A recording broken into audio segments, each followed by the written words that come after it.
this will be the final appearance of the Seattle Pilots here at Yankee Stadium this year. Actually, the final meeting of these two teams. And for Seattle, it'll be a former Yankee, Steve Barber, the left-hander. And for the New York Yankees, it'll be Al Downing, who has been very impressive in his last 6 appearances. The starting lineup for the Seattle Pilots, it'll be Tommy Harper leading off at third base. In center field and batting second, Steve Hobley. Wayne Comer will be the right fielder, batting third. Hitting in the cleanup spot in left field will be Danny Walton. Greg Goosen at first base, batting fifth. The catcher hitting sixth, Jerry McNerney. John Donaldson will be at second base, batting seventh. Playing shortstop and hitting eighth, Ron Clark. And as we told you, the left-hander pitching and batting ninth, Steve Barber. For the Yankees, the red-hot Horace Clark leading off at second base. At shortstop and batting second, Gene Michael. The left fielder hitting third will be Roy White. Frank Fernandez doing the catching and batting cleanup. In right field and batting fifth, Bobby Mercer. Ron Woods will be the center fielder, batting sixth. At third base, batting seventh, Jerry Kenney. Len Bamer will be at first base again, although Joe Pepitone is in uniform tonight. Bamer will be playing first and batting eighth. And pitching and batting ninth, Al Downing. And the lights are turned back on, and we're ready for baseball. The rain that we had here this afternoon and earlier this evening has done nothing to hurt the playing field. The infield, of course, was covered. And the rain did benefit the fans a bit because it has cooled things off and cut down on the humidity. It's a very comfortable evening here at Yankee Stadium. Joe Pepitone is in uniform tonight, but is not in the starting lineup. He would be available for pinch hit duties or for regular duties, for that matter, should it become necessary, and should manager Ralph Houk decide to use him. Present temperature is 71 degrees. And one of the happiest Yankees today is young Bobby Mercer. And the reason for his happiness, Bobby Todd Mercer, brand new bouncing baby boy, 7 pounds 5 ounces, born today in Oklahoma City, Oklahoma. And Bobby Mercer's wife, Kay, and the baby, Bobby Todd Mercer, are both doing fine. And meanwhile, the proud Papa has hit 4 homers over the last 6 Yankee games, leads the club in runs batted in with 71. He has 21 homers, 3 behind Pepitone's club-leading 24. Mercer has hit 4 homers against Seattle this year. The most homers he has against one club is 5, and he's hit 5 against Kansas City. And we have a new Yankee in uniform tonight, Ronnie Bloomberg, the Yankees' #1 selection in the 1967 Major League Free Agent Draft. Reported to the club from Manchester of the Class AA Eastern League. He's in uniform tonight, wearing number 12. He hit .285 at Manchester with 19 home runs for the year. Right now, let's get down to this ball game as Tommy Harper steps in to lead things off for the Seattle Pilots. Tommy Harper is hitting .241. He's had 9 home runs, 34 runs batted in, and he takes a strike. He has stolen 64 bases in 78 attempts. Right-hand hitter.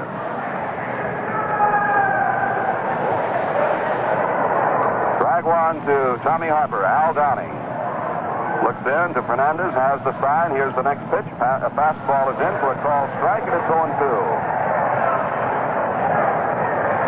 No balls and 2 strikes. Ron Plaza is the first base coach for the Pilots, and Frank Crossetti coaches at third. Downing winds and throws. A check swing on a high fastball makes it 1 ball and 2 strikes.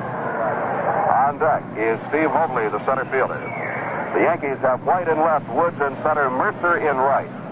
Kenny at third, Michael at short, Clark at second, Bamer at first, Fernandez catching. Downing's 1-2 pitch, down low, 2 balls, 2 strikes.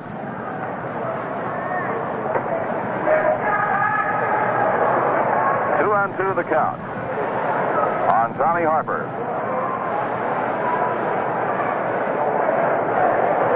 The Yanks lead the season series with Seattle, but barely. The Yanks have won 6, Seattle has won 5. Downing with a sign, rocks, kicks, and deals the 2-2 pitch. Swung on and missed, strike 3. Downing fans Tommy Harper, and there's 1 away here in the top half of the first inning. It will bring up Steve Hobley, the center fielder.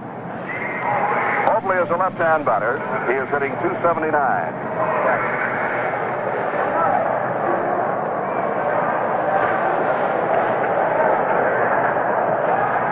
pitch to him, hit sharply on the ground at first. Bamer fields it cleanly. He'll make the play unassisted. 2 outs. And now the right fielder, Wayne Comer, batting .249. Comer has hit 12 home runs and has 44 runs batted in.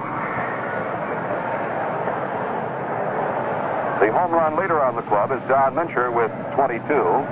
Comer is second with 12. They're the only 2 men in double figures. The pitch. He squares opposite the bunt and takes it low for a ball. Al Downing lifetime in the American League is 170 and lost 56. He has a 1-1 career mark against the Seattle Pilots. This year, Al won a game above 500, 5-4. Curve is hit high and foul down the left side. It will come down on the seats and out of play. Tonight's game winds up the current Yankee homestand. Tomorrow and Thursday will be off days for the Yankees. A rarity, but a very welcome one as far as the ball players are concerned. Back-to-back days off. Then they open up with a doubleheader in Cleveland Friday evening. 1-1 pitch coming. Hot foul coming back toward the upper deck. Fernandez gives it a short run behind the plate. The ball is in the seat. 1 ball and 2 strikes. Well, it was in the seat. It hit. Bounced back down on the screen.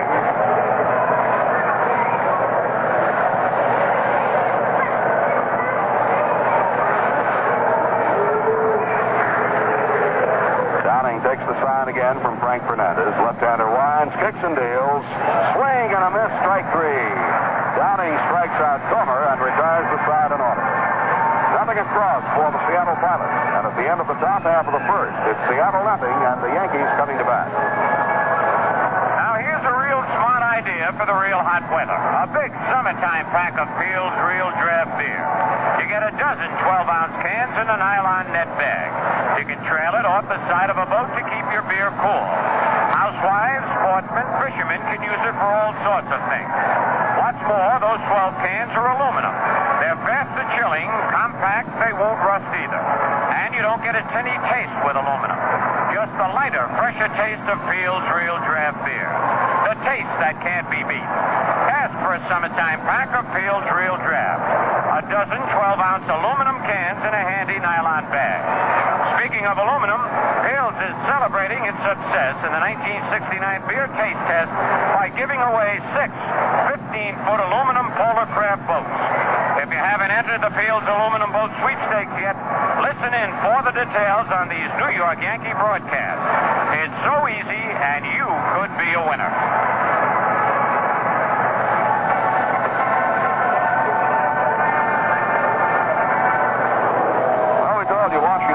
California 2-0 in the first game. California leads 1-0 at the end of 2.5 of the nightcap. Baltimore at Chicago later on. Oakland at Boston, delayed by rain. Cleveland at Minnesota and Detroit at Kansas City later on. The National League, Mets and the Dodgers on the West Coast. Cubs at Cincinnati. Phillies at San Diego. And the Cardinals down in Houston. All later starts. Those are the only games scheduled. Right now we move to the bottom half of the first inning. Clark set to lead things off against left-hander Steve Barber. Barber making his second start this year against the Yankees. Clark hitting .302. The windup by Barber and his pitch. Over but low, ball 1. We have a correction in the second game between California and Washington. The Senators are leading 1-0 at the end of 1.5. 1-0 pitch. Low, ball 2.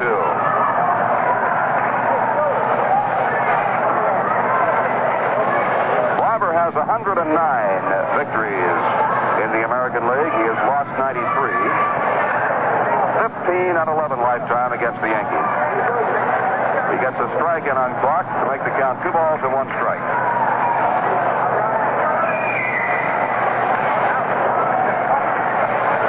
This is Barber's 19th game and 10th start. He is low, 3-1. He has a record this year of 2 wins and 4 losses and an earned run average of 5.91. He has walked 35 and struck out 38.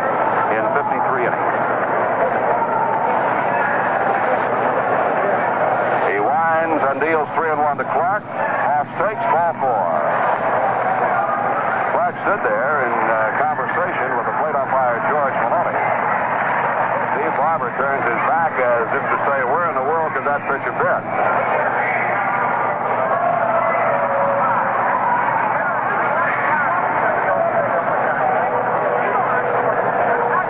Clark is down at first base with a walk, and it brings up Gene Michael, the Yankee shortstop. Michael hitting .273.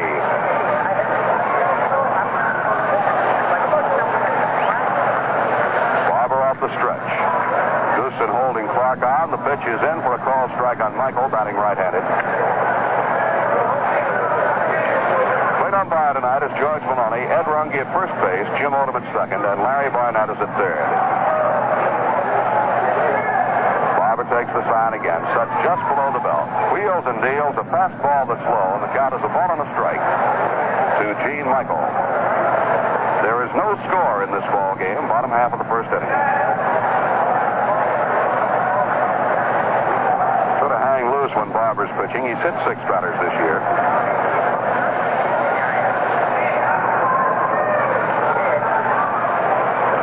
Throws to first, Clark gets back. Gene Brabender leads the Seattle Pilot pitchers in hit batsmen with 12. He's big and he throws hard, too. Barber wheels it in, and it's hit on one. Hop to Harper. He rolls over and loses the ball. All hands are safe. Tommy Harper going to his left, flagged down, a tough chance. He hit the dirt, rolled over, and as his shoulder banged the ground, the ball popped out of his glove. It's a base hit. So Michael is on with a single. That Tommy Harper made a beautiful diving play to his left. But when he hit the ground and rolled over, the ball popped loose. Harper must be credited with saving the ball game early yesterday in the second contest for Seattle. He took what looked like a sure 2-base hit away from Gene Michael. At the time, there were runners at second and third. He not only held the runners on, but he threw Michael out at first base with a fielding gem of that ball game. White steps in. The pitch to him. Fastball is low, ball 1. Roy White hitting .295. 7 home runs, 63 runs batted in. He's batting now with runners at first and second and nobody out.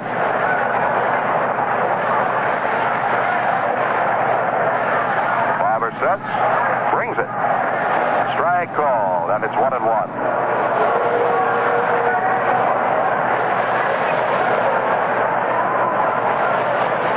Barber with a fastball, the slider, and used to have an excellent changeup. He looks back to second where Donaldson tried to sneak in behind Clark. Now Donaldson requests time and comes in to talk to Barber. Defensively, Mickey Walton is in left field, Steve Mobley in center, and Wayne Comer in right. The infield, Harper at third, Ron Clark at shortstop, John Donaldson at second, Greg Goosen at first, Jerry McNerney catching. Barber starts his move again. 1-1 pitch. White takes over but low. 2 balls and 1 strike. Clark at second, Michael at first. Harper playing a step in from the bag at third, now backs off about a step. Stays just about even with the third base bag. 2-1 pitch to White. Fouled away to the seats on the right side, and the count is 2-2. This program is authorized under rights granted by the New York Yankees solely for the entertainment of our audience, and any publication, reproduction, or other use of the descriptions and accounts of this game without the express consent of the New York Yankees is prohibited. 2 balls and 2 strikes, the count on Roy White, the Yankee left fielder. Frank Fernandez waiting on deck. No score early in the ball game, bottom half of the first.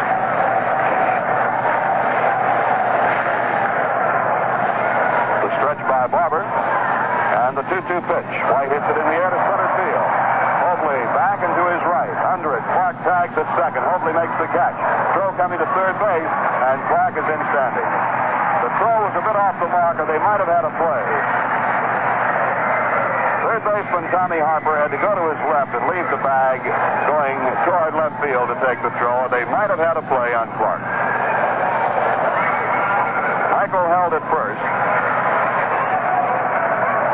And now with runners at the corners and 1 out, Frank Fernandez will step in. Fernandez hitting .226. He has 11 home runs and 27 runs batted in.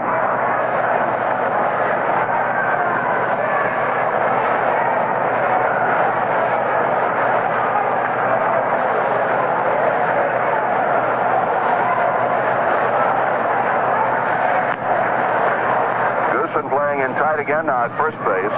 With second base open, he will hold Michael on at first. Try to keep him as close as possible. Of course, Barber must cooperate. Steve straddles the bag. Now throws the rubber again. Looks over his right shoulder and delivers. Line foul just past third base coach Dick Hauser.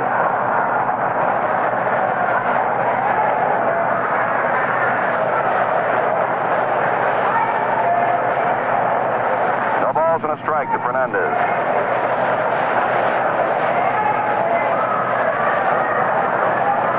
Barber looks down to McNerney. Set and delivers. There's the changeup, and it's swung on and missed. Strike two.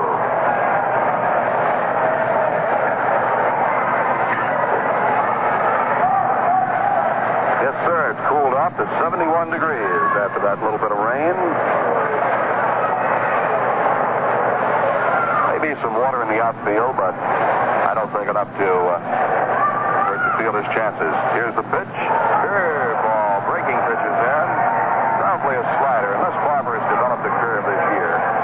He never did throw one. That was a strange thing. He threw that slider for a breaking pitch.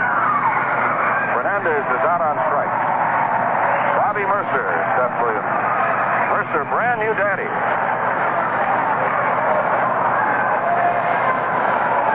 He's very proud of his new son, Bobby Todd Mercer, 7 pounds, 5 ounces, doing well in Oklahoma City.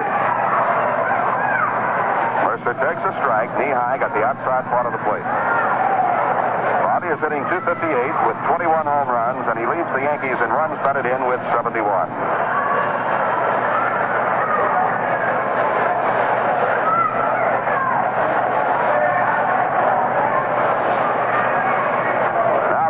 Pitch inside. Started to go for it. Laid off in time.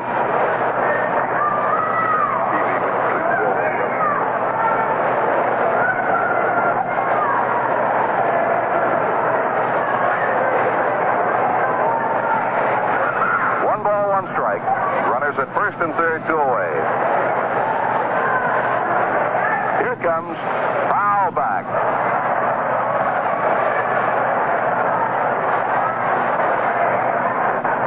And 2 strikes.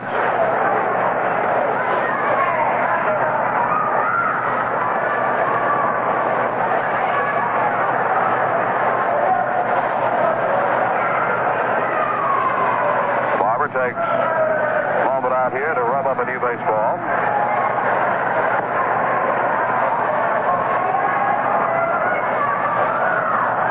The son born to the Mercers today is their second child. Bobby also has a daughter who is a year old.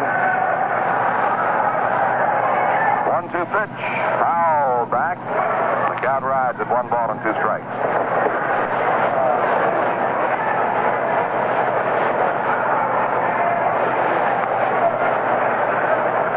Ron Woods on deck.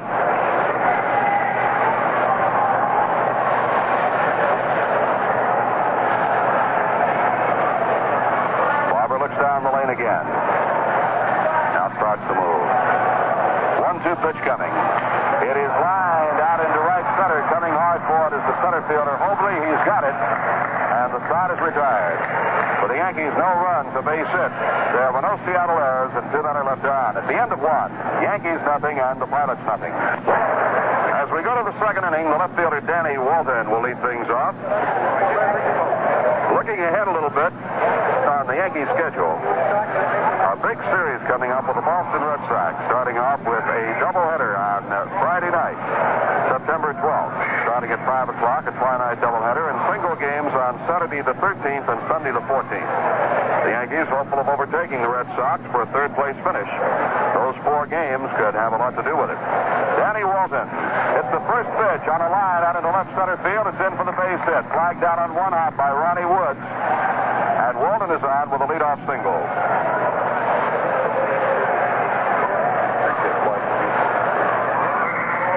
That is Walton's first Major League base hit. He pinch hit twice with the Houston Astros last year without getting a base hit. And he will get the baseball. The Seattle dugout calls for it. Ronnie Plaza, really, the first base coach, called for it. And they will save that ball for Walton. Greg Goosen, the batter now, and he lines one out into right field. Bobby Mercer tries to shoot straight. The ball gets through him all the way to the wall. Woods chases it down. Walton will score. Goosen on his way to third. The throw comes to the plate, not in time. Walton scores. And Greg Goosen winds up at third base with a triple.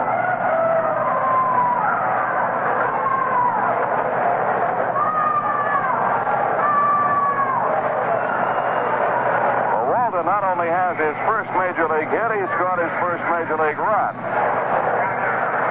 And now Jerry McNerney, the batter.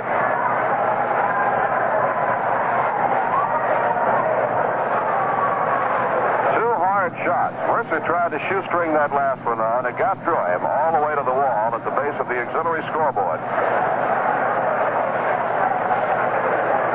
First pitch to McNerney is wide of everybody, and here comes Goosen in to score as the ball comes to the backstop, and a wild pitch is charged to Al Downing.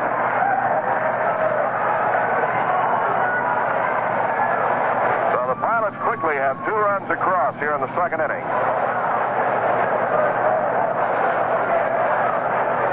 Greg Goosen driving in his 13th run of the year, and the other one scoring on a wild pitch by Al Downing. 1 ball and no strikes to the right-hand hitting Jerry McNerney. McNerney is batting .248. 8 homers, 48 runs batted in.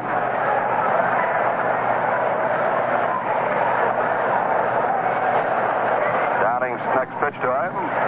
Gets the outside corner, letter high. 1 ball, 1 strike.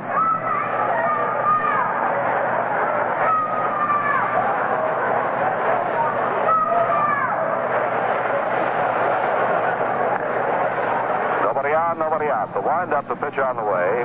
Foul back toward the upper deck, out of play.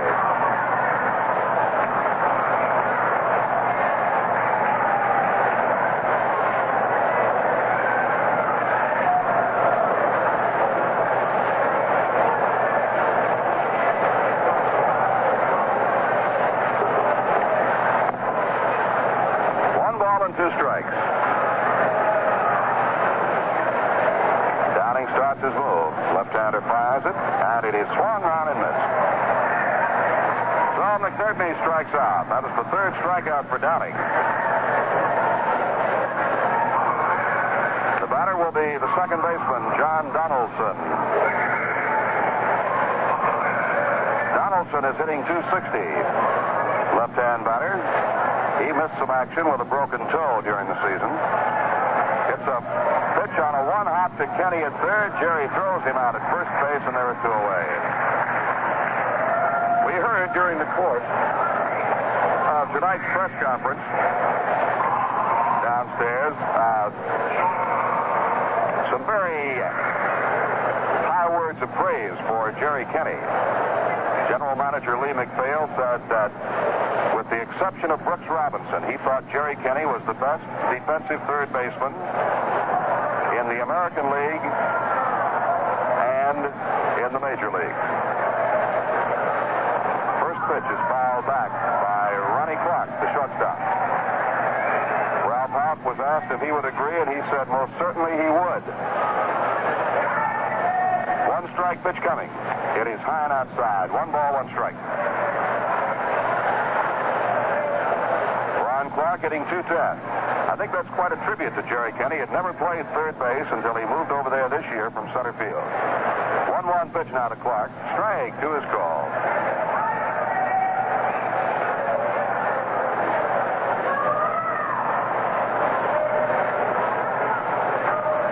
Both McPhail and Houk also voiced the opinion they thought that Kenny would become a good hitter. 1-2 pitch. Popped up. Out behind second base. Horace Clark is after it. He's under it, back in the grass, waiting, and he's got it to retire the side. But the Pilots scored 2 runs on 2 hits. There were no errors and nobody left. And at the end of 1 1/2, the score is Seattle 2 and the Yankees nothing. Would you like to win a boat, a 50-foot aluminum Polarcraft Ski King, big enough to accommodate your whole family? Well, here's what it's all about. I've been telling you how Field's Real Draft couldn't be beat in the 1969 beer taste test. Well, to celebrate their success, the Fields people would like to give you a chance to win something now. So they're running this really exciting sweepstakes. During every Tuesday night game in Yankee Stadium, from August 5th to September 30th, I'll be drawing the name of a lucky winner from the names of the finalists drawn before the game.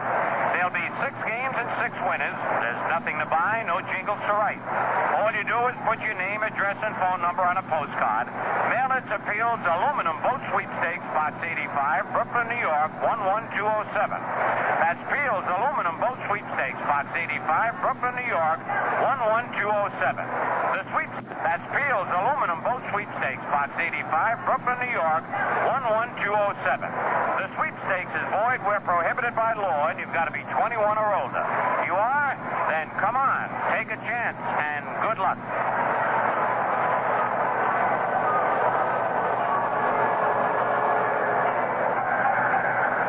Pilots leading 2-0. We're set to go to the bottom half of the second inning, and sitting in alongside us right now is our good buddy Jerry Vail. Jerry, welcome to Yankee Baseball. Thank you very much, Frank. Nice to see you again. Nice to be back here at Yankee Stadium. Looks like you've been getting out in the sunshine with that nice tan, a little golf maybe? Yeah, I was out in Las Vegas for 3 weeks, out in the sun and 115-degree heat. Oh, boy. All right, let's watch Ron Woods lead off the bottom half of the second for the Yankees. Woods hitting 180.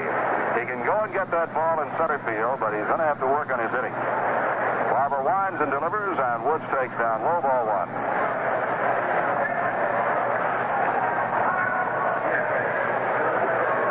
1 ball and no strikes. The Yankees having to play catch-up baseball tonight. The Pilots leading 2-0. Steve Barber fires it in, and he's got a strike. Jerry, you have sort of a special interest in this game. We know you're a Yankee fan, but you're also a good friend of the opposing pitcher, Steve Barber. Yes, I have mixed emotions, Frank, about this one. I'd like to see Steve do well. He's a nice guy, and he's worked very hard. Of course, as you know and everyone else does, the Yankees are my team. Righto. 1 ball, 1 strike to Ron Woods. Well, the last time Barber started against the Yankees, he did not survive the first inning. Now he's in the second. The pitch coming, and he is just a bit outside with it. 2 balls and 1 strike. Jerry, what's in the near future for Jerry Vail? I open the Copacabana this coming Thursday night. Oh, great. For 2 weeks. 2-1 pitch is down low, ball 3. 3 balls and 1 strike. For 2 weeks at the Copa. Yeah, 2 weeks from the 4th to the 17th. Get a chance to see you down there when we get back on this road trip. Woods takes a strike to fill the count 3-2.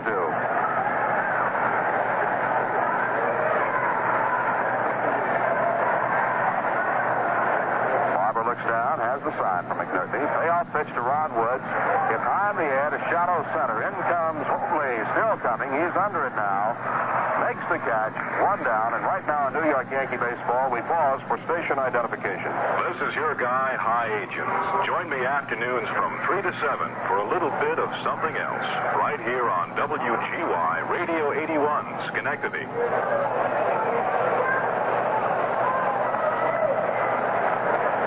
Here is Jerry Kenney. We were talking about his fielding a while ago. First pitch to him. He bluffs a bunt and takes a ball low. Kenny is hitting 247.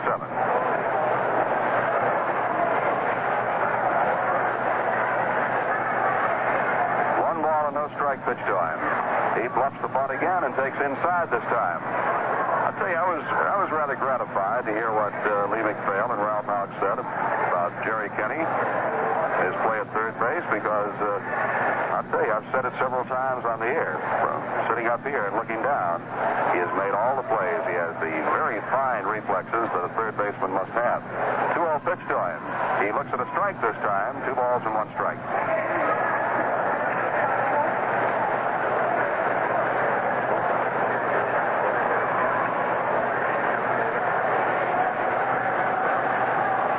Pitch to him, corner men are in. It's low, ball 3. He's got Harper in on the grass at third, and he's got Goosen in close at first base.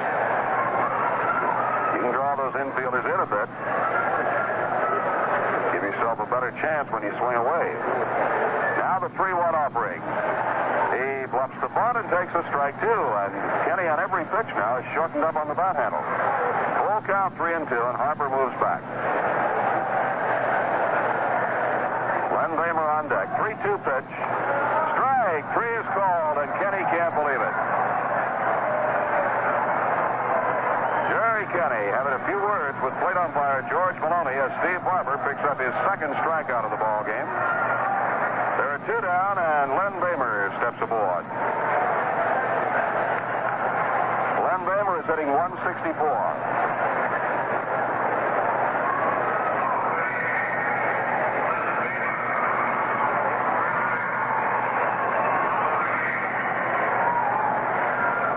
Takes the fastball down low. Jerry Bale, do you ever have any feelings about being a play-by-play broadcaster? Well, I tell you, I think it's a very nice life, a very good job. There's the ball down low. And if it ever comes to that, I might give it a try. If someone asks me. I'll say, maybe I better take singing lessons. 2-0 pitch. In there for a call strike, 2-1. Speaking of singing lessons, didn't you tell me one time you never took a lesson? I never took a lesson in the beginning of my career, not until the last year or so. I haven't been working that much. Bamer lines one out into right center. It's going to be in for a base hit. And it goes between as the right fielder Comer and the center fielder Hobley admired each other, and Bamer pulls in at second base. Up in the signals out there as Comer thought Hobley would cut it off and Hobley thought Comer would cut it off. They looked at each other and the ball rolled between them. And Bamer gets an extra base on it, a double. Second hit for the Yankees. I think that's amazing, Jerry, to have a career such as yours has been, and only in the last year or so to take lessons. Well, the only reason I go to a coach now, Frank, is because I like to stay in shape and not working as much. I have to. All right, here's the pitcher, Al Downing, with a chance to help himself. Pitches in the dirt to him. Ball 1 and a nice save by Jerry McNerney. They tell me that the golf pros, no matter how good they get, still take lessons. Well, it's good to keep yourself in shape no matter what you do, Frank. I'll sit down in the living room this winter and practice a few baseball games. 1 ball and no strikes to Al Downing. Barber turns it loose. Downing takes it for a strike, 1-1. Downing has 2 hits in 27 at-bats this year. 1 run batted in. Both his hits were singles. He's up there now with Len Bamer at second and 2 away. Barber's 1-1 pitch. Fastball swung on and missed, strike 2. A ball and 2 strikes.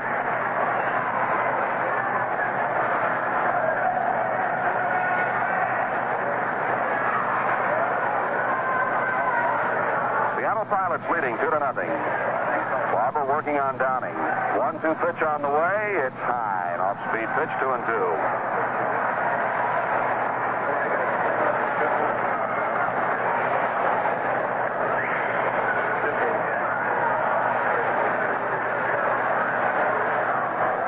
Pitch to Downing. Check swing, and it's called ball 3. Jerry McNerney had to go to his knees to block that one. Downing went about halfway around on it. That's a tough call for a plate umpire. 3 balls and 2 strikes now. Barber takes the rosin bag, flips it up and down, and slams it down. Steve has a tendency to fight himself on the mound. Always has. Stretches. Check second. 3-2 pitch to Downing. Swung on and missed, strike 3. So Barber picks up his 3rd strikeout, and for the Yankees in the second, no runs, a base hit. No errors and a man left. At the end of 2, it's Seattle 2 and New York nothing. It will be pitcher Steve Barber to lead off for the Seattle Pilots, followed by Tommy Harper and Steve Hobley as we go to the 3rd inning against Al Downing, with the Seattle Pilots leading 2-0. Jerry, I know you have quite an interest in baseball. Does it carry over to the other sports, football, basketball? Well, I like football and basketball, but my favorite is baseball. I think I spend more time during the year watching baseball games when I can than I do any other sport. Well, I know we see you out here at Yankee Stadium very, very often, and we're always happy to have you out. Well, it's always nice to be here. The folks here at Yankee Stadium are just great. I love to come by and say hello, and of course, I have a great, great time. This is the only time I can really forget about my other business and relax. I'll tell you, a lot of people feel that. There's no place you can relax quite like you can in the ball game. Here's the first pitch to Barber, and it's up high, ball one. Barber can help himself with the bat. He's hitting .313. 5 hits and 16 trips, including 1 triple. He swings and misses. The ball on a strike.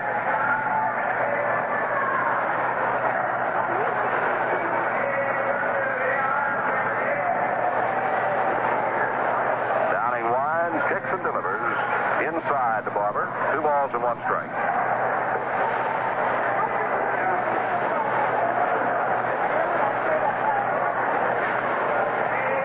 Downing's next pitch. Swung on him. Missed, strike 2. Steve Barber started his baseball career in the Orioles organization. He had some good years in Baltimore, including one in which he won 20 ball games. 2-2 pitch to him. Over but low.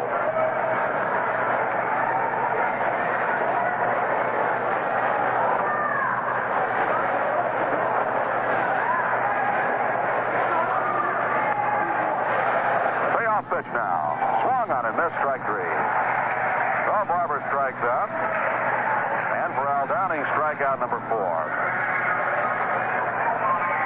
Tommy Harper steps in. Jerry, I want to thank you very much for stopping by and chatting with us. Hope you enjoy the rest of the ball game. Thank you very much, Frank. Real good to talk to you. Okay, and good luck in your next engagement. Thank you.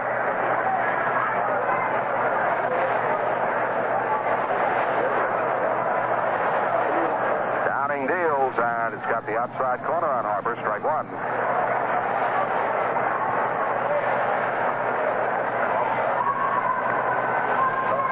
One out, and the base is empty.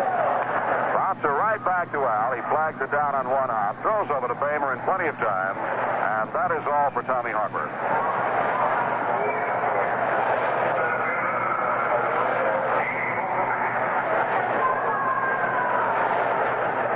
It brings up Steve Hobley, the center fielder. He grounded out to Bamer unassisted in the first inning.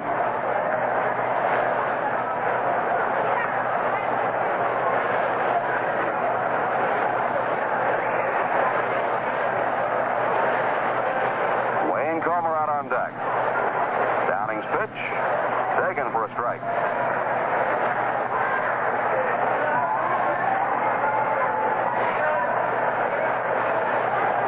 Top of the third, Pilots leading 2-0.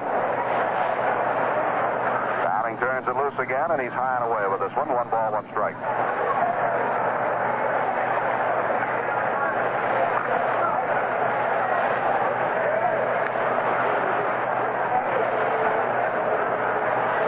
None on. And there's a pitch line to Michael, who makes a leaping catcher's truck stop to retire the side. The very graceful Gene Michael, a step to his right and up in the air about a foot to take a base hit away from Hobley. 3 up, 3 down go the Pilots, nothing across. And at the end of 2.5, the score, the Pilots 2 and the Yankees nothing. Yankees have the top of the order coming up in the third. Horace Clark leads it off. He walked his first time up, and he takes a strike here.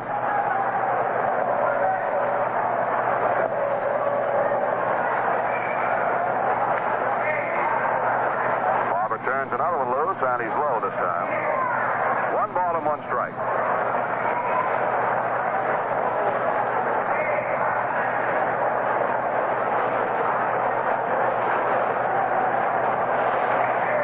Nobody out. 1-1 pitch is high to Clark. 2 balls and a strike.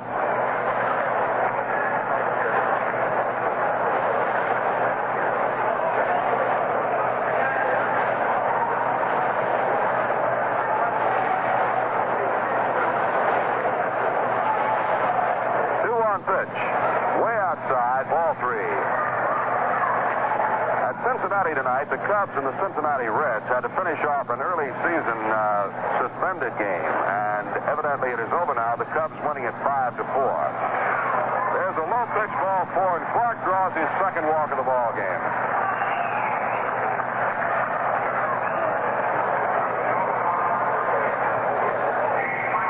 That Cub-Reds game was suspended somewhere back in June to allow the Cubs to catch an airplane. They finished it off tonight, and the Cubs won it 5-4. Whether it was the Cubs or the Reds that had to catch the plane, but anyway, the game is over. 5-4 Cub victory. Gene Michael had an infield hit his first time up. He takes a strike here. Goosen holding Clark at first base.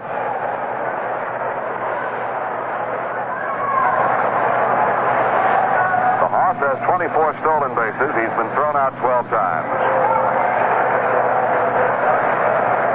0-1 pitch to Michael. Hit on the ground, foul past third.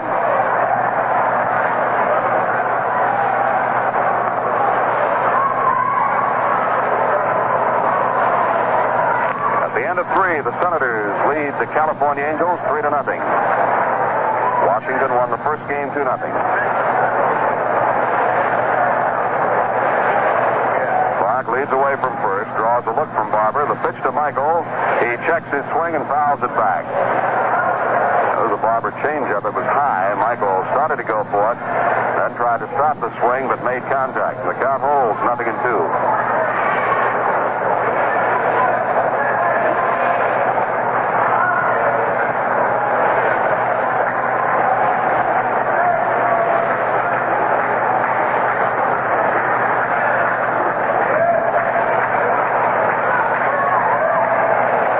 Leads away again, and the pitch low and inside. Nice save by Jerry McNerney. He scrambled for that one. 1 ball and 2 strikes. Roy White is the on-deck hitter.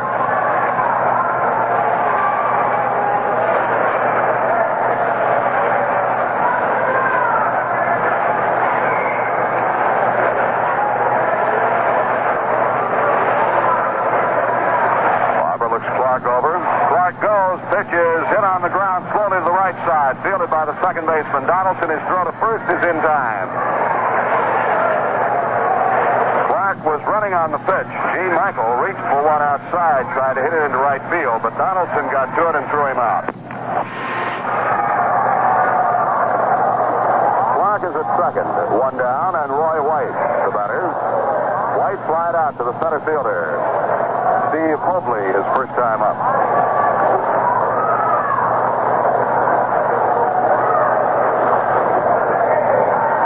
Up high. Fastball was rising that time.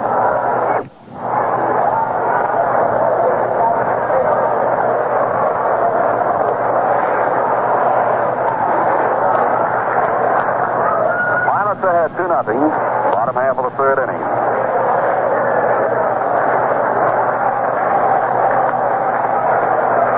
Throw back to second. Clark is there. John Donaldson, the second baseman, took the throw. Clark, though, was back on the bag. And he doesn't shorten up his lead at all. Moves well off toward third. 1-0 pitch. Foul back.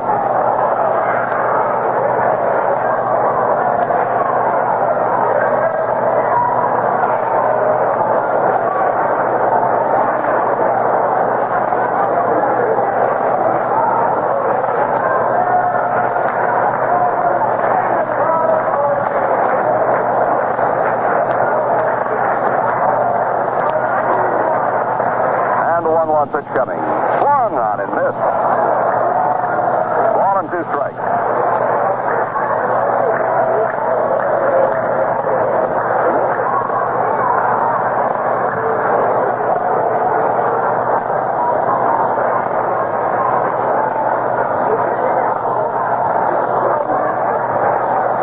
One out, Clark at second. 1-2 pitch coming to White. Swung on and missed. Strike 3. Strikeout number 4 for Barber.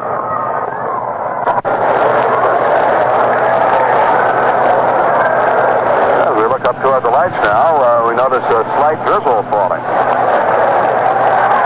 1-0 pitch. Swung on and missed. 1 ball to 1 strike.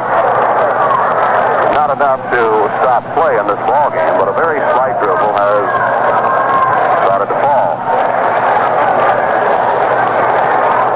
So the folks put up umbrellas. 1-1 pitch. Inside. 2 balls and a strike to Fernandez.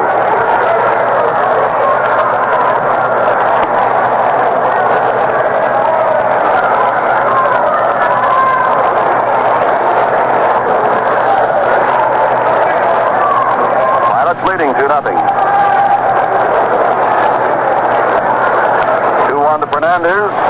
Bounce foul off the left side.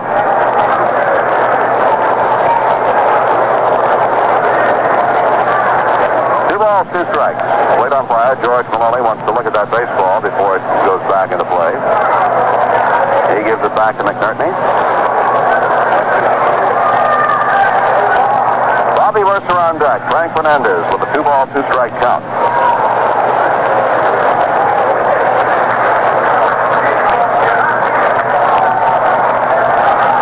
Barber gets a handful of rosin. Now toes the rubber and looks down to McNerney. Pass over the left shoulder to check clock. Here's the 2-2 pitch. It's outside to Fernandez. Full count, 3-2.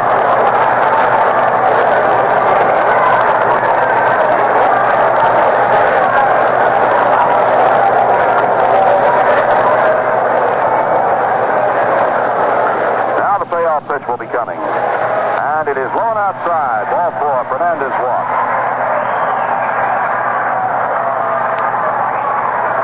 That is the 3rd walk given up by Barber. And the 52nd time this year Frank Fernandez has walked. He has been in only 71 games and drawn 52 walks. Second only to Roy White's walk total of 73. Bobby Mercer, the batter. Runners at first and second, 2 down. The first pitch to him. He takes strike 1.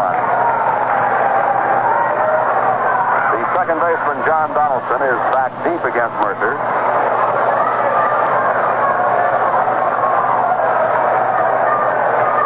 Out in right field, Wayne Comer is very deep. 1-strike pitch. Mercer swings and misses. Strike 2.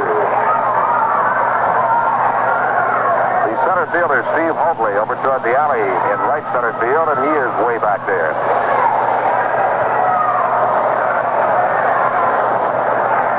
Clark at second. Fernandez at first.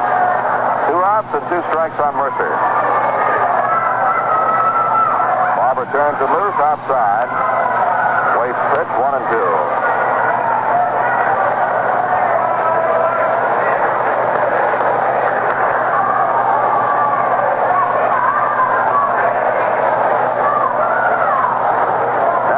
Pitch to Mercer. High and tight, and he goes down.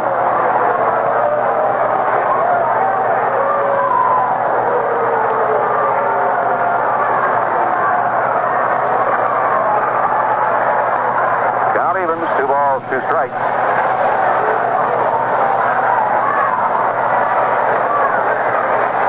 And the next delivery, inside, ball 3.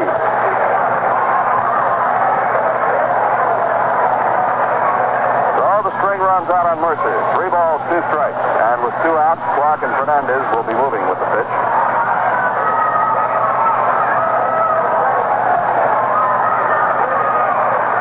There they go. Here it comes. Swung on and missed. Strike 3. Barber fans Mercer for his 5th strikeout. For the Yankees in the 3rd, no runs, no hits. There were no errors and 2 men left.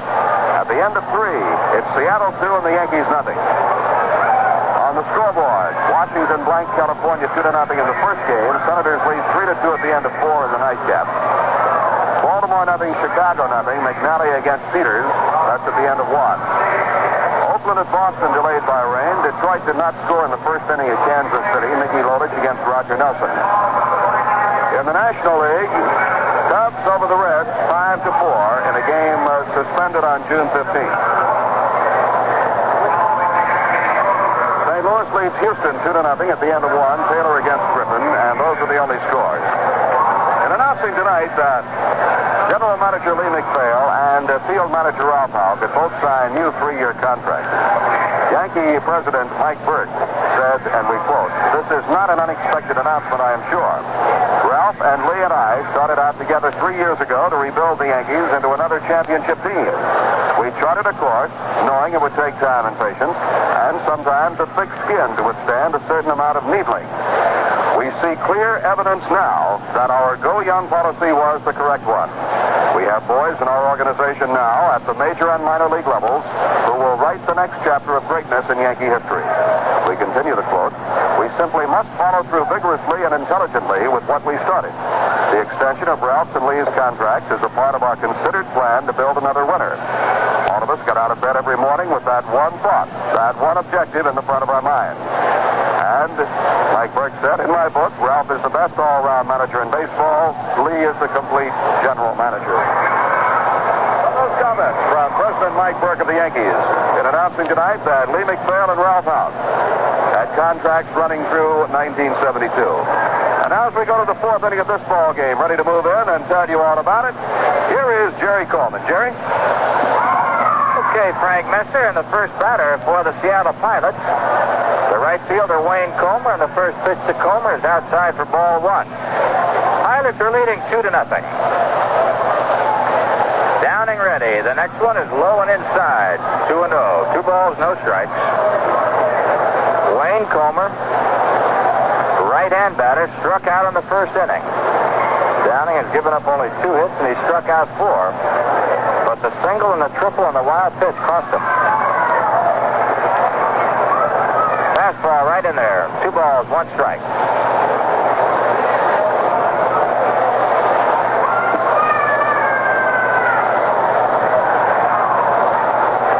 Downing ready, the 2-1 delivery. 3 balls and a strike.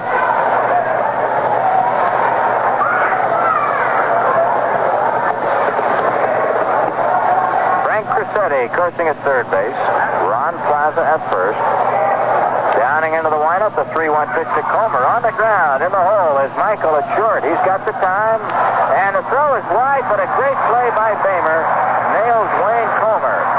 Bamer came off the bag and put the tag on Comer as he went by for the out. It was a fine play by both Michael getting to the ball and an even better play by Len Bamer making the tag.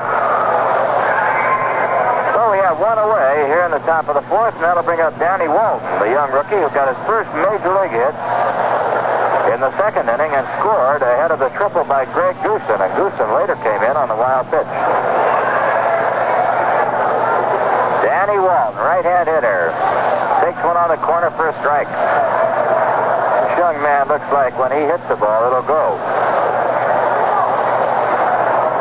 25 home runs in the American Association. Was a .335 hitter when he was called up. Here's the 1 strike pitch. Right in there, strike 2.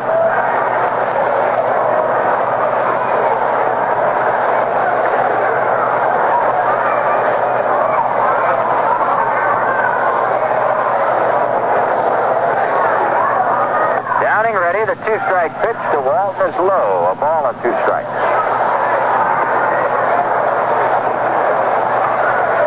Downing looking for a 6th win, and Steve Barber going for only his 3rd. Barber has not had a very good year. Here's the 1-2 pitch. Downing to Walton. He swings at the changeup and misses it big. Strike 3. That's the 5th strikeout. And now let's pause for station identification. Hi, Harry Downey speaking. Every day it's music and mystery. Stay close weekdays, 10 to 11:30 a.m. and 1 to 3 p.m. here on WGY Schenectady. Goosen, who hit that triple. It was an attempted shoestring catch by Bobby Mercer that got by him, and Goosen went for 3. Later scored on the wild pitch. There's a drive to left. Oh, he tomahawked that one. That rattles off the wall. White is up with it, and Goosen digging for second. Will be in there with a stand-up double. That Greg Goosen may not have the average, but he is a vicious swinger. You make a mistake with him, and he'll pound it down your throat. Triple and a double. Now Now Jerry McNerney struck out in the second inning. Goosen at second. Pilots leading 2-0, fourth inning. And there's a sign on the board. Yankees welcome Jerry Vale. Just spent 10 minutes talking to him. Very pleasant man. And a great entertainer. What a voice.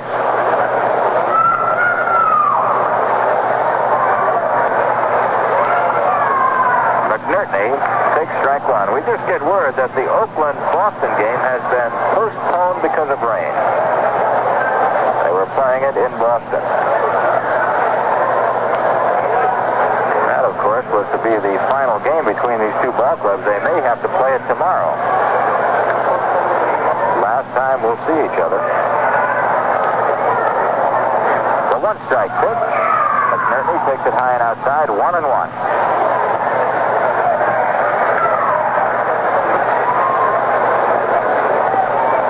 McNerney, 0 for 1 in this game, came into the ball game batting .248, 8 home runs and 48 RBIs. Right-hand hitter. Goosen at second, Downing the pitcher. Here's the 1-1 pitch. Foul back. Oh boy, they got to play a day doubleheader tomorrow. Oakland and Boston will have to make up that rained-up game tonight, tomorrow. Because Oakland plays at home the following night against Minnesota. The 1-2 pitch. On the ground. Michael in the hole. The long throw is on the money this time, and McNerney is out of there. For the Pilots, no runs, a base hit, and one left. And the score after 3.5 innings of play, Seattle leads the Yankees 2-0. Almost everybody could use more stainless tableware. I know in our house we manage to grind it up pretty regularly in the garbage disposal, and a lot of it just plain disappears. So when I'm poking around for a knife to spread peanut butter or a fork to spear an olive, lots of times there just aren't any clean ones around. Well, help has come from an unexpected source, your Atlantic service station. Right now, participating Atlantic dealers are selling 4-piece place settings of really fine stainless tableware at the sensationally low price of only 99 cents. Every time you stop in and buy 8 gallons of gasoline, you can pick up another place setting of stainless. After a few weeks, your silver problems will be all over. You may even notice that your car is running better, but that's beside the point. The thing to do is to stockpile a little against mysterious disappearance. At such a low price, you can afford to buy a few extra place settings and kind of salt them away. And every time you buy a 4-piece place setting, you can get an extra teaspoon absolutely free. So solve your tableware problems the smart way at your participating Atlantic dealer. This offer may vary in some states.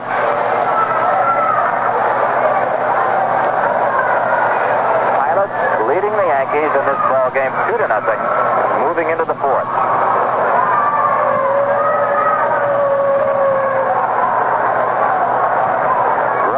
Having a tough time at the plate. Came into the game batting only .180. Fly to center in his first at-bat.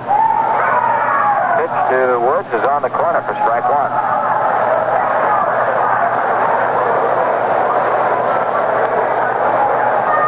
Steve Barber. Checking the catcher. McNerney has it. Barber delivers to Woods, and he pops it up. McNerney has a beat on this one, gets under it, and almost ran under the ball and lost it, but managed to hang on. So Woods is out of there as he fouls out to the catcher. Here's Jerry Kenny, who struck out in the second inning.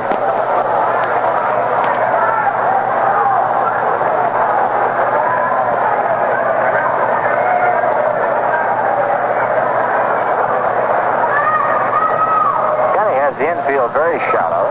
They give him the line. Outfield shallow too. The left fielder way over by the line and left. Strike one right in there.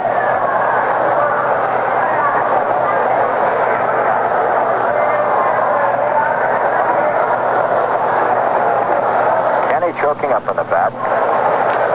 Barber ready to pitch to Jerry. Down he goes, and there goes the helmet. One thing about Kenny, I think it's the way he goes after the ball, but he seems to get knocked down more than any other Yankee.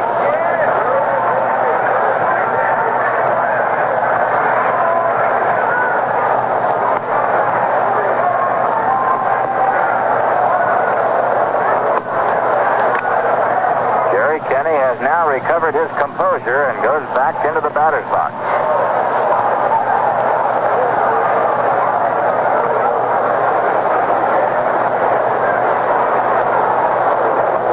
Barber ready. Here's the 1-1 pitch to Kenny. Hit on a fifth. The shortstop Clark can't get it. That ball was a looping line drive that Clark, had he dove for, might have caught, but he just missed it on the stretch. And Kenny has himself a base hit.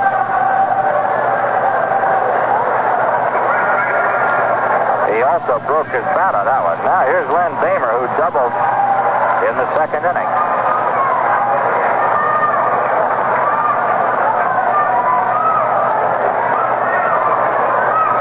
For Bamer, that was his third double of the year.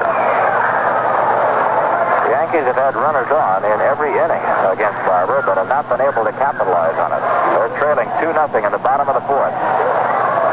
Steve sets and delivers, and Bamer takes low. Another fine play by McNerney. That's about the fourth or fifth he's made tonight on low pitches in the dirt.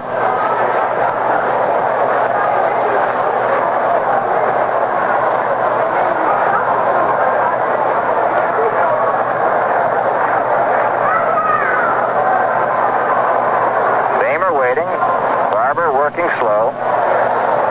Steve is perspiring freely through that uniform.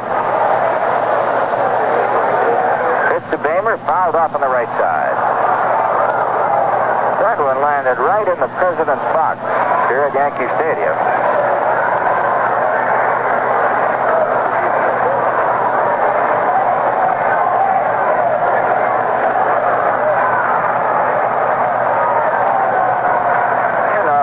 Eddie Layton recovers the ball and throws it back into the stands, and some appreciative fans give him a hand. There's a fastball over the head of Len Bamer by Steve Barber. 2 balls and 1 strike. Well, the sign on the board says Ralph Houck and Lee McPhail today signed a 3-year contract. Frank Messer, I know, just told you about that.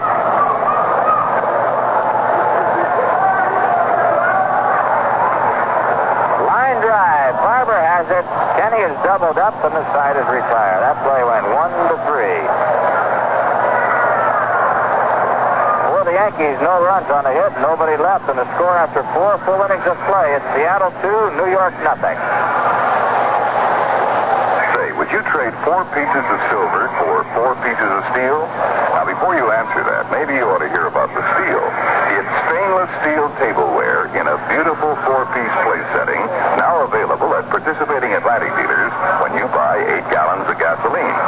For just 4 pieces of silver, well, 4 25-cent pieces, your Atlantic dealer will give you 4 pieces of rugged stainless steel tableware.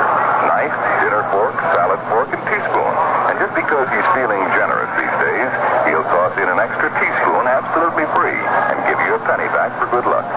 Get all the stainless tableware you need for only 99 cents a place setting at your Atlantic station now. Accessory pieces are available too, also at a special low price. And you can charge it all on your Atlantic Richfield credit card. This offer may vary in some states.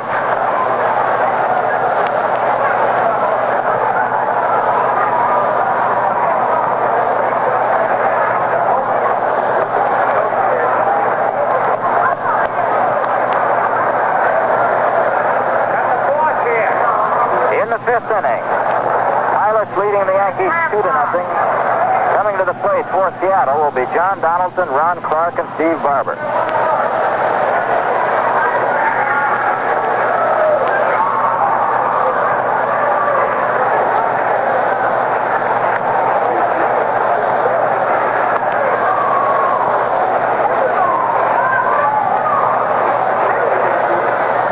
John Donaldson bounced to third in the second inning. Downing into the windup. Here's the pitch, and Donaldson on a half swing is called strike 1.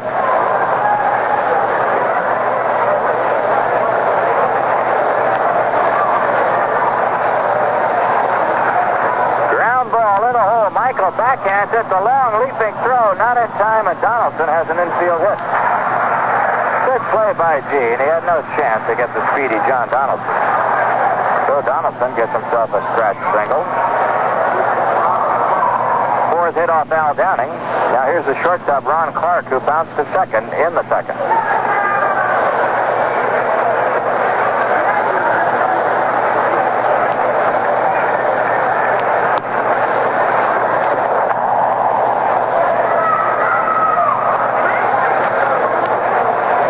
First pitch doesn't go to the plate. It goes to first base on an attempted pickoff. But Donaldson is back. Downing's got that good move.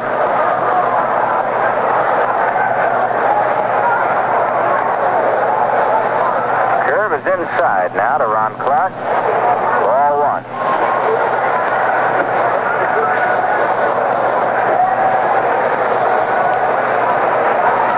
Downing ready again, kicks and delivers, and Clark takes outside. 2 balls, no strikes.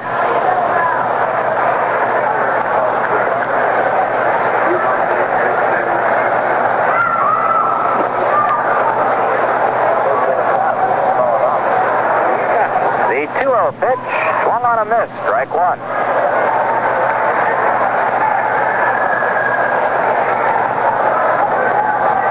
Two balls, one strike. Clark at the plate, Donaldson at first, nobody out, Pilots leading 2-0. 5th inning. Another attempted pickoff.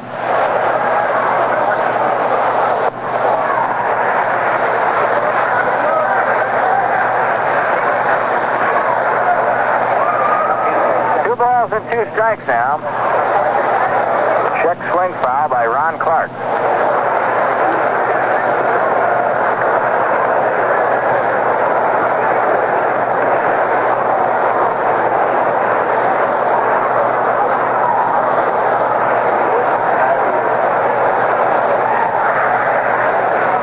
The 2-2 pitch as Clark waits and takes it outside. 3-2.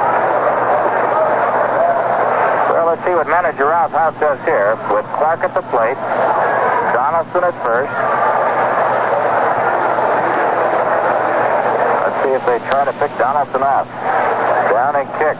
And there goes Donaldson. The ball is popped in the air on the right side. Clark backing up on the grass, waiting as Donaldson returns. And Ron Clark is out as Horace Clark makes the play. 1 away, and that'll bring up the pitcher, Steve Barber. Steve has changed his uniform.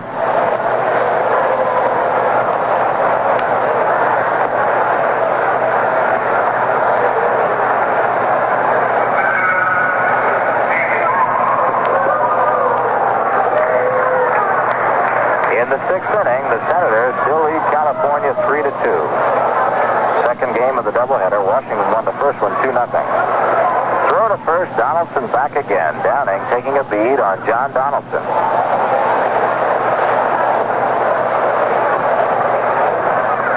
Barber bunts one. Bamer has it. Starts to go to second and goes to first. Barber is out of there, and the sacrifice is good. That play went 3-4. Down to second base, John Donaldson. But now they're going to leave it up to Tommy Harper to see if he can get Donaldson home. Harper struck out and bounced back to the pitcher. Tommy Harper has not had a hit in this series. Got a couple of walks, but no base hits.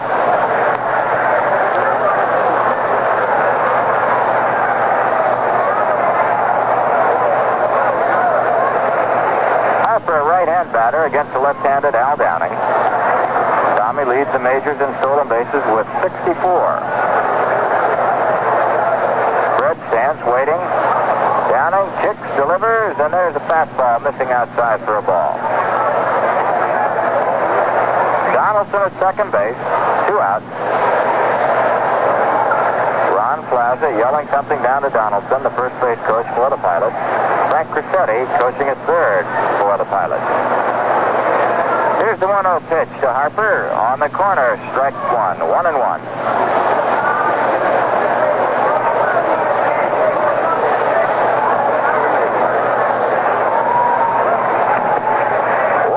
One strike. Well, we've been graced by the newest grandfather of them all, Silver Zitto. It's going to be Howard Cosell. Yes, sir. There's a line drive. Kenny has it, and the side is retired. For the Pilots, no runs on a base hit, 1 left, and the score after 4.5, Seattle 2 and the Yanks nothing. I I'd like to speak to you about your mixers. Here you are, living in the area that Saratoga Vichy made famous, and some of you aren't even using it. It's not that it's so bad for the Vichy people. They'll sell all they can turn out anyway. I'm concerned about your reputation as a party giver, and your guests. Pity the poor things, sipping warm, wishy-washy drinks you've made up, tap water, or children's soft drinks, or some artificial fizz concoction. Ugh. They may drown your potted plants. Now, I'm perfectly aware that some of your guests may not be used to Saratoga Vichy. My suggestion is, give it to them anyway. At best, they'll develop a taste and learn to love it. And at worst, you'll find out who your real friends are, which the sooner known, the better. Saratoga Vichy in the green bottle with that yellow label. Groovy.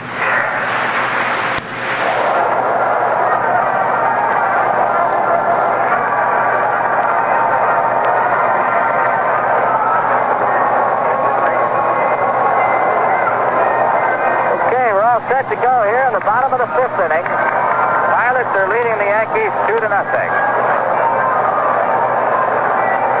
And for the Yankees, it'll be Al Downing, Horace Clarke, and Gene Michael.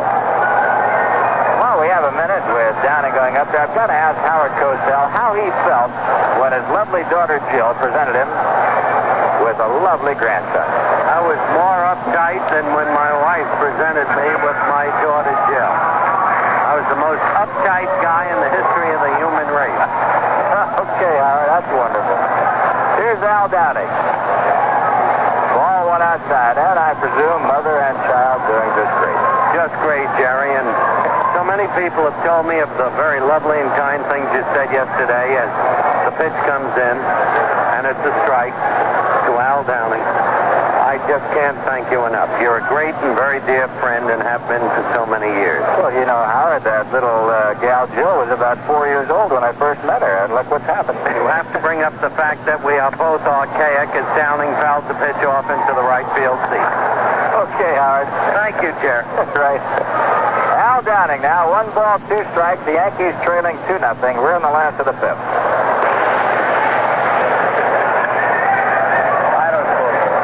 Pops this one up on the right side in foul territory. The first baseman, Greg Goosen, he's under it, and he's got it. 1 away. So we have 1 up and 1 down. That'll bring up Horace Clarke, who has walked twice, once in the first, again in the third.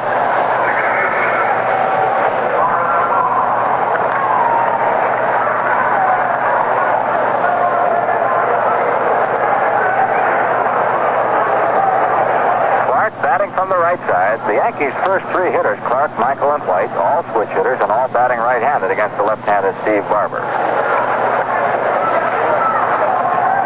Horace Clarke waiting. Still batting at 302 with the 2 base on balls. He has not been charged with an official at-bat, and he takes a strike.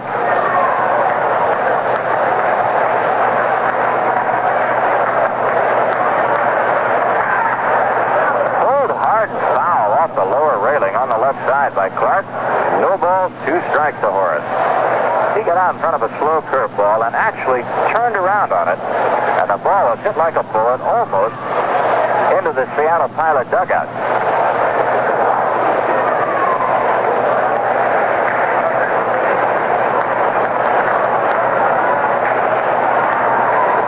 The 2-strike delivery, and Clarke hits a soft, looping fly ball into left field, and Horace has himself a base hit.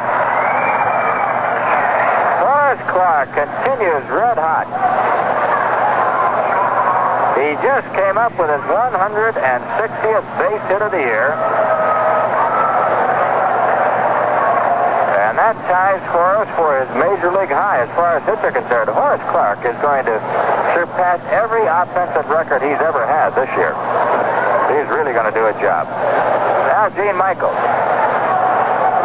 Clarke at first. Yankees trailing 2-0, and Michael takes outside. Ball 1.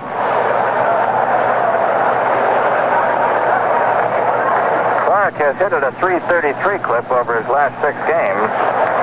He's now 14-440. Michael takes low and outside, 2-0. Clarke has set personal highs this year in hitting, doubles, walks, stolen bases. And, of course, he'll have more base hits. sitting at 302. Make it 303 for Clark. Michael takes high and outside. 3 balls and no strikes. And Steve Barber could be running into some trouble. The single by Clark. 3-0 to Gene Michael with 1 out. Michael, a better right-hand hitter than he is a left-hand batter. Clark dancing at first. Here's the 3-0 pitch. In there. 3-1. Michael came into the ball game batting at .273 with a couple of homers and 26 RBIs. Yankees trying to get something started. The 3-1 pitch, and Michael hits a soft fly ball into center field. That's going to drop. Clark on his way to third. And running the ball in from the outfield is Wayne Comer. So with 1 out, the Yankees have runners up first and third, and the batter will be Roy White. 2 looping singles, one by Clark and the other by Michael, and Michael is now 2 for 3.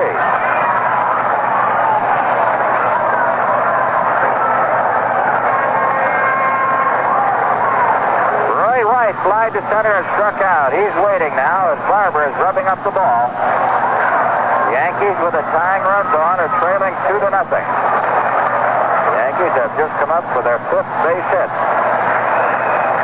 Barber has walked 3, struck out 5. Roy White waiting from the right side. The pitch by Barber is hit high in the air to right center field. Waiting for it is Wayne Comer tagging up his Clark. The throw goes to second base, and the Yankees pick up a run, and it's now a 2-1 ball game. Roy White picking up his 64th RBI of the year on a sacrifice fly to the right fielder. It's now a 1-run ball game. Pilots 2, Yanks 1, last of the 5th, 2 outs. Here's Frank Fernandez, who struck out and walked.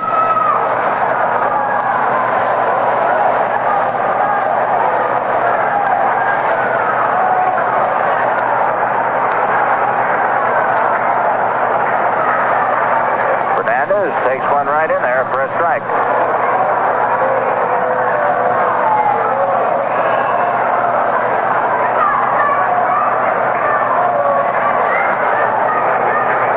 Is waiting. And they got Michael picked off. The throw goes to first, down to second, and Gene is out of there. And that one went 1-3-4.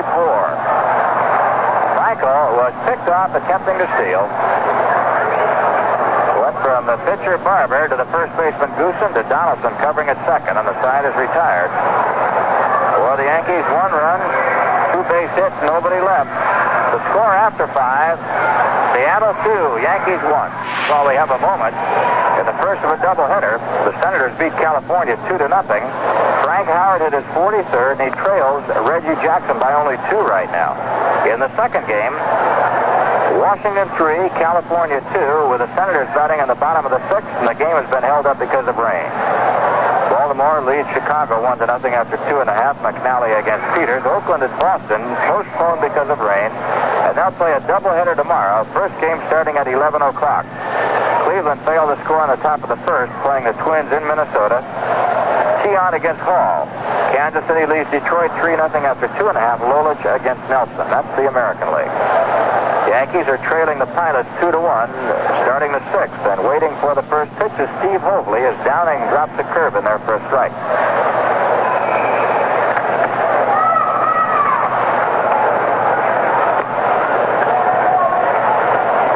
Started a bunt, takes it for strike 2. In the National League, the Mets are Los Angeles, Philadelphia at San Diego, later starts. In the suspended ball game, the Cubs hung on to win and beat Cincinnati 5-4. They're playing the regular game now. The Cubs lead 1-0 after 1. Kessinger homered for Chicago. In the other action underway right now, Cardinals 5 and Houston 0 after 2.5. So that's it in the National League. Wayne Hoveley, make that Steve Hoveley, now has a 1-ball, 2-strike count. Left-hand hitter against the left-handed Al Downing. Here's the pitch, and Hoveley takes it outside. 2-2. Curve just did miss.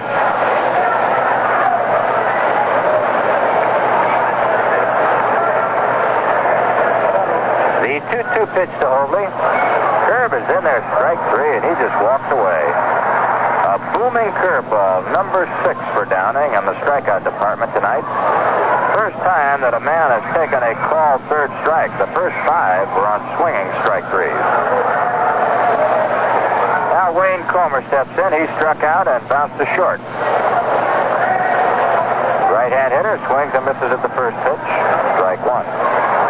Downing's personal high this year in strikeouts in one game is 8 on August the 19th. That was at Kansas City.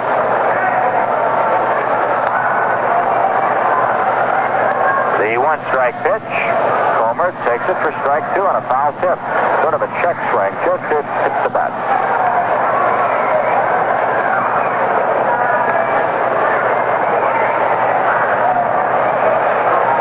Downing ready now into the windup. The Yankee left-hander delivers low. A ball and 2 strikes.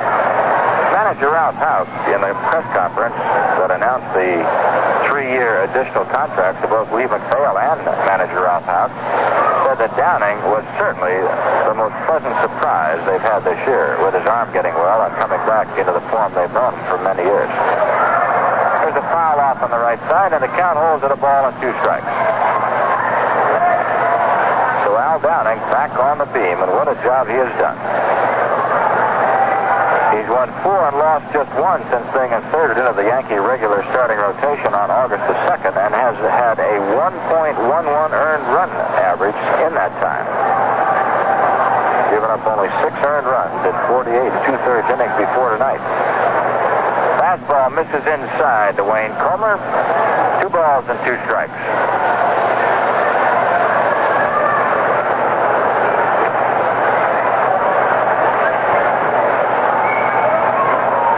Misses again for 3 and 2. On the year, the Yankees are 6 and 5 against the Pilots. They've won 6 and lost 5. If they lose tonight, they'll split the season. If they win, they'll hold a 2-game edge on the Pilots, 7-5 in the 12 games played. Outside ball 4, and Comer draws a walk, and while we wait for Danny Walton to come up, it's New York Yankee baseball. Let's pause for station identification. This is your guy, High Agent.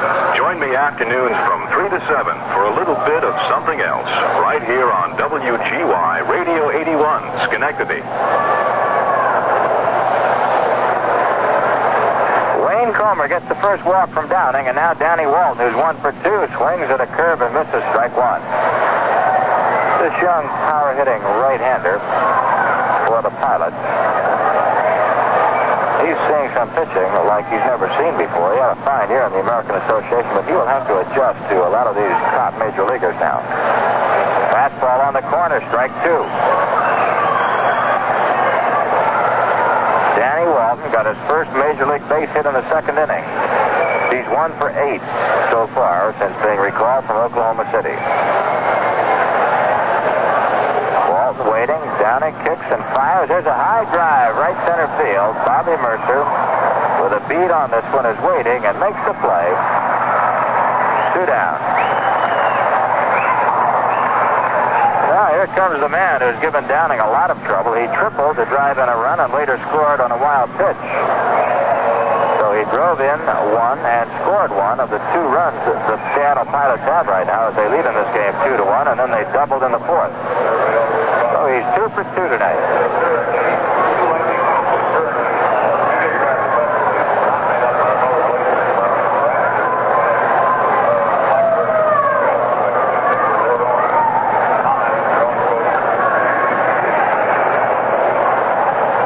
Attempted pickoff of Comer at first does not work as Downing sets again. Goosen takes inside for a ball. Goosen, the ex-Met, 2 for 2, batting at .280. Right-hand batter holds the bat on the end. Downing delivers, and Goosen goes after the changeup and misses. Strike 1. 1-1. Top of the 6th. Pilots 2 runs, 4 hits. The Yankees 1 run, 5 hits.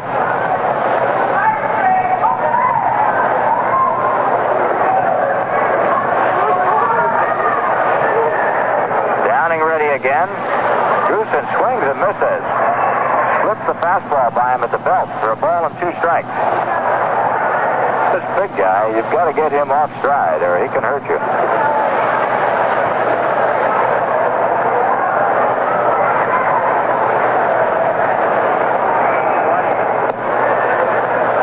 The 1-2 delivery now as Downing is at the belt again. Checks Comer. Here it comes, and Goosen swings and misses strike 3, and that's number 7 for Downing. Remaining sharp for the Pilots. No runs, no hits, no Yankee errors, and a man left. Score after 5.5. Seattle 2, Yankees 1. He was into the bottom of the 6th inning. Frank Fernandez returned. He was up there when Michael was picked off attempting a steal, so it'll be Fernandez, Mercer, and Wood.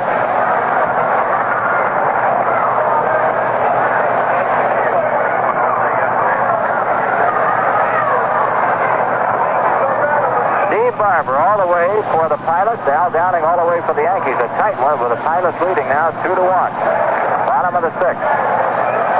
Fernandez takes the first pitch outside, ball 1. Barber moving right along. The 1-0 delivery. Right in there. 1 ball, 1 strike.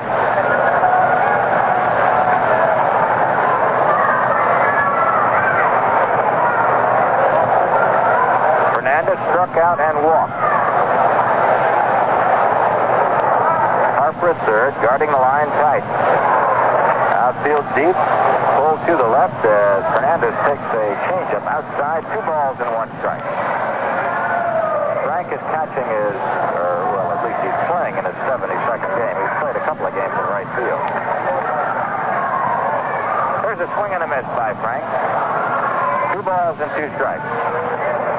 On the board says Stottlemyre leads the league with 21 complete games, and he pitched his 21st yesterday as he won his 18th. The 2-2 pitch on the way by Barber to Fernandez. He swings at a curveball and misses. Strike 3.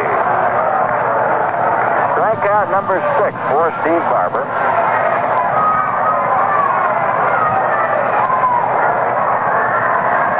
Here's Bobby Mercer, who flied to center and struck out.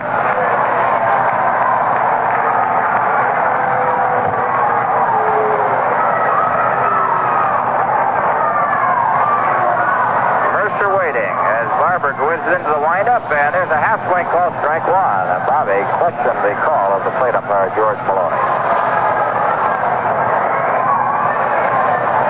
Fernandez has struck out 56 times in 192 at-bats. Strike 2 to Mercer.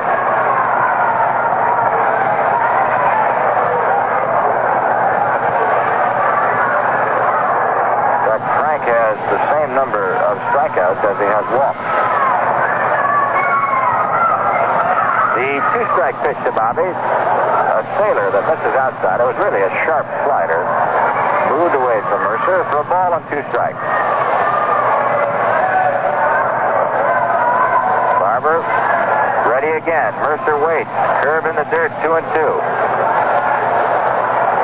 We'll have a rundown on all the scores right after this half inning in both the American and the National League.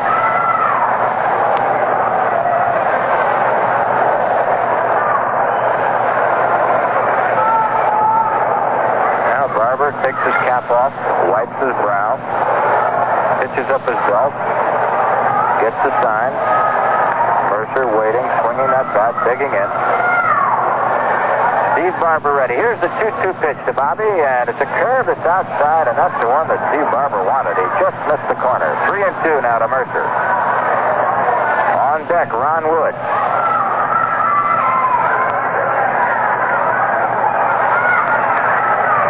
The payoff pitch to Bobby. Here it goes. Number 22 way back there, and it's in there.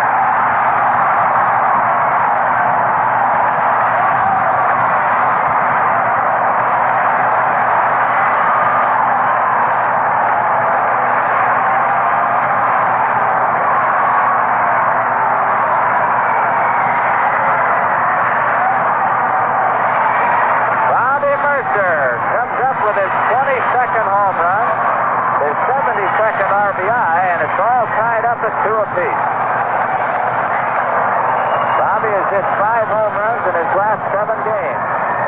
He He's also hit 5 of the 22 home runs this year against Seattle. A big blow. Now here's Ron Wood. Big blow for a ball. Mercer has been red hot with a home run. 5 in his last 7 games. He's now hit 22. 72 RBIs against Seattle. A big blow. Now here's Ron Wood. Big blow for a ball. Mercer has been red hot with a home run. 5 in his last 7 games. He's now hit 22. 72 RBIs. A high chopper to third. Nice play by Harper. Over to first, 2 down. Tommy Harper came in on a high chopper, one-handed it, and Ron Woods is out. Play going 5-3 if you're keeping score with us. From the third baseman to the first baseman. Now Jerry Kenny, who struck out and singled to left, steps in.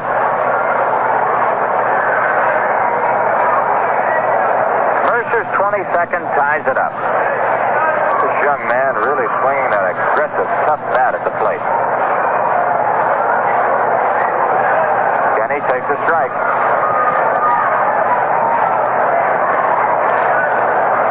Seattle with 4 hits. The Yankees now have 6.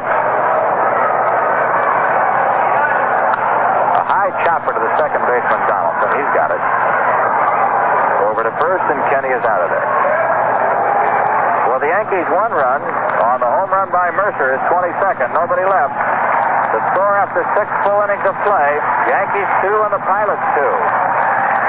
And now on the scoreboard, the Senators beat California 2-0 in the first of a twilighter. Hannon got the win, Messersmith the loss.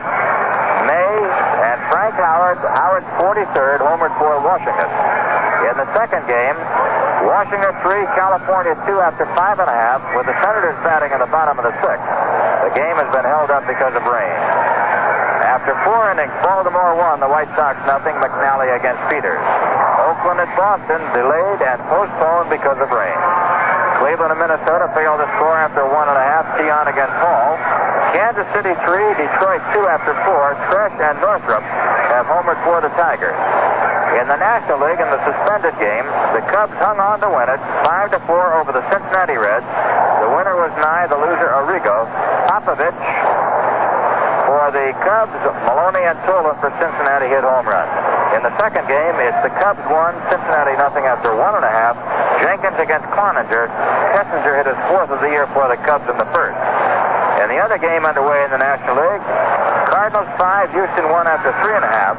And the Mets are at L.A., Philadelphia at San Diego. Right here in this ball game between the Yankees and the Pilots, it's all tied at 2 apiece. We go into the 7th inning, and coming on to tell you all about it, taking you down to the wire, is the scooter, Philip Francis Rizzuto. All right, Jerry Coleman, thank you very much. McNerney struck out, bounced to short. Downing's pitch.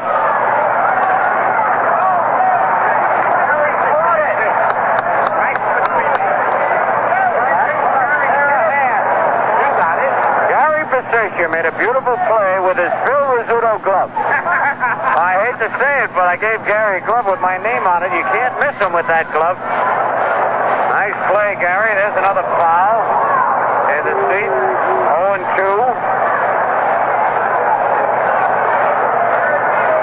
Scooter, I told you to keep that glove on. Get hit in that broken hand. 2 outs. Rather 2 strikes, nobody out. 2-2 the score. Downing's pitch, foul, back upstairs, out of play. Sandy Alper almost came up with 10 broken fingers on that foul.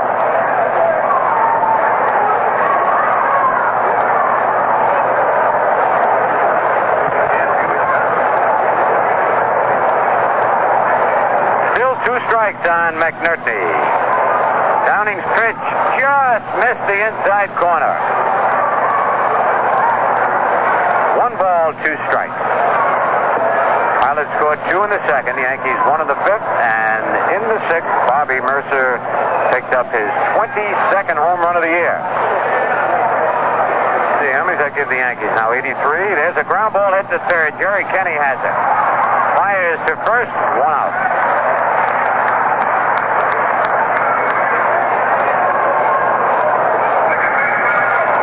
up John Donaldson, bounced to third, had an infield single.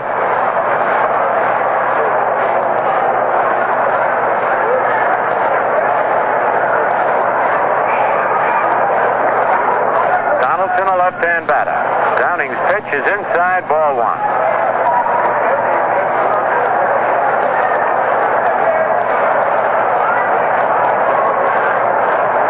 On deck, Ron Clark. There's the strike.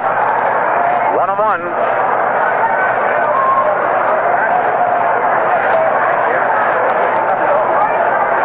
Ted Williams has the Senators playing great baseball. Won the first game 2-0. Made the second 3-2 at the end of 5. There's a pitch low off the shin guards of Fernandez. 2 balls and a strike. Frank Crissetti comes in, picks it up, looks at it, and flips it back to Downing.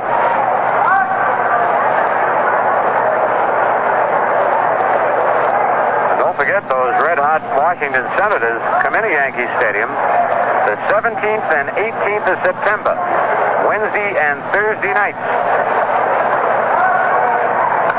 A fly ball to shallow left field. Roy White coming on, makes the running catch. Nice play by White. Rain is starting to come down a little harder right now, and the fans are scurrying. Clark's been up twice, both times popped to second base. Boog Powell has just hit his 35th home run of the year and the 5th with none on. And Baltimore is leading Chicago 2-0. High foul, that'll go back in the seats and out of play.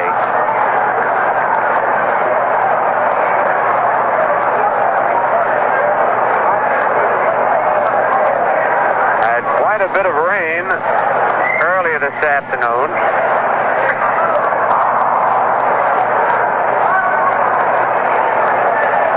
And it stopped just before game time. It had been drizzling throughout the game. Now it's coming down a little harder. Downing's pitch popped up. Horace Clark back. And Clark calling for it for the third time. Clark pops up to Clark. That's Ron Clark to Horace Clark. 3 up, 3 down. The score at the end of 6 1/2. Seattle 2 and the Yankees 2. Participating Atlantic dealers are offering a great bargain on stainless steel tableware. A 4-piece place setting of fine stainless is yours for only 99 cents every time you get 8 gallons of gasoline. And that's not all. With every place setting of dinner fork, salad fork, teaspoon, and knife, Atlantic dealers are giving away absolutely free an extra teaspoon. But the best thing of all is the stainless tableware itself. It's heavy-duty, rugged stainless designed to give a lifetime of service, and so carefully crafted and beautiful to look at that it will go with even your most elegant table settings. All of this for only 99 cents a place setting, with a 5th piece, the extra teaspoon, thrown in as a gift. That's a real steal. In fact, it's a stainless steel.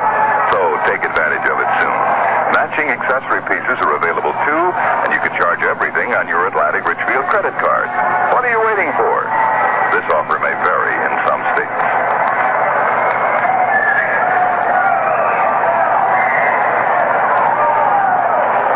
We get ready for the bottom of the 7th. Before we start the 7th, had some fans write us about an unusual situation. Say Chicago's playing Cincinnati, and the pitcher for Chicago gives up 6 runs to Cincinnati, and then the game is suspended because of curfew or something, and a month later they play, and that pitcher has been traded to Cincinnati. Well, he can come in and pitch the remainder of that game for Cincinnati, even though he had been knocked out of the box for the White Sox earlier that year. And another tricky question, he could be the winning and losing pitcher as Bamer tries to bunt and fouls it off. Chicago. Not the White Sox, the Cubs. What'd I say? Chicago and Cincinnati. Oh, I didn't mean to say the White Sox.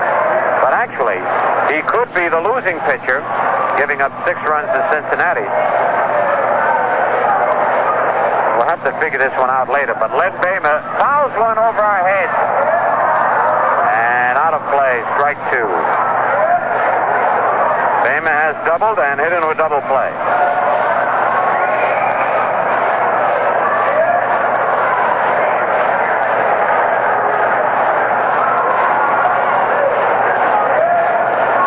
Check swing foul. 0-2.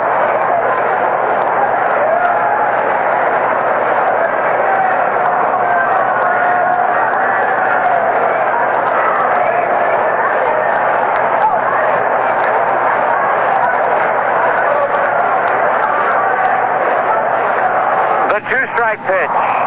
Hit in the air to shallow right field. Donaldson moves back, is under it, makes the catch. 1 out. That'll bring up Al Downing. Downing has struck out and popped to first base.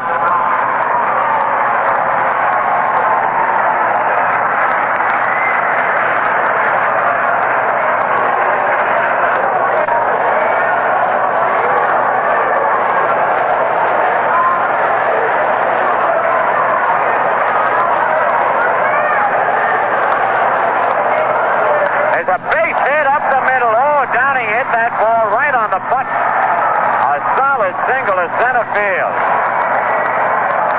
So Downing is on. Only his third hit of the year. And the batter now, Horace Clark, who has walked twice and singled and has scored a run. Clark now with 160 base hits, tying his previous high for base hits in the big league.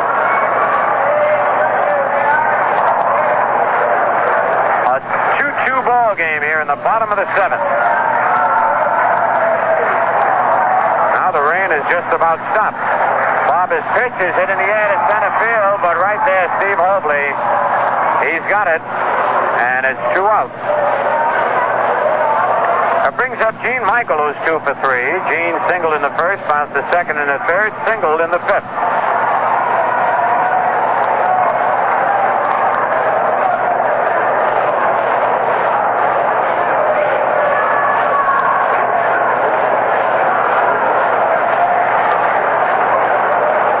Difference between Steve Barber in this game and the other game in which he started against the Yankees out in Seattle. Steve didn't even last the first inning. Bounce of foul past Dickhauser, strike 1.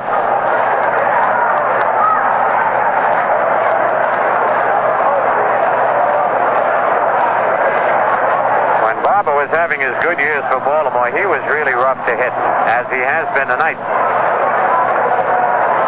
That's kind of an unorthodox pitching style. Seems to move towards first base when he pitches and throw across his body. Hit deep to left, but foul. Back into the seats, 0-2. His fastball really moves, and tonight he has come up with a change of pace, something we haven't seen him throw, at least not as consistently as he has been throwing it tonight.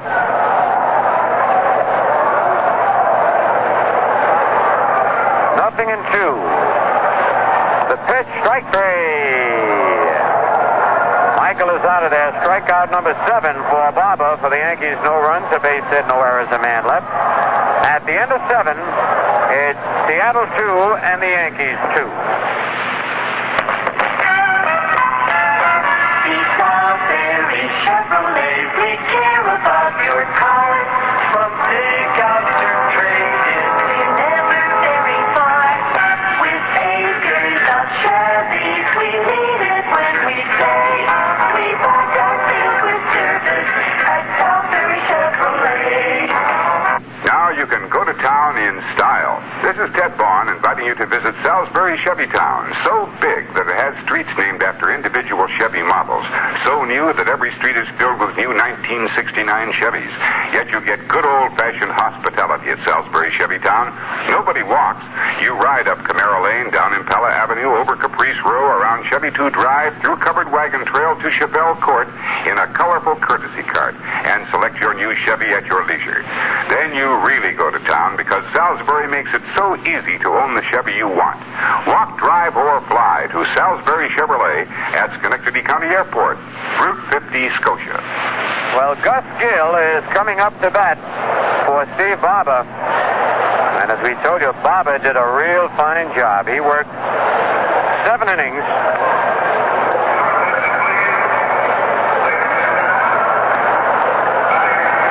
Which he allowed 7 hits, walked 3, struck out 7, and allowed 2 runs. Gus Gill coming on.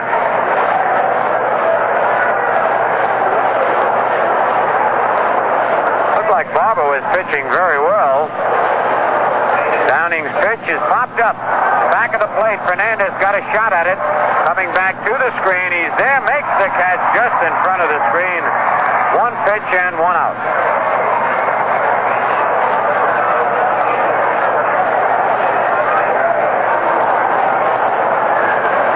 That brings up Tommy Harper.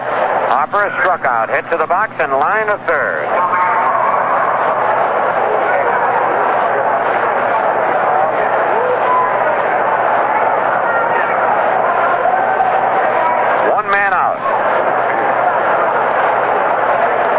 Pitch is on the outside corner, strike one call. 7,071 paid tonight.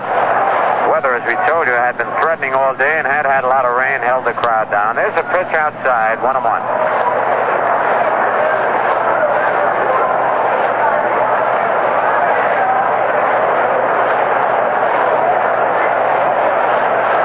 Downing's 1-1 delivery. He bunts, and it's foul. Picked up by Frank Fernandez on the first hop, but it was foul. Tommy Harper trying to get his first hit of this series. The Yankees have been able to keep him off the bases and keep him from stealing. In the second game of the twin bill yesterday, he walked twice and scored both times. That shows you how dangerous he is when he does get on. Even though he did not steal a base, he has 64 stolen bases to lead the majors. The 1-2 pitch. High foul. Fernandez got another shot at this one. He's got the room and makes the catch, and it's 2 out. So very seldom do you see 2 foul balls in a row hit back to the catcher, but there it was. And here's Steve Hobley 0 for 3. Bounced to first, line to short, and struck out.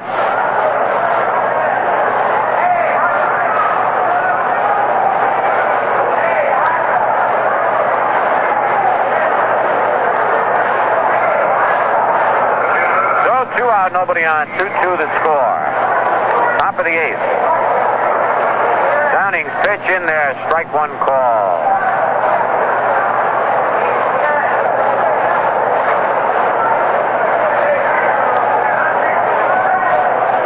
Curve is bounced to the shortstop. Gene Michael gets the big hop. Fires to first in time.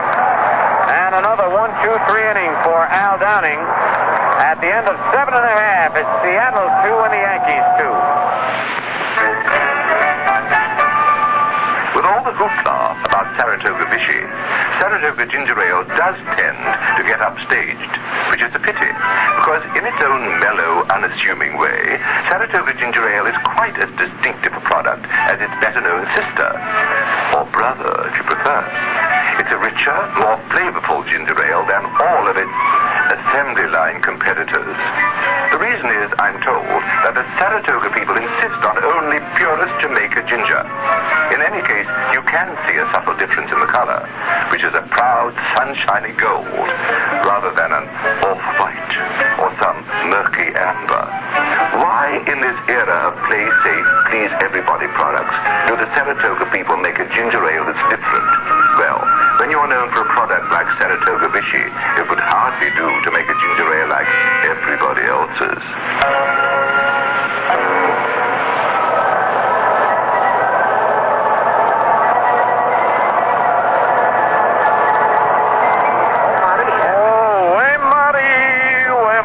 That's what Eddie Layton's playing on the organ right now. He said he was going to play that too. Wait a minute, Bill. I want to hear the rest of this song. They played Irish Eyes Are Smiling. I was quiet for you. At least you can show some respect for Way Marie. Okay, Eddie Layton, thank you very much. Who's pitching, Bill? Bob Locker has come on to do the pitching.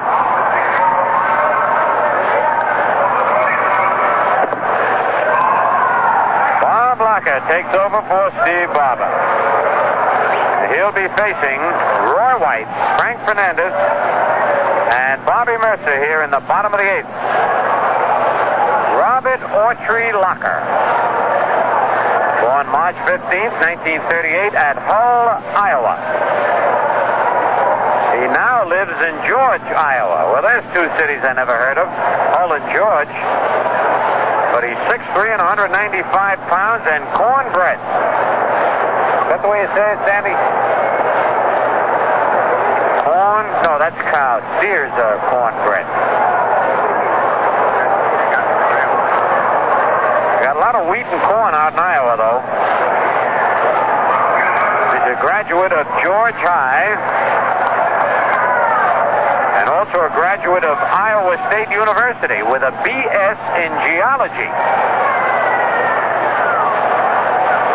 Pretty smart young man out there on the mound. All right, Roy White has fly to center, struck out, and hit a sacrifice fly. He drove in the first Yankee run of the game in the 5th inning. It's a ground ball to second baseman Donaldson. On one hop, he's got it, throws to first, 1 out. 1 pitch, 1 out. And now Frank Fernandez. Frank has struck out twice and walked.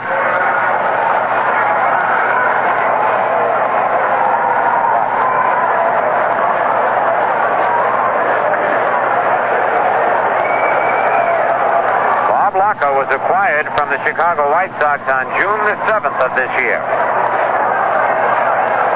They got him for Gary Bill, and Locker has done quite a job for Seattle. Fernandez takes the strike.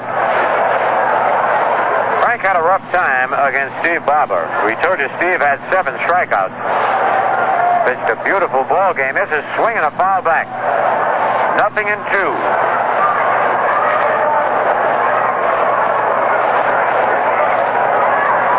Didn't appear that Barber had injured himself or that he was tired the way he was throwing.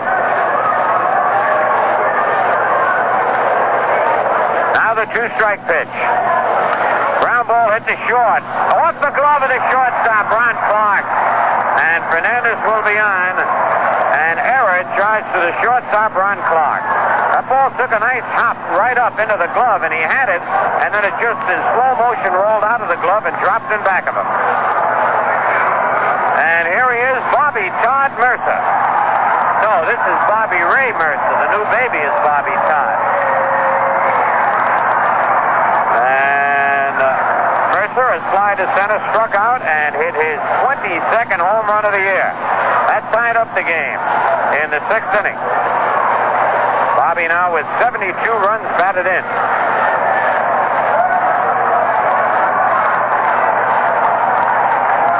All right, Fernandez at first, 1 out. 2-2 the score. Locker set, pitch to Mercer, strike 1 call.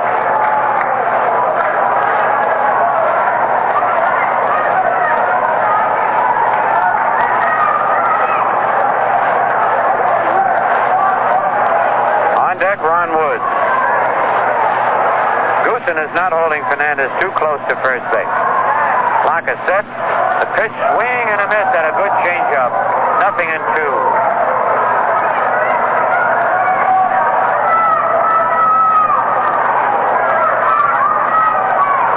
Bobby Mercer will be flying back to Oklahoma to visit with his wife and his new son, and they have a baby daughter. He'll be telling that youngster all about the home run he hit tonight. All right, Locker ready for the 2-strike pitch. Swing and a miss, strike 3. And right now we pause for station identification. Hi, Harry Downey speaking. Every day it's music and mystery. Stay close weekdays, 10 to 11:30 a.m. and 1 to 3 p.m. here on WGY Schenectady. Ron Woods has fly to center, foul of the catcher, bounce to third.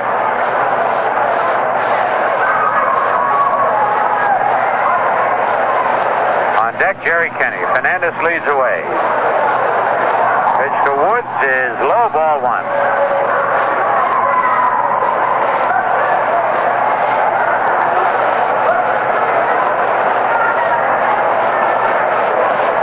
Two men are out. Stretch by Locker. Pitch is on the outside corner, 1-1. After 5 innings, Kansas City 3, Tigers 2. Washington won the first game over the Angels 2-0, lead the second 3-2 and a 5. Baltimore leads the White Sox 3-0 and a 5. Locker set. Pitch is inside, 2-1. Oakland at Boston postponed because of rain. Cleveland and Minnesota no score into 3. The Cubs won their completion of the suspended game from Cincinnati 5-4, and in the second game, it's the Cubs won Cincinnati nothing into 3. Cardinals lead Houston 5-1 into 4. Other games later on out on the West Coast. 2 men are out, 2-2 the score, bottom of the 8th. Lock's pitch is bounced back to the pitcher on one hop. He fires to first. That's all for the Yankees. No runs, no hits, 1 error, 1 man left. At the end of 8 full innings, it's Seattle 2 and the Yankees 2.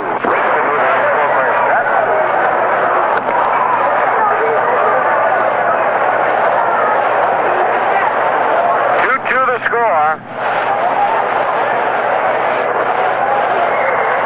Downing has allowed only 4 base hits. But as we told you in the second inning, they combined the single by Walton and the triple by Goosen and a wild pitch by Downing to get their 2 runs. All right, Comer struck out, bounced a short walk, hits one deep to left field. Ron Wood's coming over, calling for it, and one hands the ball. It was a little area of Roy White, but Roy listens very well to whoever's playing center field, and he got out of his way in a hurry. That brings up Danny Walton, single to left center in the second. That was his first big league hit. Struck out in the 4th, fly deep to right in the 6th.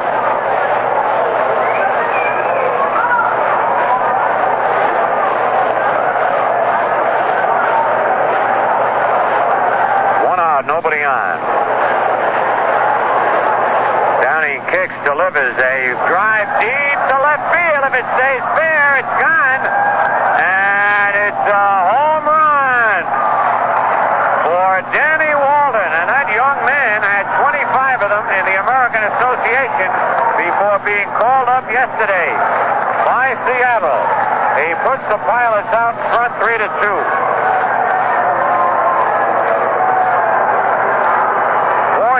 Towering home run. That ball was way up there and deep into the seats.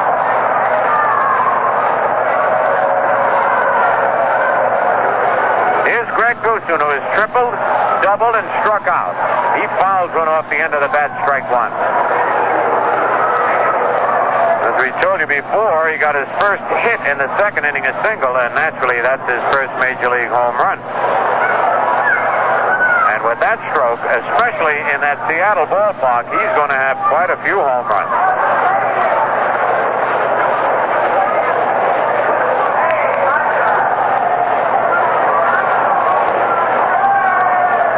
All right, 1 out, nobody on.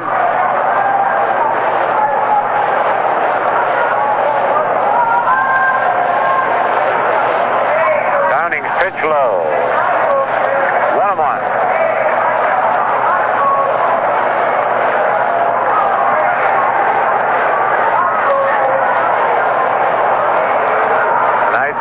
Besides Bobby Mercer and Danny Walton, Tommy Tresh of the Tigers, Lee May and Frank Howard of the Senators, Jim Northrup of the Tigers.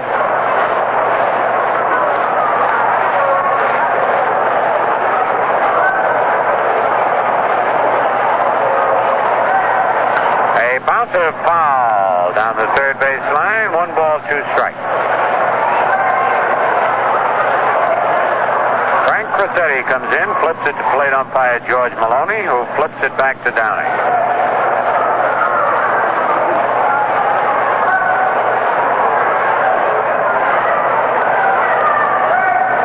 One out, 3-2. The Pilots lead. We're in the top of the 9th.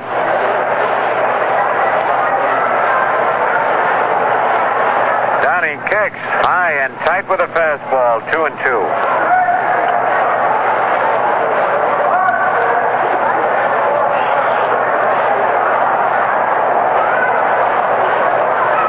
The 2-2 pitch. Changeup is high, ball 3. Full count.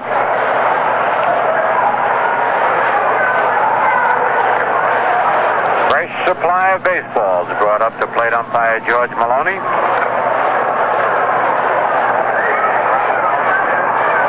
George Maloney, the plate umpire, a Bronx boy. The payoff pitch. pitch is bounced slowly down the third base line. If it stays fair, but it goes foul. It would have been a base hit. Look at that Guzman really digging down to first, but the ball kicked foul. Kenny was playing deep with 2 strikes on him. George Maloney went to Powell Memorial High School. That's the same high school I believe Lou Alcindor went to. That's right.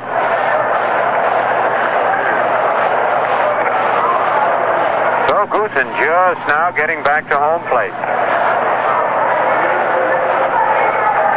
Still 3-2.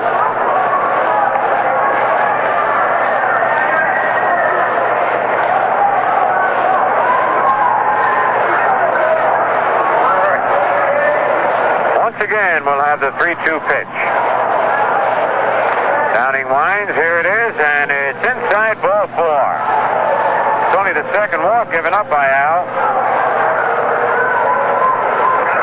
We look ahead to the Yankees in the bottom of the ninth. They'll have Kenny, Bamer, and then a pinch hitter for Downing. We're going to have a pinch runner for Greg Goosen. Could be Ray Euler, but we'll wait and... Mike Egan, that's who it is. Mike Egan, and Mike can also play first base. And he wrecked the Yankees in yesterday's second game, a base hit that tied it up in the ninth, and then a 3-run homer in the 13th.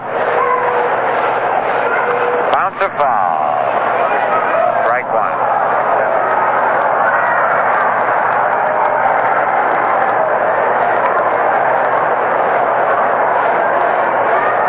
Only 1 out.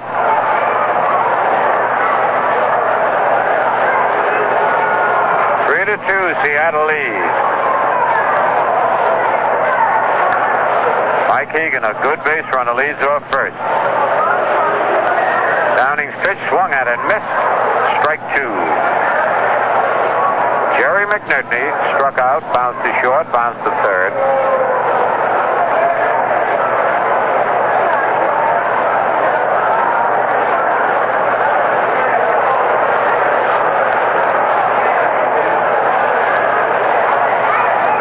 Good lead. He pops one in the air. Horace Clark digging back. He's not going to get it. Drops in for a base hit. Horace Clark trying to make a catch with his back to the infield. Couldn't reach it. And McNerney pops a little Texas leaguer in the shallow right center. 6th hit for the Pilots, and now John Donaldson bounced to third, singled, and flying to left. Runners at first and second.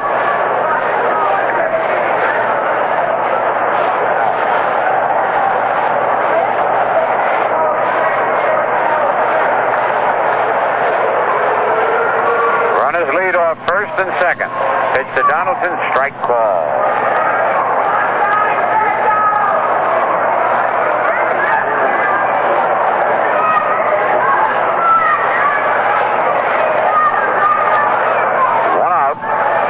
On Donaldson.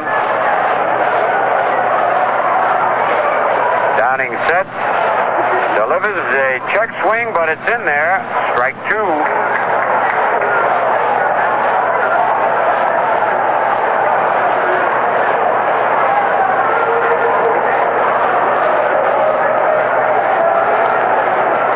Al Downing taking a little extra time.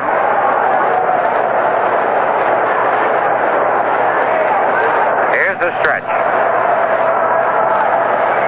High with the fastball. 1 ball, 2 strikes.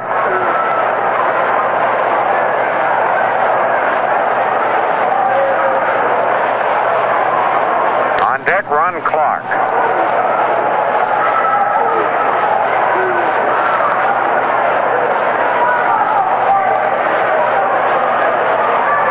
Now Downing stretches. Wheels around, throws the second. Oh, and it gets away from Clark. And Hegan cannot go. He had dived back into the bag. And Bamer came all the way over to retrieve. Heads-up play by Len Bamer. Horace couldn't locate the ball. A good throw would have had Mike Hegan that time, but Downing threw it in the dirt, kicked off the knee of Horace Clark, high in the air. But Hegan, who had scrambled back on all fours to the bag, couldn't get up and break for third. The count, 1 ball, 2 strikes, 1 out. 3-2, the Pilots lead, top of the 9th. Downing sets. The pitch is swung at and missed, strike 3. Strikeout number 8 for Al Downing. And that's the most strikeouts Downing has had in any one game this year. That was back on August the 19th against Kansas City. Ron Clark, 3 times he's been up and 3 times popped to second base. You better. They're going to tie it up. Downing sets. The pitch foul just below it.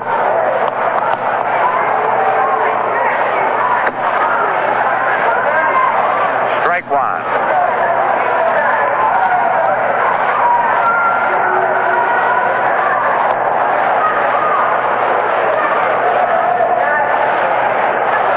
Rubs up the new baseball.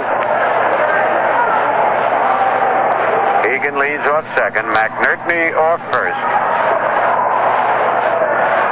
Downing's pitch, swing and a miss. Strike 2 on a good changeup. Both Downing and Steve Barber, who started at beautiful change of paces tonight.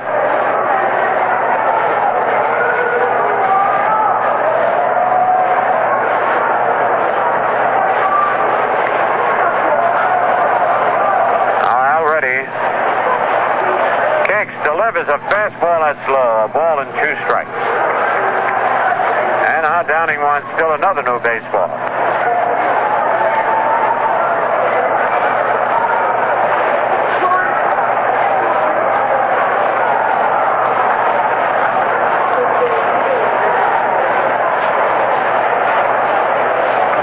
Two out, 2 on, 3-2, the Pilots lead. Stretch by Downing. The pitch, swing and a miss, strike 3. So Downing has a new high now in strikeouts, 9. But the Pilots pick up a run on 2 hits, no errors, 2 men left. And at the end of 8 and a half, it's Seattle 3, the Yankees 2. All right, we get ready for the bottom of the 9th inning.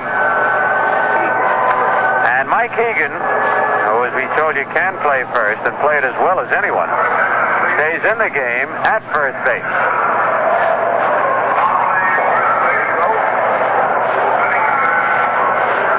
Bob Locker will be pitching to Jerry Kenney. Jerry is 1 for 3 tonight. He struck out in the second, single to left in the 4th, bounced to second in the 6th. The Pilots lead 3-2.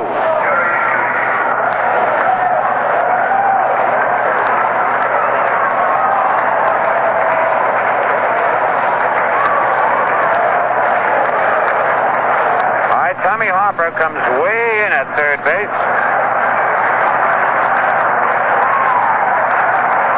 Yankee fans trying to get something started, and Kenny almost gets hit with the first pitch, ball 1.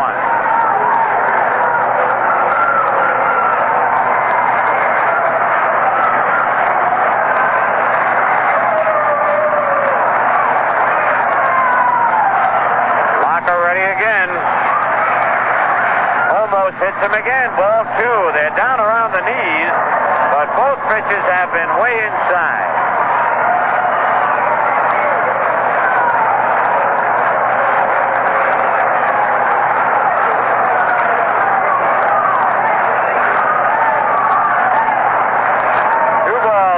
Strike. Bottom of the 9th inning. The windup. The pitch. Outside, ball 3.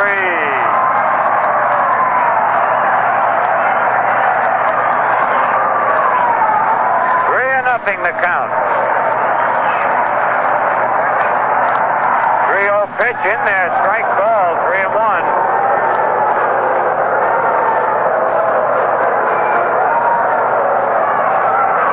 To rain hard again here at the stadium. The 3-1 pitch. Ball 4. Kenny is on.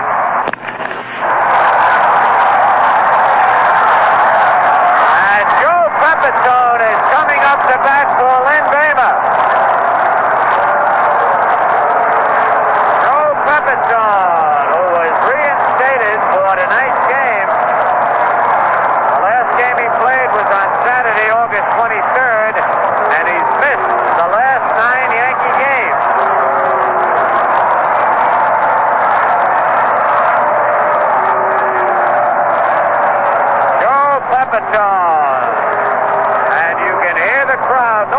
excites the crowd here at Yankee Stadium like Pepitone, one way or the other. Pepe batting .248, 15 doubles, 3 triples, 24 homers, 64 runs batted in. Nobody out. Here's the stretch. Pitch to Pepe. Ground ball hit hard. Oh, what a play by Egan. He has to throw to first in time to get Pepe, but he took a base hit away from Pepitone. Joe hit a bullet on the ground, and nobody but Mike Egan could have made that play. Beautiful play by Mike. Quick reflexes. At second base is Jerry Kenney, who slid hard, and he is getting up slowly. He slid late in his second base, and those bags don't move.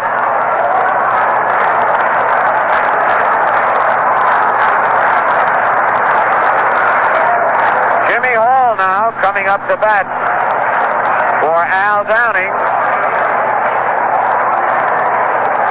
Jimmy Hall batting .227.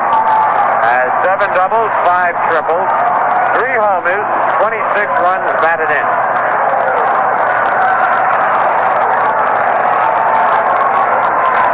Kenny, the potential tying run at second base. 1 out. 3-2, the Pilots lead. Bottom of the ninth. Stretched by Locker. His pitch inside, ball 1.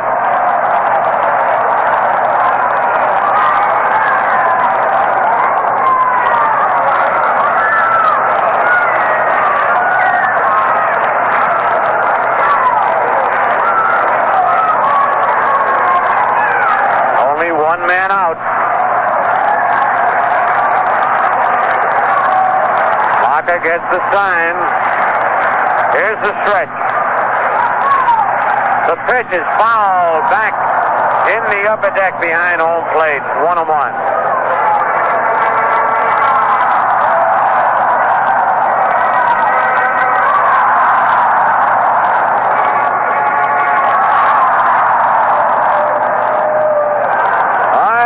Played the charge call. Let's see if the Yankees can charge right now from behind. They trail 3-2. Locker sets. The pitch way outside. Ball 2-1.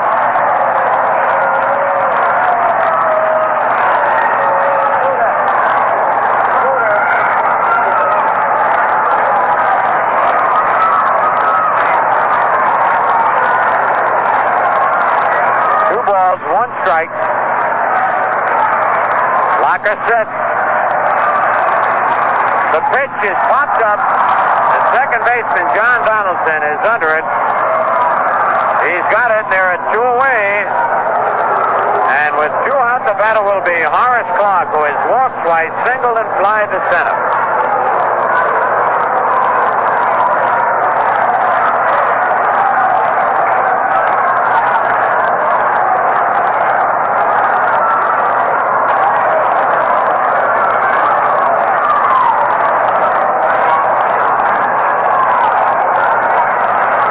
Kenny at second base. The Pilots leading 3-2.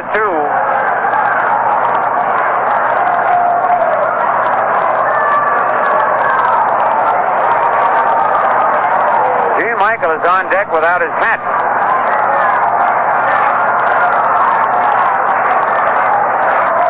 All right, Locker ready now. Tough man up there, Horace Clark. Here's the stretch. Pitch to Horace. Bounce ball outside of first. Elson Howard knocks it down. Goes back to pick it up. Ellie flips it back to Bob Locker. 1 strike on Horace Clark. They give Horace a lot of room down the right field line. And hopefully is playing a very, very shallow center field. Man, he is way in. So is Danny Walden in left field. Homer fairly deep in right. Locker set. The pitch is lined to right field. And in for a base hit. Then he comes on to score, and the ball game is tied up at 3-3.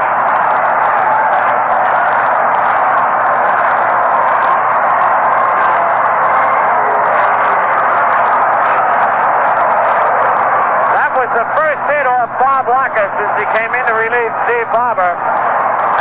Horace Clark gets his 161st base hit of the year and one of the biggest all year. His 42nd run batted in. The score is tied 3-3. And the batter, Gene Michael. And that base on balls came home to haunt. 3-3. Both teams had scored here in the ninth inning. Pilots on a homer by Danny Walton. The Yankees on a walk. A ground out. And a two-out single by Horace Clark. Stretch by Locker. The pitch is taken low. Ball one.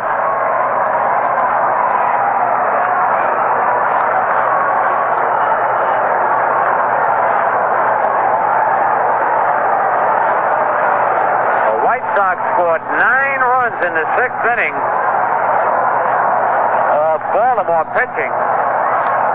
Oh, we'll give you all the scores at the end of this half inning. All right, ready for the 1-0 pitch. There goes Clark. Pitch out, and they can't get him. How do you like that, Horace Clark? They pitched out, and McNerney didn't even throw the ball. Horace gets his 25th stolen base of the year. Clark at second with 2 outs, 2 balls, no strikes on Gene Michael. McNerney called for the pitch out. He went out and gloved it one-handed, then couldn't get the ball out of his glove, so decided not to throw. Here's the stretch. The pitch on the inside corner, 2-1. They give Gene Michael a lot of room down the right field line. Boy, that Wayne Comer is well over in right center. He's right even with the Yankee bullpen.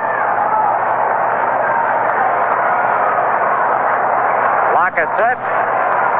The pitch swung at and missed. Strike 2, 2-2.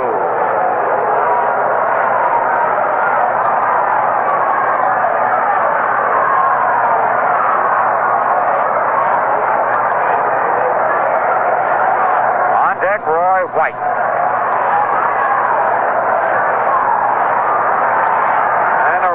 Starting to come down again. Here's the stretch. The pitch, he checked it.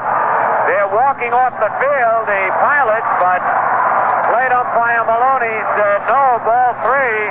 Joe Schultz jumped out of the dugout, goes back down again. The whole Seattle team started to walk off the field, thinking Gene Michael had swung.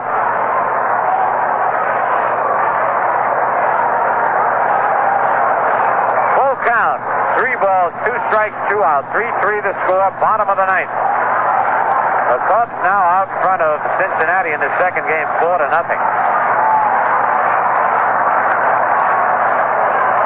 Here's the stretch by Locker. The pitch, line to center field, but right there is Hobley, and he makes the catch of a hard-hit line drive. But the Yankees tied up with 1 run, 1 hit. There were no errors and a man left. And at the end of 9 full innings, it's Seattle 3 and the Yankees 3. Jack Aker has come on to do the pitching, and Joe Pepitone stays in the game at first base as we pause for station identification.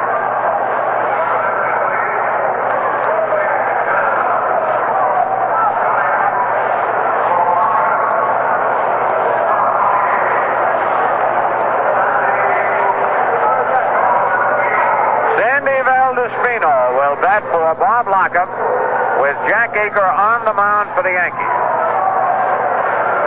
A 3-3 ball game, top of the 10th. Aker's first pitch is taken low, ball 1.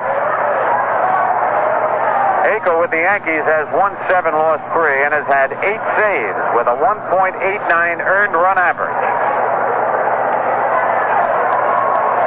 His pitch is bounced to the shortstop. Michael comes in, has it, fires to Pepitone. 1 out.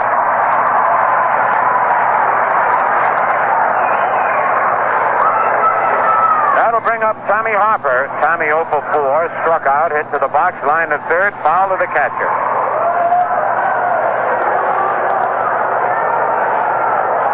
So these same 2 teams, the Pilots and the Yankees, battled 13 innings in the second game yesterday. And we're in the 10th inning. here tonight.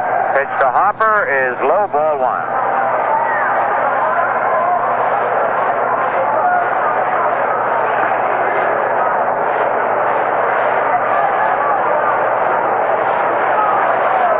Aker winds his pitches line. There's a base hit in the right center field.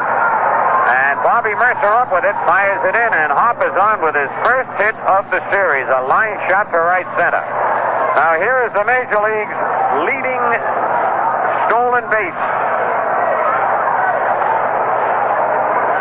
in stealing. He's the base stealer, the leading base stealer in the big leagues with 64. This will be his first opportunity to try and steal a base in this series. One man is out. I know he's walked, Bill, but there were men on base. He was sacrificed over once by Hobley on the first pitch. Throw to first, Hopper back just in time. The other time he walked with a man on second, so he couldn't steal. He takes a big lead at first base. Stretched by Aker.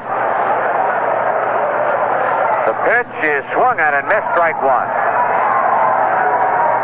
Hobley's 0 for 4. Bounced to first, line to short, struck out, and bounced to short. One man out in the top of the 10th.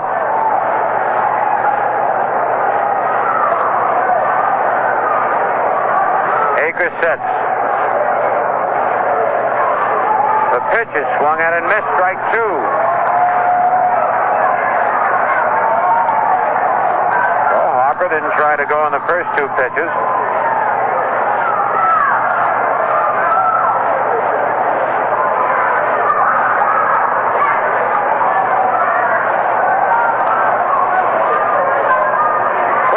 First base, good play by Pepitone. Boy, that Pepe caught it on one hop, fell over Harper, and that ball, had it gotten by, would have allowed Harper to go all the way to third base. Fine save by Pepitone.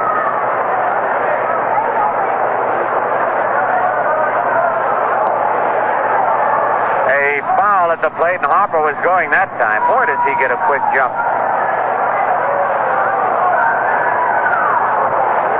Still 0-2 on Steve Hobley.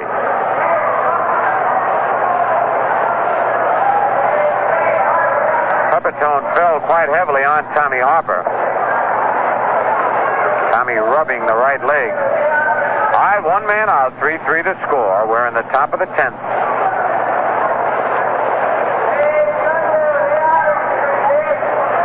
Jack Aker in relief of Al Downing, and Downing worked 9 beautiful innings again. Pitch out, but Harper was not going. It's 1 ball, 2 strikes. Al allowed only 6 base hits, walked only 2, struck out 9, which is his high for the year in strikeouts in one game. He allowed all 3 runs. Harper with a big lead.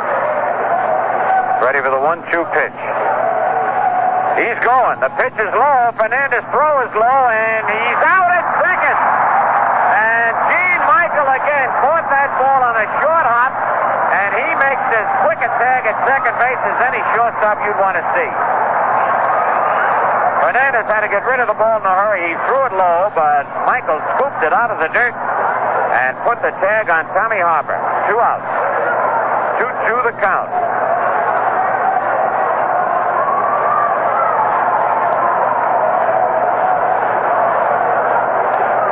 The 2-2 pitch, swing and a miss, strike 3. So for the Pilots, no runs, a base hit, no errors, nobody left. And at the end of 9 1/2, it's the Pilots 3 and the Yankees 3. All right, Roy White will lead it off, and Diego Segui is out on the mound. Bob Locker worked 2 innings. He allowed only 1 hit, but that's the hit by Clark that drove in the run. He walked only 1, and that was the man that came in to score. Struck out 1 and allowed 1 run. So Roy White, who was flying to center, struck out, hit a sacrifice fly, and bounced to second. Will lead off for the Yankees here in the bottom of the 10th. Diego Segui.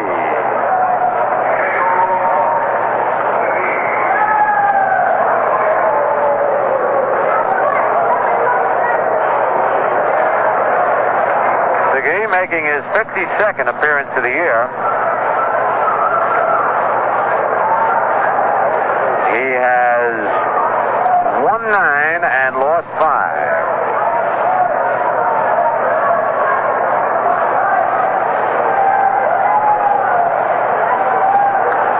Segui taking his warm-up tosses.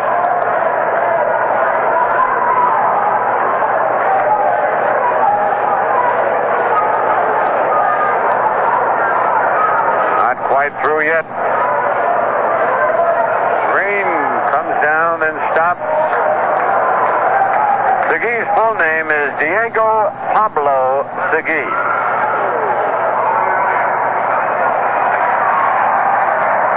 He was born in Cuba, now lives in Kansas City, Missouri. 6 feet tall, 180 pounds.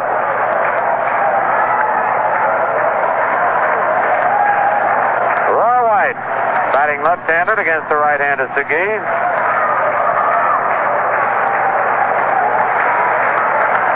On deck, Frank Fernandez.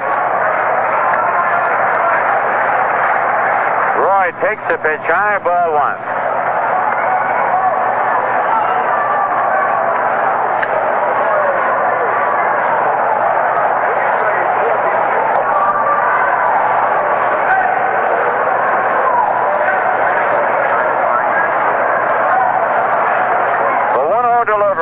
Swing and a miss, 1-1. He went after a good fastball. Could that be the end of the first?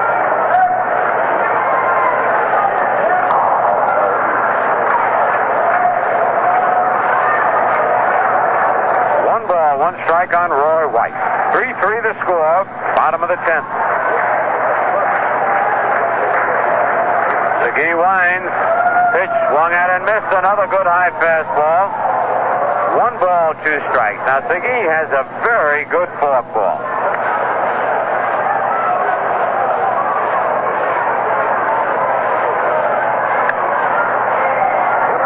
Stands with his feet together. Goes into the windup, rocks back, steps on the rubber. The forkball is hit in the air to right field. Coming on fast is Comer and makes the running catch. Roy White hit that ball right off the end of the bat. Comer had to get a good jump to make that play on the dead run. 1 out, and now Frank Fernandez. Frank has struck out twice, walked, and reached on an error.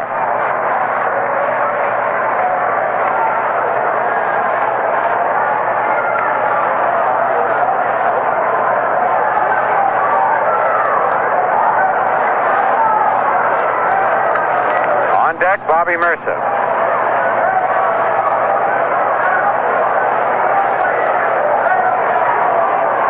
Is a strike on the outside corner.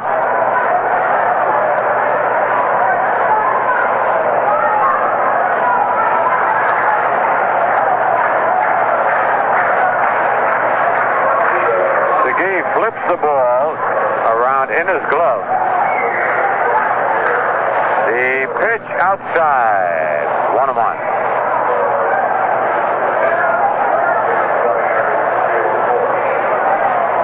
Ball, 1 strike, 1 out.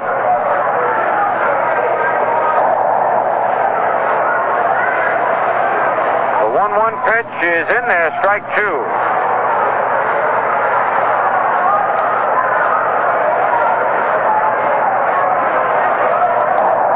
One ball, 2 strikes.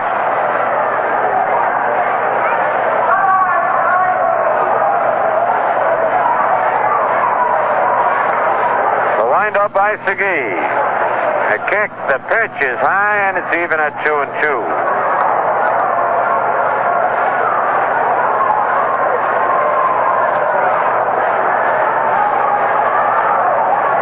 Two balls, 2 strikes, 1 out. Outfield deep and around towards left on Fernandez. 2-2 pitch is fouled out of play and back of the plate. Wayne Comer has moved way over. Now he's in front of the auxiliary scoreboard in right center field. Fernandez very seldom, if ever, hits a ball to the right of second base.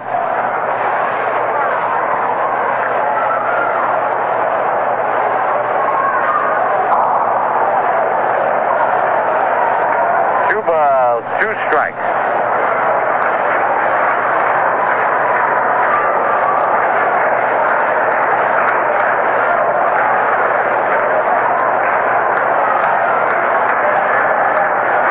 Segui ready, the windup. Fastball swung at and missed, strike three. Fernandez goes down for the third time tonight. First strikeout by Segui, and here's Bobby Mercer. Bobby has flied to center, struck out twice, and homered. His 22nd home run of the year.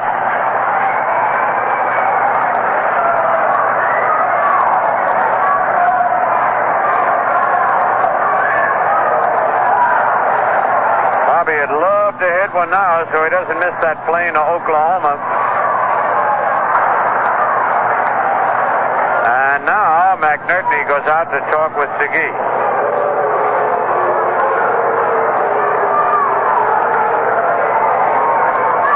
Very short huddle out on the mound.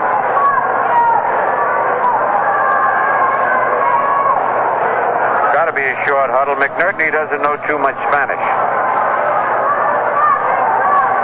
All right, 2 men out, nobody on. 3-3 the score, bottom of the 10th. Outfield deep now and around towards right. Wayne Comer with his back almost against the 344-foot sign.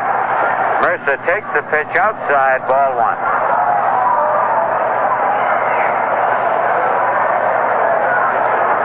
Ron Woods on deck.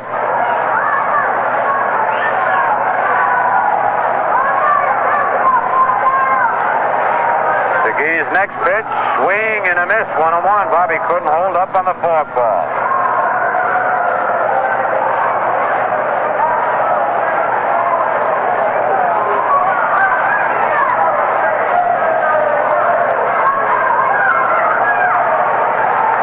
All right, all ready now for the 1-1 pitch. The high kick, the pitch, swing and a miss, and another forkball, a ball and 2 strikes.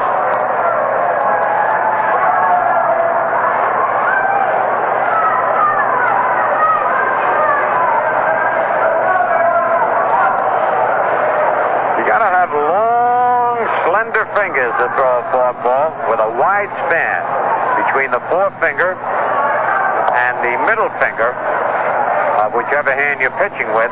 Comes out like a knuckleball. There it is again, a swing and a miss. McNerney drops it, throws to first in time, and Bobby Mercer is struck out for the third time tonight. 3 up, 3 down for the Yankees, and at the end of 10 full innings, it's Seattle 3 and the Yankees 3.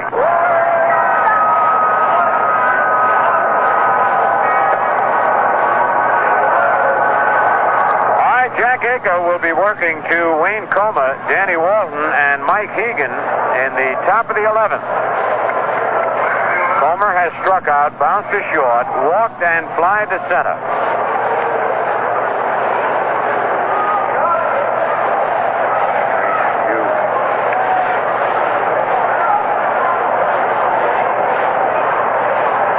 Pitch to Comer is a curve in there, strike call.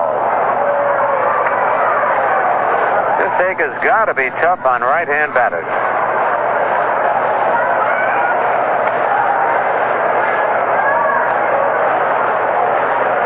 Jack winds the pitch on the outside corner, strike 2. He started him off with a curveball, then a fastball, both of them nipping the corner. On deck, Danny Walton.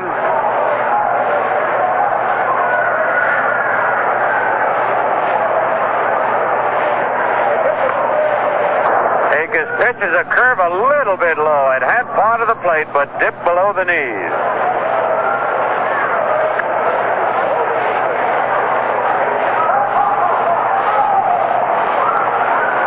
All right, 1 ball, 2 strikes. Aker winds. His curve is a little bit high this time, 2-2. Aker trying to get Comer to swing at a bad pitch.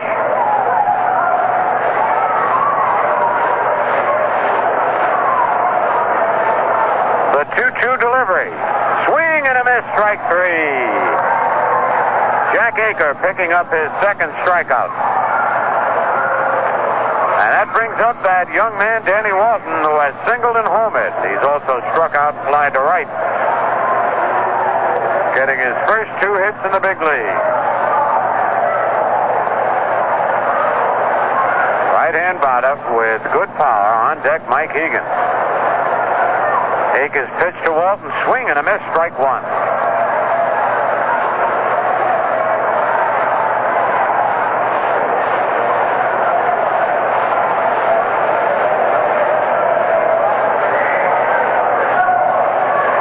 Aker winds again. Foul outside of third base. Frank Crissetti wisely jumps away from that one. Hit a little too hard. 0-2 on Danny Walton. 1 out, nobody on. Top of the 11th, all tied 3-3. Joe Pepitone back in action tonight. Pepe was used as a pinch hitter, and he had a base hit taken away on a fine play by Hegan. There's a curve outside. A ball and 2 strikes.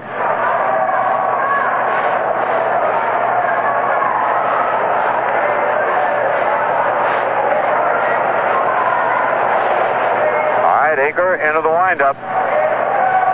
Curve low and away, and it's even at 2-2. Same pattern he used on the leadoff man this inning, Wayne Cromer. Got ahead of him 0-2, nibbled on 2 pitches, got the count at 2-2, and then struck him out.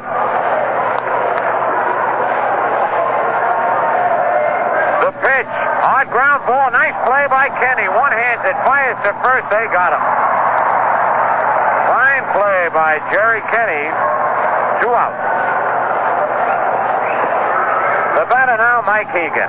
Mike has not been a bat in this game. He went in as a pinch runner for Greg Goosen in the 9th inning. Stayed in the game at first base.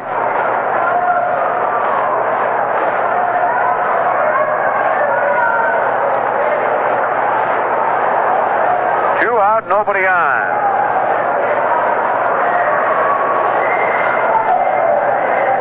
Left hand hitting Mike Hegan.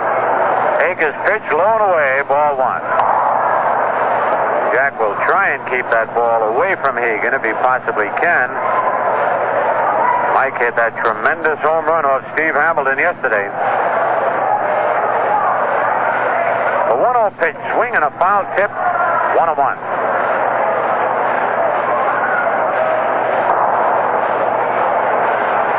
Mike Hegan has a beautiful build, and he's well coordinated.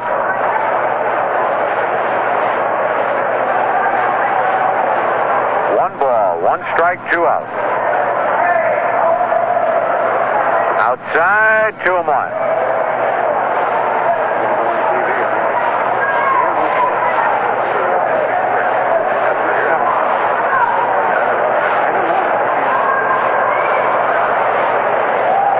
The 2-1 pitch, lined, and a great play by Horace Clark. Oh, man, Horace Clark timed his leap beautifully and backhanded a solid line drive by Mike Hegan. 2 great plays there, 3 up, 3 down. At the end of 10 and a half, it's still tied Seattle 3 and the Yankees 3. You know, a beer shouldn't leave you with a filled-up feeling, says Nicholas Paola of Roselle Park, New Jersey. I like a beer that's not too heavy, says Thomas Moriarty of New London, Connecticut. And I like a beer that doesn't bloat you, says Arthur Downing of West New York, New Jersey. I like a beer that doesn't make you feel like a balloon, says Douglas Elworth of West Orange, New Jersey. All of these gentlemen participated with many other people in the 1969 beer taste test when Peel's challenged leading brands for the Eastern Championship of Beer. They preferred Peel's to the other beers they tasted. Why? Well, there's really no great mystery about it. Peel's, you know, is a real draft beer, and draft beer tastes lighter. It doesn't leave you with a build-up feeling. What Peel's does do is give you a smooth, fresh taste every time. And taste, after all, is the name of the game. Once you try Peel's Real Draft, you'll understand why no other beer in the 1969 taste test could beat it. Peel's Real Draft, the beer with the winning taste. And as Doug Elworth put it, it doesn't leave you feeling like a balloon. In the bottom of the 11th inning, it'll be Ron Woods, Jerry Kenny, and Joe Pepitone to face Diego Segui. Ron Woods has fly to center, foul to the catcher, bounce to third, and hit to the box. Been excellent pitching tonight, all the way around on both teams. Steve Barber, Bob Locker, and Diego Segui for the Pilots. And for the Yankees, Al Downing and Jack Aker. And as we get ready for the bottom of the 11th, here is Frank Messer. Good enough, Phil Rizzuto. Thank you very much. Ron Woods will lead it off for the Yankees. McGee's first pitch is bunted down the first base line, and Woods is safe. Egan grabbed the ball, made a dive for Woods, but Ronnie scooted past him, and Woods is on with a leadoff bunt single here in the bottom half of the 11th inning.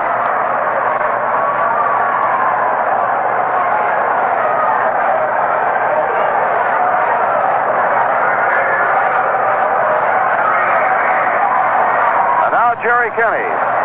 Kenny walked leading off the ninth. Came in to score the tying run on a base hit by Horace Clark.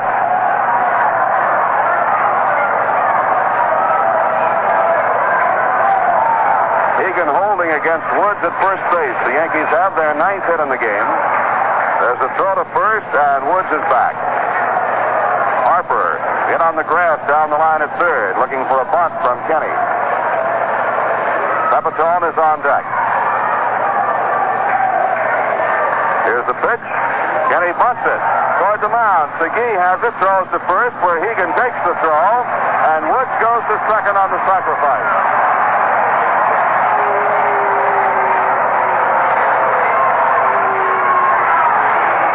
So Pepitone up there, and they may put him on. Chopay is on deck to bat for Aker.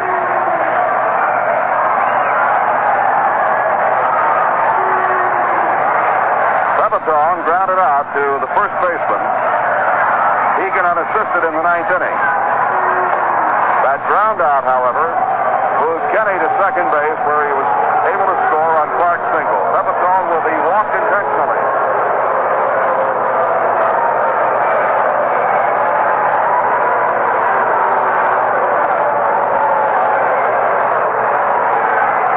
Back to second base, but no play on Woods as he slid back in.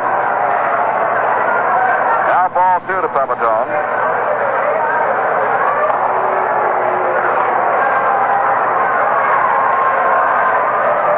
Ball three. Another throw to second base, and again Woods gets back.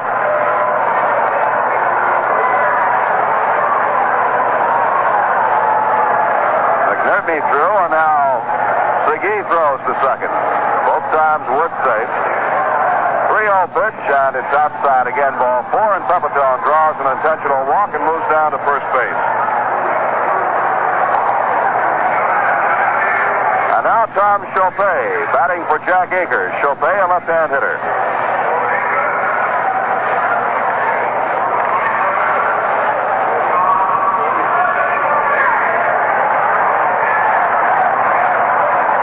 Hitting 103.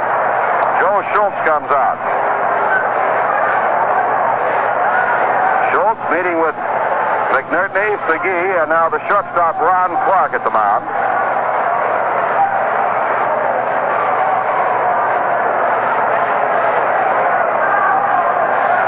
Ron Woods, good speed at second base.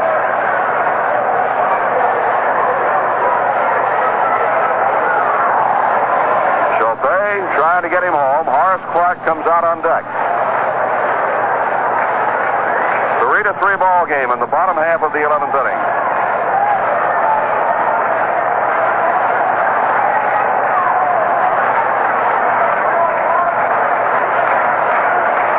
Kenny, the runner at second, and the pitch. Swung on and missed. A curveball. Jerry Kenny at second base, looking in over the pitcher's shoulder, trying to pick up the sign.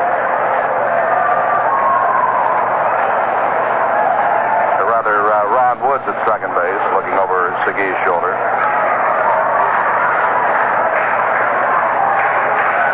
Check swing, and the pitch is low. Maloney says it's a ball. And now Segui coming down from the mound, asking plate umpire George Maloney to check with the third base umpire Larry Barnett on that swing. Maloney says it's a ball. I called it a ball. To the ball it stays. 1-1.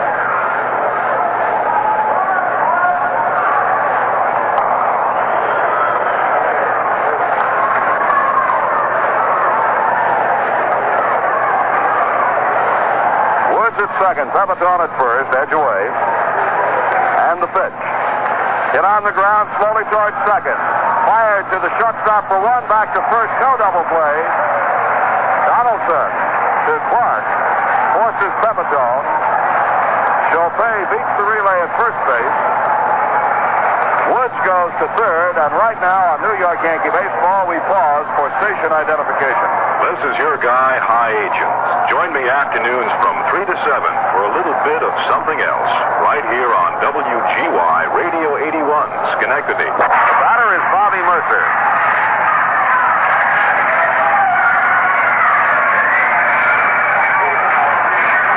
Mercer has one hit tonight and then went all the way to the right field seats. His 22nd home run of the year, which tied the ball game at 2-2 in the sixth inning.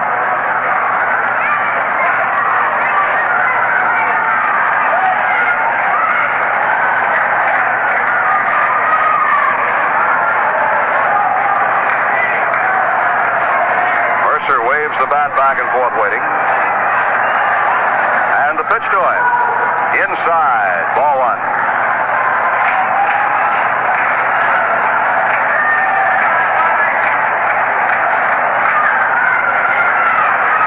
Bottom half of the 12th. Tied up 3-3. Next pitch, low and away.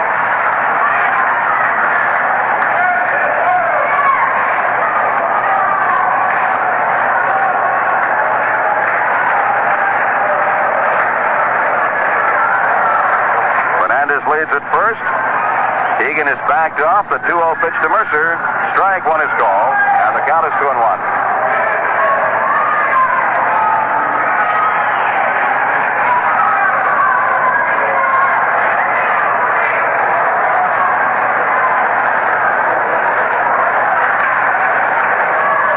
Deal. Mercer lines it through the hole into right field, base hit. Fernandez stops at second base as Cover fires back in. So the Yankees have runners at first and second with 2 outs. The batter will be Ron Woods. Woods beat out a bunt leading off the 11th inning. So he is 1 for 5.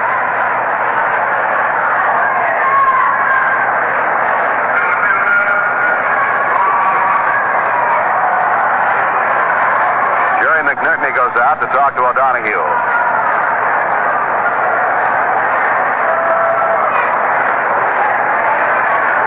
At the moment, Rod Carew of the Minnesota Twins does not have enough official at-bats to qualify in the batting race as of this moment. So the American League's top hitter right now is Frank Robinson of Baltimore, hitting .321. Message flashed on the scoreboard. Conference breaks up. We're ready to go. O'Donohue to Woods. And the first pitch, Ronnie hits it on the ground to short. Clark is up with it, fires to second base in time to force Mercer, and the side is retired. For the Yankees, no runs, a base hit, no errors, and 2 men are left. And at the end of 12 full innings, the score, the Yankees 3 and the Seattle Pilots 3. September 20th, Grambling College will play Morgan State College here at Yankee Stadium in the second annual Invitational Football Classic. Net proceeds from this game, sponsored by the Football Coaches Foundation, will be donated to the Street Academy program of the New York Urban League to help give deprived youngsters a chance at a decent education and a good future. Tickets are now on sale at Yankee Stadium, Yankee PRS ticket offices, at Grand Central Station, Schrapp's Restaurants, selected branches of First National City Bank, and the Freedom National Bank in Harlem. Tickets are priced at $8.50, $5.50, and $3.50. Get your tickets now to see a great football game, and at the same time, help give a youngster hope for his future. That's Grambling College and Morgan State, football September 20th.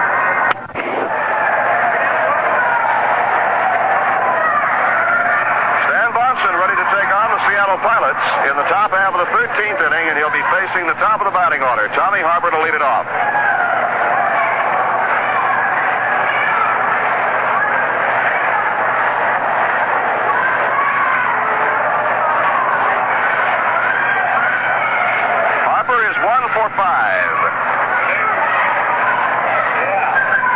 be followed by Hobley and Comer.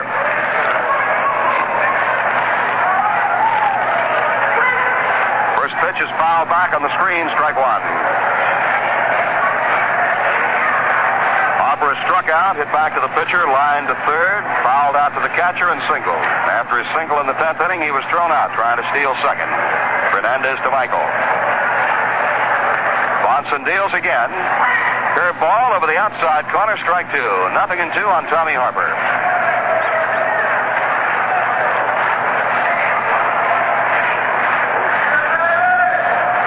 Bonson working quickly. Cuts it loose again. Another breaking pitch. This one outside. 1 ball and 2 strikes. Kenny at third, hugging the line, but behind the bag against Harper now with 1 ball, 2 strike count on him. Michael and Clark up the middle. Outfield fanned out. 1-2 pitch coming. It's high. 2 balls, 2 strikes.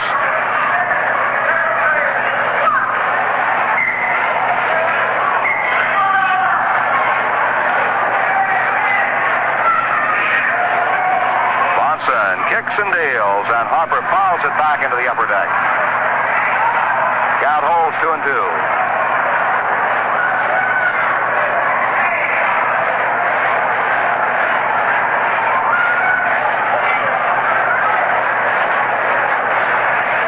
Sort of quiet right now.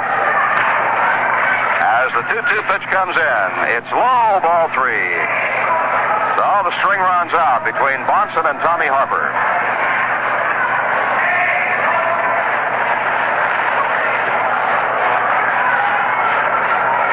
Payoff pitch to Harper.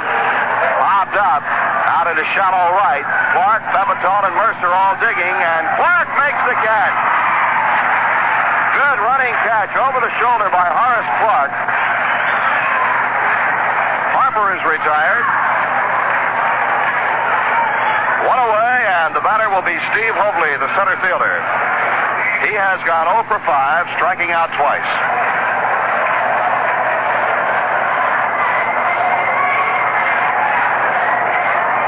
Hobley is a left-hand hitter. Bonson, the third Yankee pitcher used. Downing worked 9, Aker 2. This is Bonson's second inning. His pitch to the left-hand hitting Hobley is high, bounces out of the mitt of Frank Fernandez, and rolls off to the right side of the plate. 1 ball and no strikes.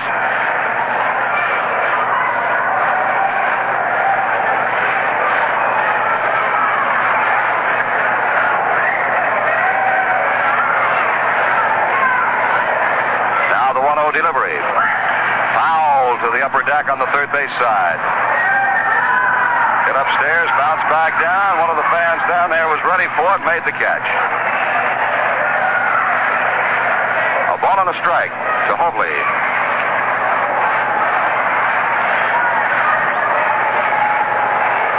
Wayne Comer is on deck. 1-1 pitch coming. It is fouled back on the ground. 1 ball and 2 strikes.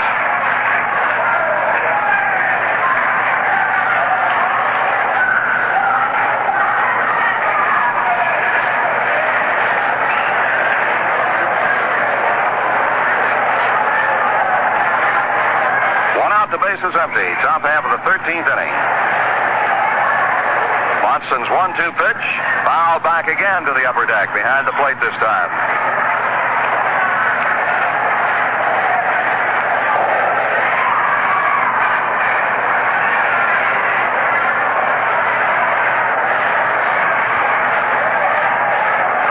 Bonson rocks and throws again, and he's low with this one. 2 balls, 2 strikes.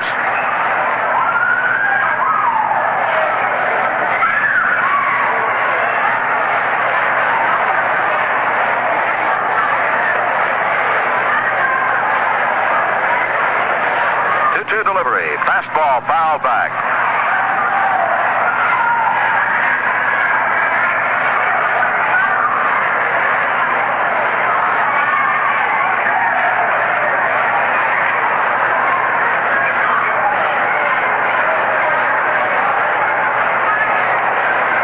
This is Bonson's 5th time as a relief pitcher this year.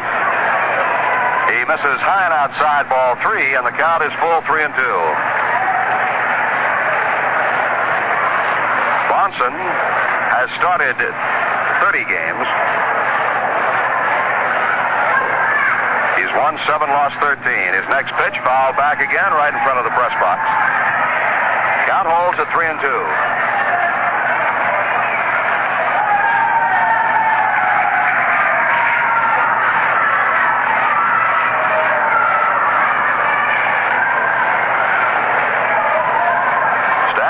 Again. Here it comes. Fastball is inside, ball 4. Bonson loses home lead.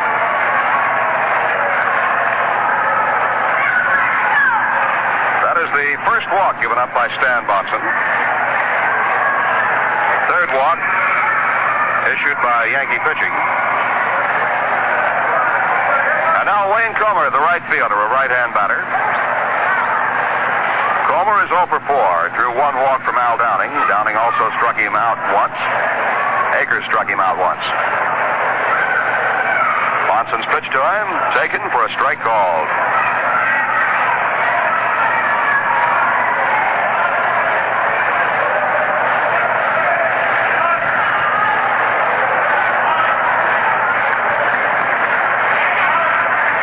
Comer steps away, talking to plate umpire George Maloney. Michael and Clark shorten up at double play depth. Kenny at third, near the line, behind the bag. Pepitone holding Hobley on at first. Here's the pitch. It's in the dirt, blocked nicely by Frank Fernandez. 1 ball, 1 strike. Outfield is fanned out against Wayne Comer, with Roy White, the deep man, in left field.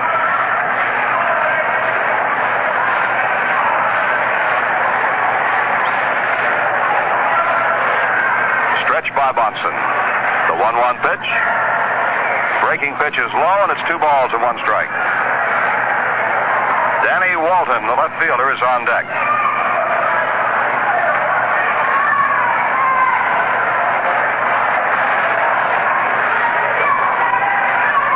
Hobley leads away from first. He goes. The pitch is high and tight. The throw to second base. Michaels got him. He's out. Head first slide. And Hobley is thrown out by Fernandez as Comer hit the dirt to get away from a pitch that was up under his chin. 3 balls and 1 strike.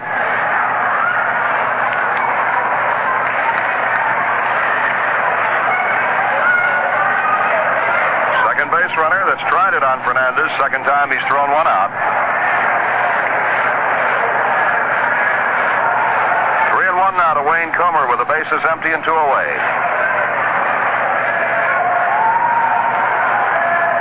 Pitch is hit on the ground to Kenny, and he tried to backhand it. It got through him and down in the left field corner. Comer running hard will go for 2, and he's in standing at second base. A double. Kenny reached across his body, tried to backhand it, and it skipped past him and down to the left field corner for a 2-base hit.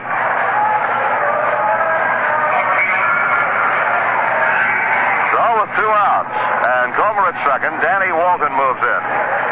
Walton has had 2 hits tonight, a single and a home run. The single was his first major league hit, and the homer was, of course, his first major league home run. He's a right-hand batter. Curve low and outside, ball 1. That is the second hit given up by Bonson. The other a single by John Donaldson in the 12th inning. 3-3 ball game in the top of the 13th. 1-0 pitch. High, ball 2. 2 balls and no strikes. Roy White plays deep in left field against Walton. Ron Wood straight away in center. Mercer is shaded toward the alley in right center field. Infield is deep with Gene Michael just about midway between second and third. Clark backed off near the grass. Jerry Kenny not too close to the line. And back behind third.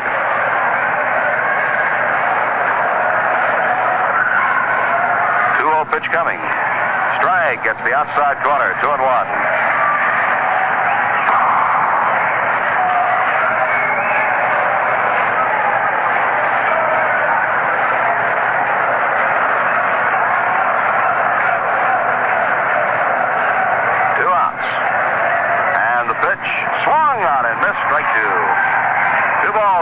strikes to Danny Walton.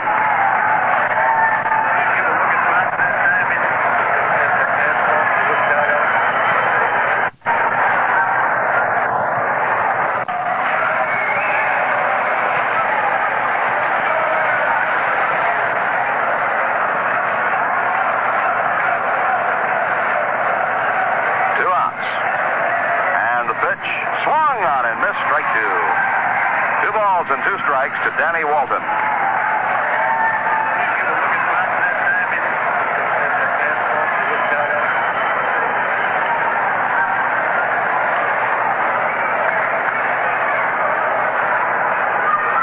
Bonson again looks down to Frank Fernandez, starts the move. He turns it loose. Curve swung on and missed, strike 3. Bonson strikes out Walton, and the side is retired. No runs, a base hit, no errors, and a man left. And now at the end of the top half of the 13th inning, the score, New York 3 and Seattle 3. Here's something for anyone who's ever watched, played, or loved baseball.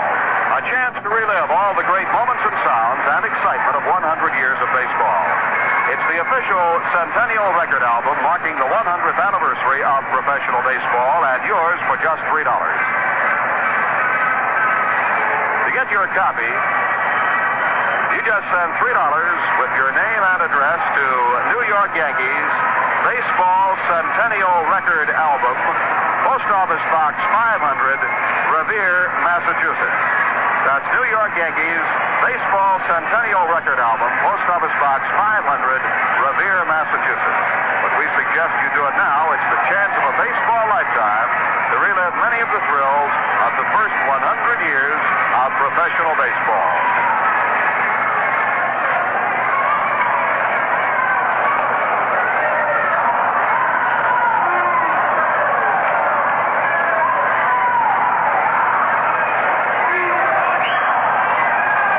Jerry Kenny will lead off the bottom half of the 13th inning. We pause now for station identification. Hi, Harry Downey speaking. Every day it's music and mystery. Stay close weekdays, 10 to 11:30 a.m. and 1 to 3 p.m. here on WGY Schenectady.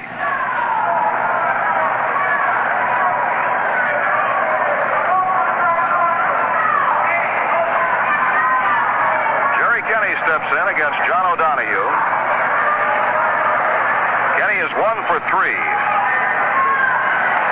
Takes a fastball on the inside corner, strike 1. Tommy Harper in on the grass down the line at third. Outfield, shallow in left, shallow in center, straight away and right. 1 strike pitch to Kenny. Strike 2 call. No balls and 2 strikes.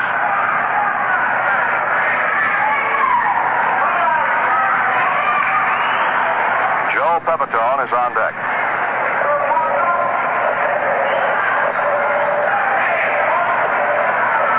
And the 2-strike pitch. Kenny takes it over but low, and McNerney thought that might have been strike 3. He started to throw down to Harper at third. 1 ball and 2 strikes. Harper, incidentally, with 2 strikes on Kenny, is backed off. Playing just about even with the bag. He could almost reach out with his right foot and touch the bag at third. 1-2 pitch. Check swing, Bossett is short. Up with it, Clark to throw to first base in time, and Kenny is out.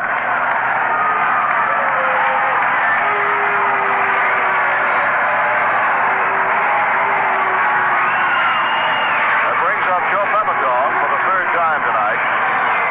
He batted for Len Bamer in the 9th inning and grounded out to first. Pepitone was intentionally walked in the 11th. So he is 0 for 1.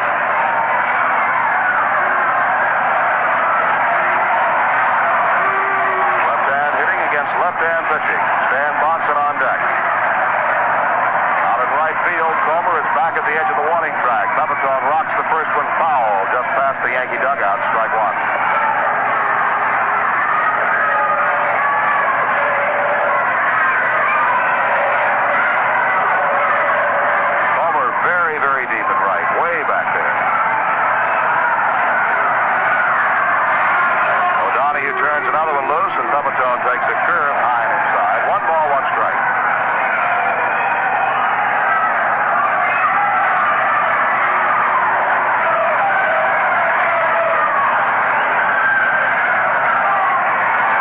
1 pitch to him.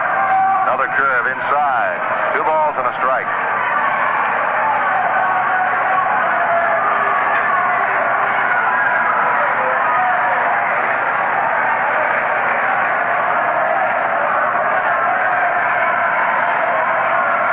None on. 2-1 pitch, foul back to the upper deck, and the count is even at 2 balls, 2 strikes now to Joe Pepitone.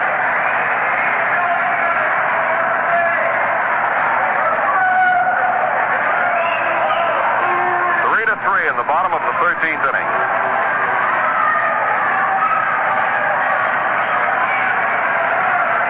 O'Donoghue takes the sign from McNerney, rocks and fires, and Pepitone pops it up. Into shallow right, back goes Donaldson, the second baseman. He's under it, and he has it to retire Pepitone. Stan Monson will bat for himself. Monson is hitting .074, 4 hits in 54 trips.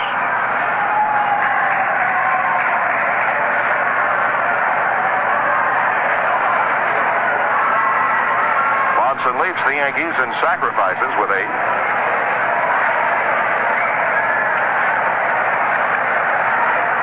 Takes high and outside, ball 1.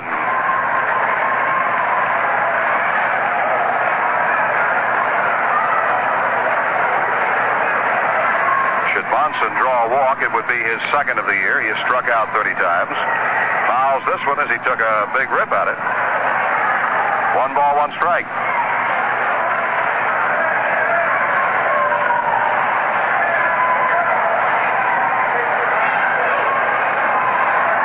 Yankees have 3 runs on 10 hits. The Pilots 3 runs on 9 hits. Mercer is homered for the Yankees. Walton is homered for Seattle. 1-1 pitch to Monson. Check swing, and it's outside. Ball 2.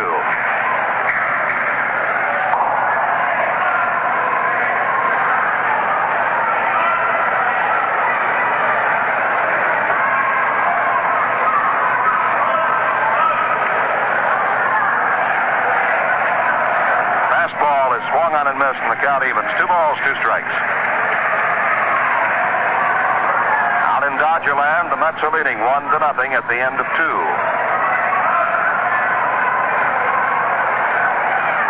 2-2 pitch coming to Monson. Foul back, and he stays alive. 2 balls, 2 strikes.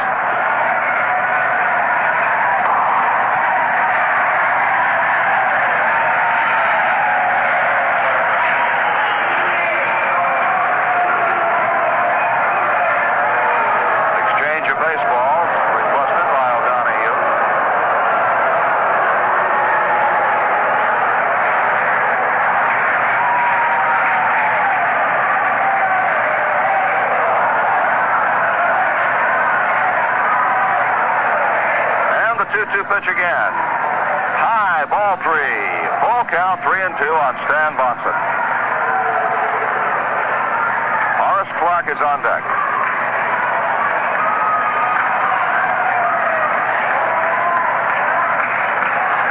Playoff pitch. Foul back off the mask of George Maloney, the plate umpire.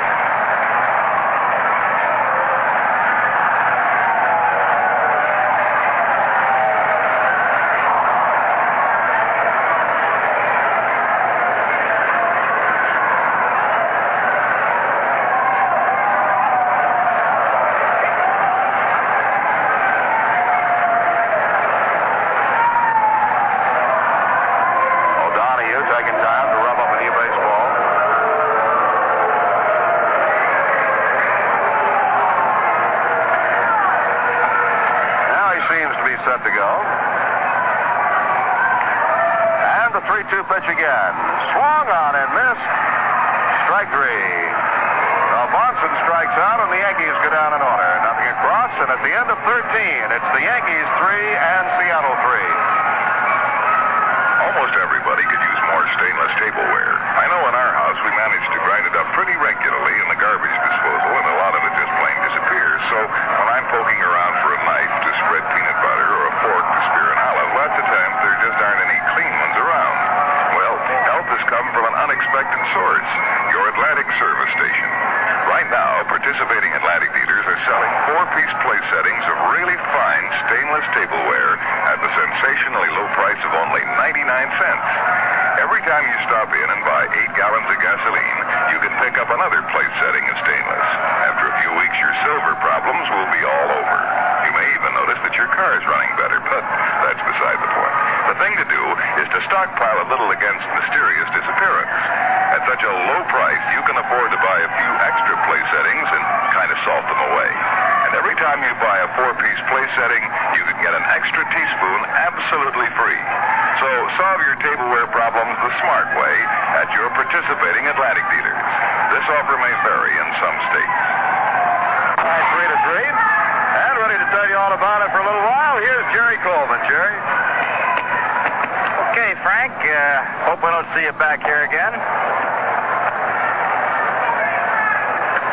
We shift about every 2 innings when we get into these extra inning ball games.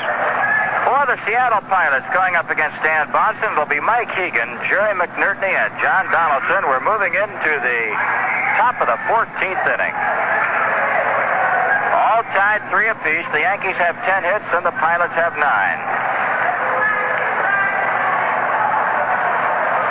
Mike Hegan, who was devastating in that extra inning ball game yesterday, he drove in the tying run, then won it, or helped to win it with a 3-run homer. So he is up there again on the 14th. Takes a little low on an attempted bunt for ball 1.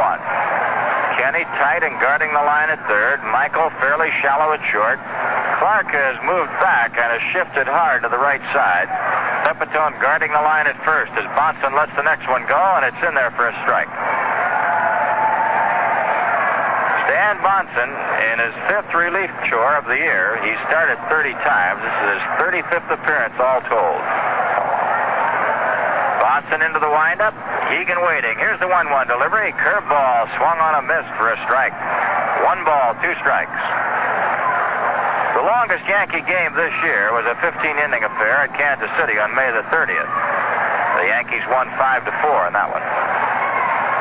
We're all tied 3 apiece in the 14th here at the stadium as Bonson unloads again and Hegan takes outside. 2 balls, 2 strikes. Greg Goosen started the ball game at first base. He had a triple, a double, struck out, and walked. And when he walked, Hegan ran for him and went into the game. There's a check swing outside, 3-2. Mike Hegan, the son of the Yankee bullpen coach Jim Hegan. Mike, great aggressive ball player, one of the outstanding first basemen around, but has been playing a lot of right field. There's a drive to left, and that ball is in there. Slicing down the left field line. White is after it, blocks it, and Hegan moves into second base with a double to start things off in the 14th. Oh, that Hegan in extra inning ball games, he is something. Yeah, Jerry McNerney is up there, and he was taking a quick, long look. How can you take a quick, long look? A hard, long look at Frank Crissetti to see just what the Crow wanted. If the bunt sign isn't in order, that means McNerney will try to hit behind the runner. But in a case like this, in the 14th inning, nobody out, the potential winning run at second base, you can almost bet a sacrifice will be in order. Bonson, though, is a tough man to bunt against with that high, hard one. Pepitone moving in at first. McNerney squares and takes it high for a ball.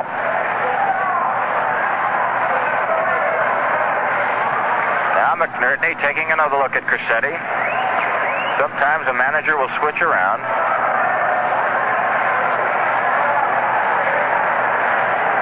The bunt is almost in order at this point. You just got to do it.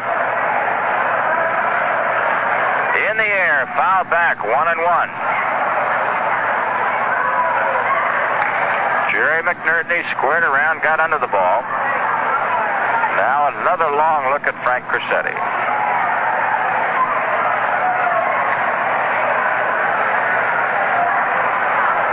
So what does manager Joe Schultz want right now? He wants to get the runner to third. McNerney squares again and takes a curveball in there, strike 2. Stan Bonson crossed up Jerry McNerney. 1 ball, 2 strikes. So now McNerney is in a spot, unless he's an outstanding bunter, where he will almost have to take a shot at the ball. For the want of a simple bunt, at times games can change. The 1-2 pitch, and McNerney takes it low. Fernandez knocked the ball down and kind of sat on it, 2-2. 2 balls, 2 strikes.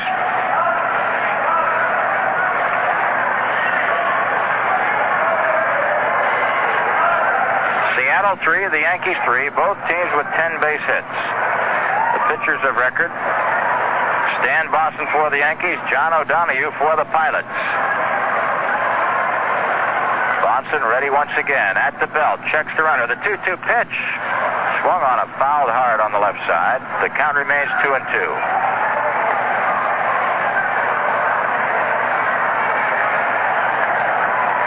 McNerney guarding the plate, trying to get a piece of the ball, and preferably, if he can, to hit it to the right side so he can move the runner, Hegan, to third.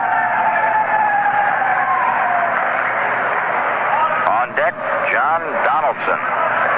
The 2-2 pitch again. Right field, Pepito drops the ball, but makes the play, and even though he dropped the ball, the runner, Hegan, had to go back and could not advance. Joe Pepito knocked it down, dropped it, picked it up, and got McNerney. And because the ball looked like it was going to be caught, Hegan could not advance, and he has to hold it second. So Joe Pepito recovers in time to get McNerney, and now here's John Donaldson. Mike Hegan representing the winning run at second base. 3-3 tie, 14th inning.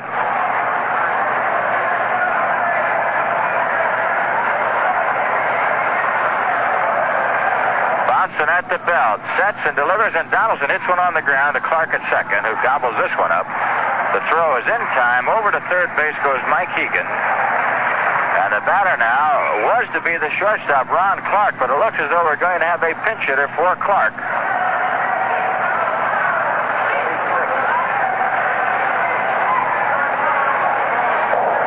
Merritt Renew, a catcher, coming on, a left-hand hitter to bat for the shortstop, Ron Clark.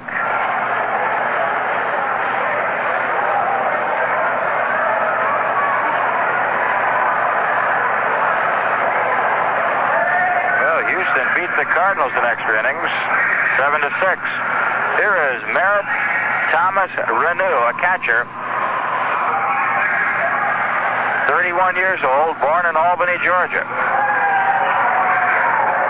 Began his pro career back in 1957.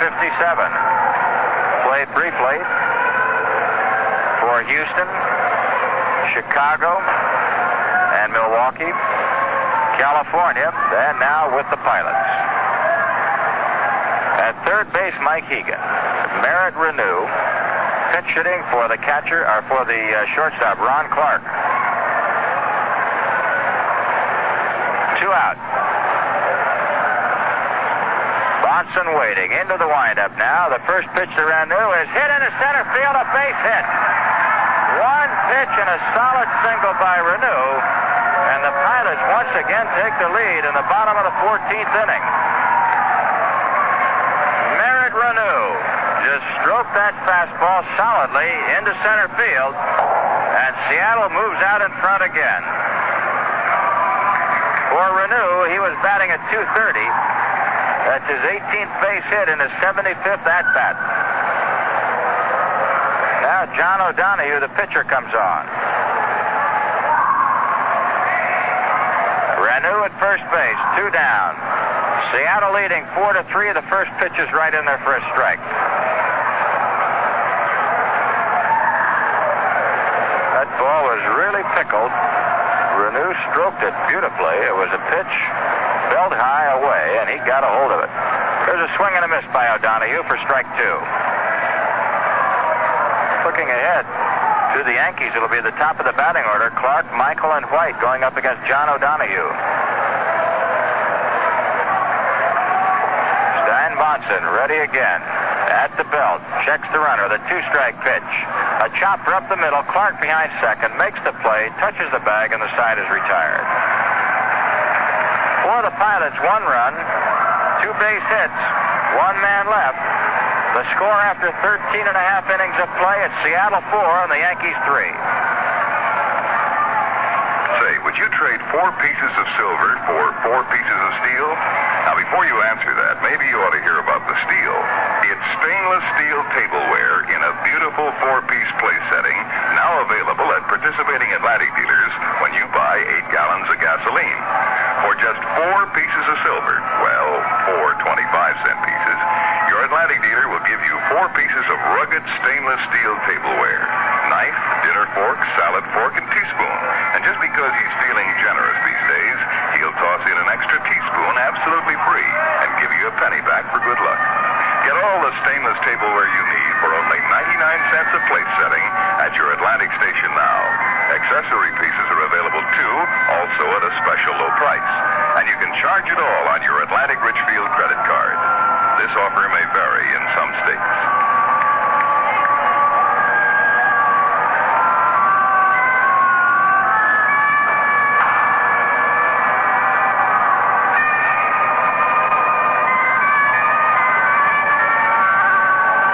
Donahue now warming up, and it'll be Horace Clarke, Gene Michael, and Roy White going up against the big left-hander. Ray Euler has gone in, replacing Ron Clark as the shortstop. Clark went out of the game for the pinch hitter, Merritt Renew. So Euler comes in as a defensive measure here in the bottom of the 14th.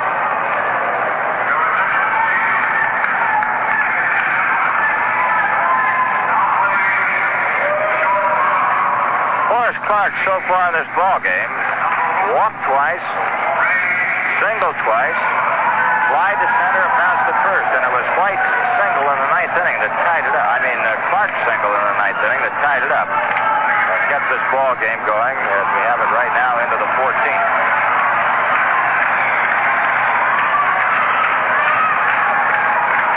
Horace Clarke from the right side, facing the left-handed O'Donoghue, and the first pitch is on the ground foul on the left side. Strike 1.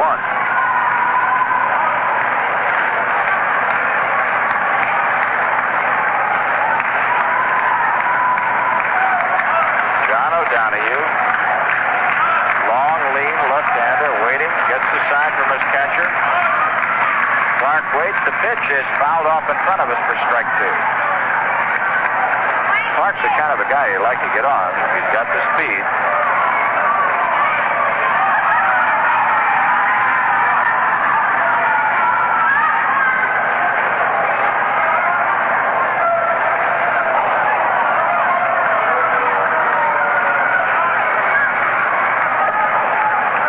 Temporarily called to get the ball off the screen in front of us here. Now the action begins. Here's a 2-strike pitch again, and Clarke takes it outside. A ball and 2 strikes.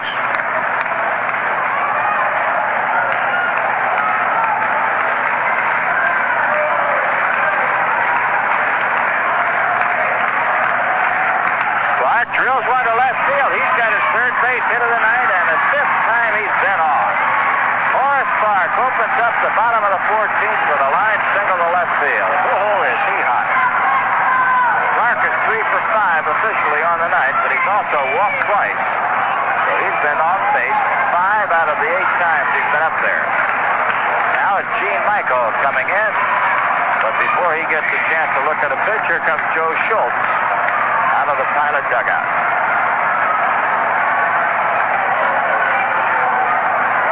Schultz has a little walkout there. We'll give you a rundown on all the action in the Major Leagues tonight.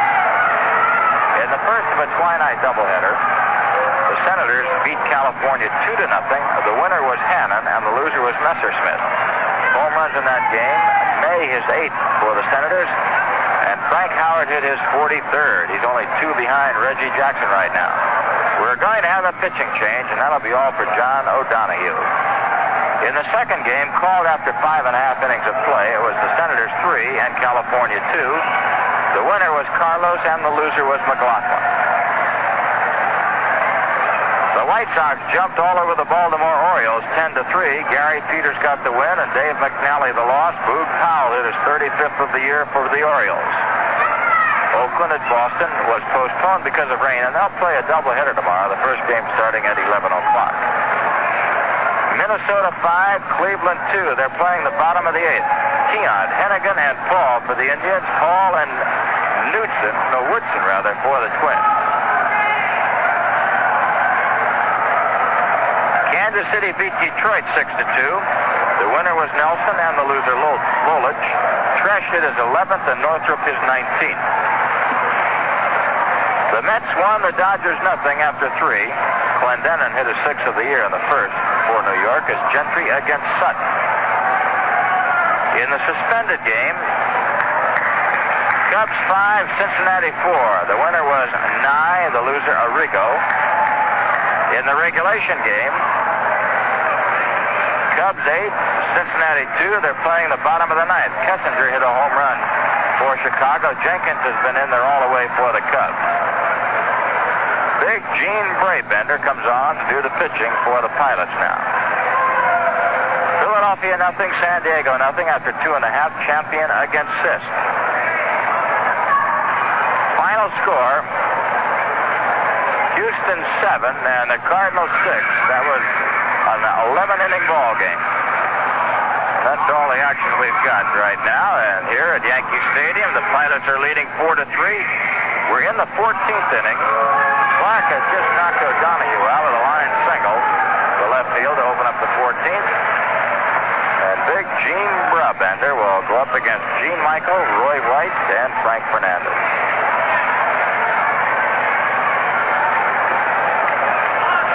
Brabender is one of those guys that looks like he eats nails.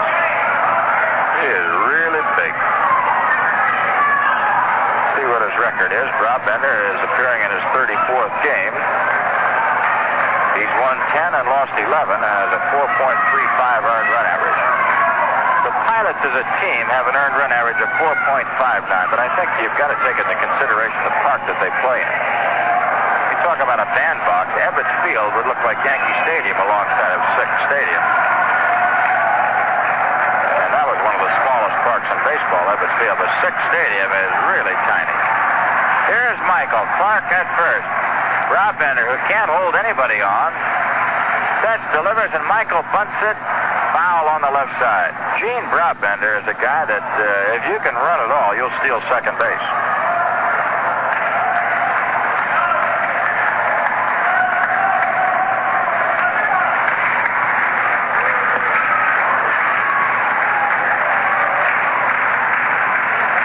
Tommy Harper, very tight at third base. Yankees trailing by a run, 4-3.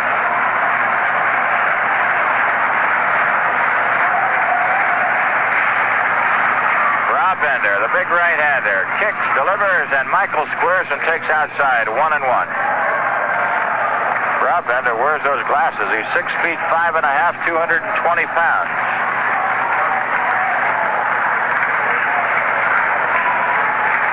Clark representing the tying run at first.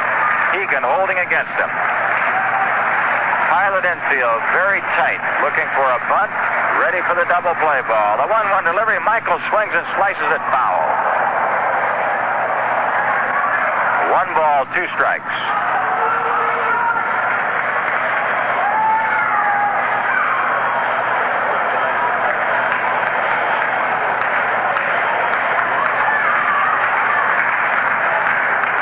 Gene Brabender getting a sign once again from McNerney. He's got it at the belt. Clark leading off. The 1-2 pitch to Michael is chopped foul on the left side, and it holds 1 ball, 2 strikes. Gee, just got a piece of a hard slider. That ball would have nipped the outside corner, and Michael, just protecting himself, gains a new life by getting a piece of it.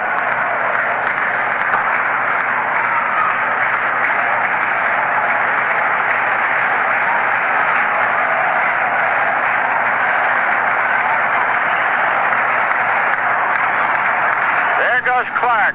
Michael takes it to throw, not in time, and Horace steals second base.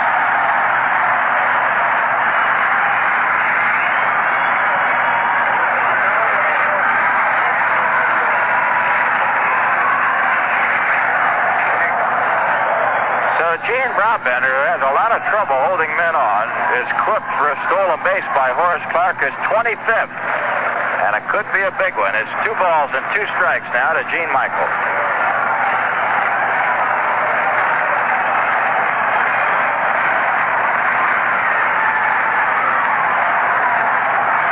Here's the 2-2 pitch. 3-2. 3 balls and 2 strikes. On deck, Roy White.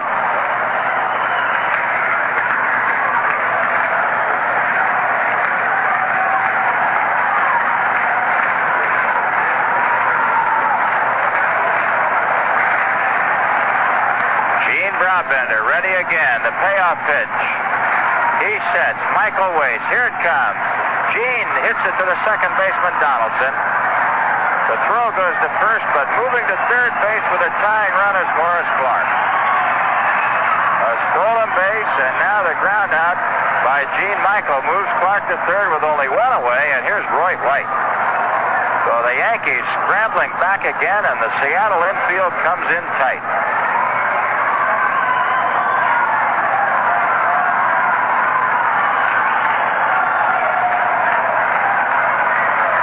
Infield in. White the hitter from the left side. Clark at third. Look for anything. Brabender into the windup. The pitch. High pop. Right side. That could be into the seats. No, Hegan may have a shot. He can't quite make it.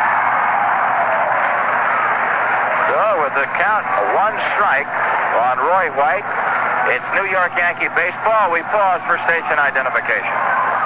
This is your guy, High Agents. Join me afternoons from 3 to 7 for a little bit of something else, right here on WGY Radio 81, Schenectady.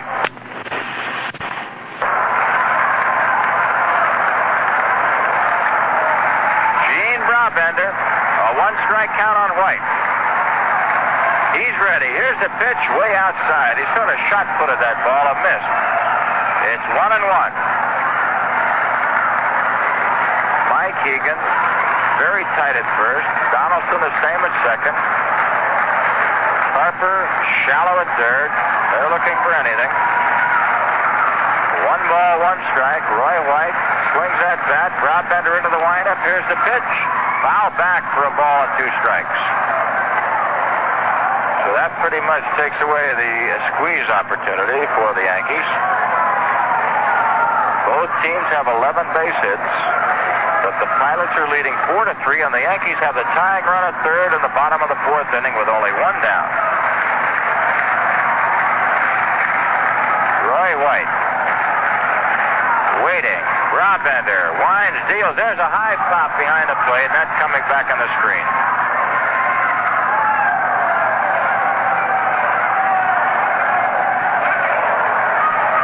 Gene Brabender began his pro career in 1961. Belonged at one time to the Dodgers, and then to the Orioles, and now to the Pilots. He's a big man with glasses.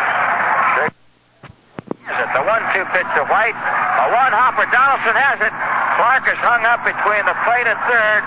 The throw to Harper now. The race is on. Now it's back to Brabender. Clark still alive.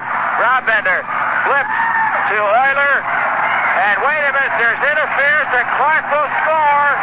Clark scores on interference. Interference is called on Brabender, and there's a Donnybrook at third base surrounding Larry Barnett. Oh, baby. Horace Clark is awarded home plate on interference by the pitcher Brabender. And there are at least 8 or 9 men around Larry Barnett out there, and they're claiming that Clark was out of the baseline anyway and hit Barnett, or rather hit Brabender, who was also out of the baseline. Horace Clark is awarded home on an interference or an obstruction call, depending on how you want to look at it. And the Yankees tie it up again in the bottom of the 14th inning. Joe Schultz and Larry Barnett and Ed Runge, now George Maloney, are really going to it. And now Schultz has been tossed out of the ball game by Larry Barnett. And Schultz is purple in the face. I'll tell you, he's so mad he could explode.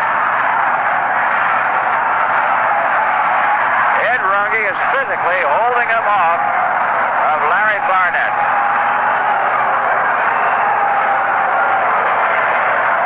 Larry Barnett called obstruction on the pitcher, Gene Brabender, and Horace Clark was awarded home plate after he'd been tagged out by Ray Euler. So the Yankees tied up, still only one out. At second base is Roy White on the fielder's choice. He went to second on the rundown of Clark.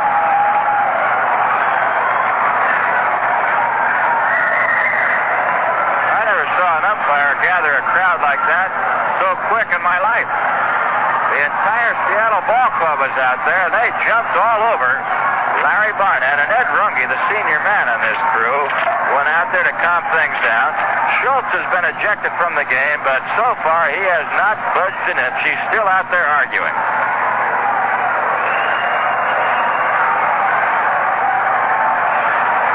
The argument, as far as the pilots are concerned, is that Clark was well out of the baseline into the grass when he bumped Gene Brabender, or Brabender bumped him.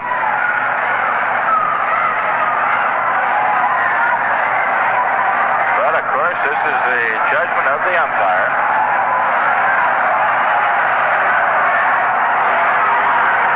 And Schultz won't give up. He's after Barnett again.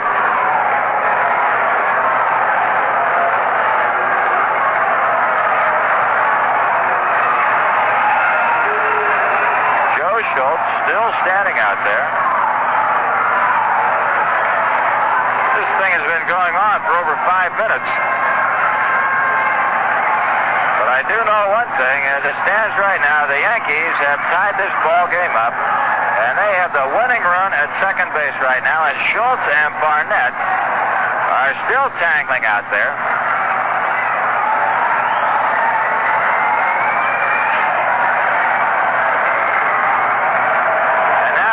Schultz leaves the field.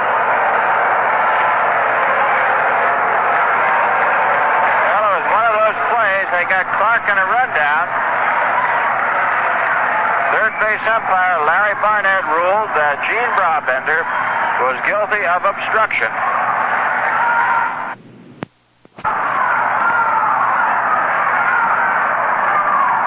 And that Horace Clark was awarded home plate.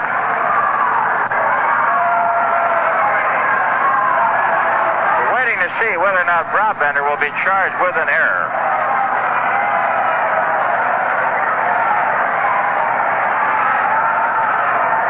Obstruction occurs if you interfere with a base runner when you're not in the act of tagging him out with a ball, if you're just standing around.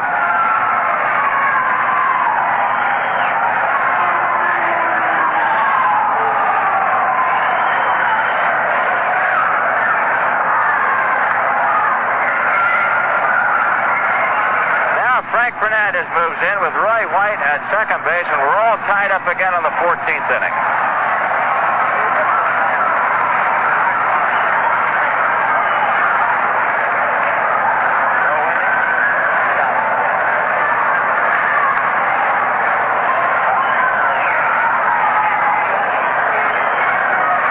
You can't start an inning after 1 o'clock here at Yankee Stadium, and it's 12:07 right now.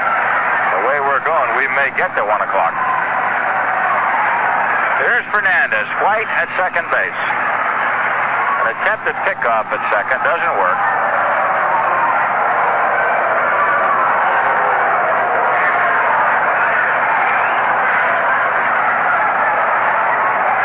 The second time tonight the Yankees have tied the ball game when they were behind. They did it in the 9th and now in the 14th. Fernandez takes low and outside, ball 1.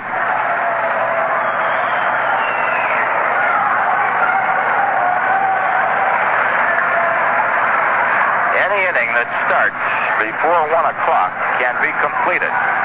Here's the 1-0 pitch. Fernandez takes inside. 2 balls, no strikes. The sign says that Clark is awarded home on an obstruction play, and if that's the case, then Brabender will be charged with an error.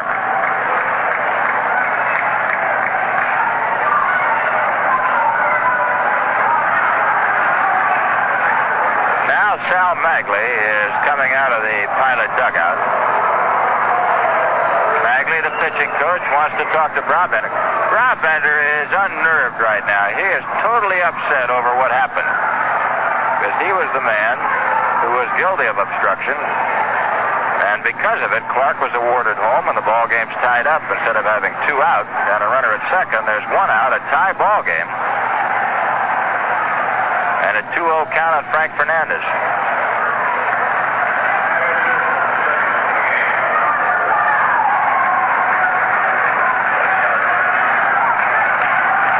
No strikes. Frank waiting. White moving off second. Here's a pitch. Swung on a miss. Strike 1.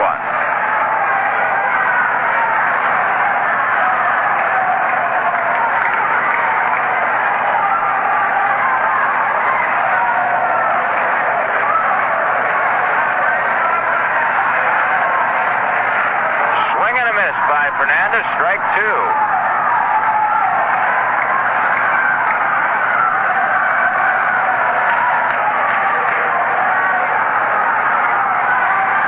Balls, 2 strikes.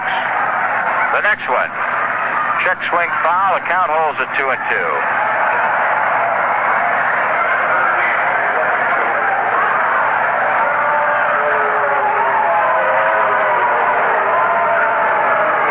Two balls, 2 strikes, 1 out. 1 run in. 4-4 tie. The last half of the 14th inning. Fernandez waiting. Brabender, the 2-2 pitch. It's low for 3-2.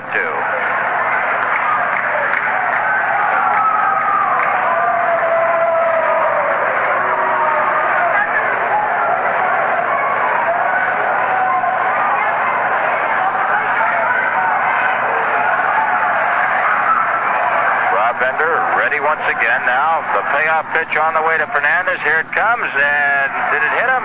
No, it did, but it's ball 4. Down to first base goes Fernandez. White at second, and the batter will be Bobby Mercer.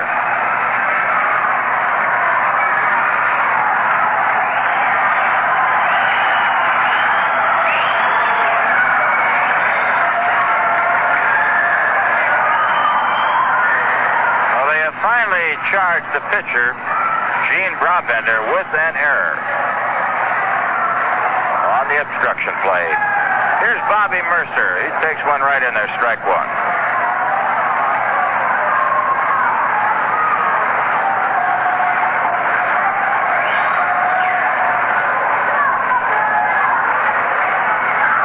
Mercer waiting, the 1-strike pitch. Curve is outside, 1-1.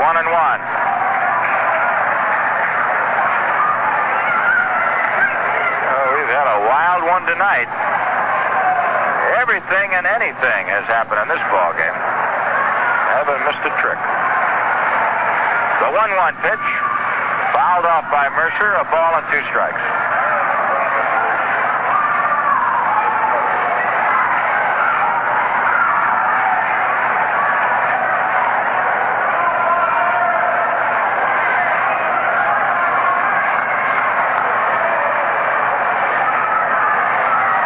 Now the 1-2 pitch. Brabender kicks, delivers, and Mercer drills one hard to Donaldson at second, a 1-hop to Euler, back to first, double play. So we go into the 15th inning as Mercer bounces into a double play, 4-6-3. After 14 full innings of play, Seattle 4, the Yankees 4.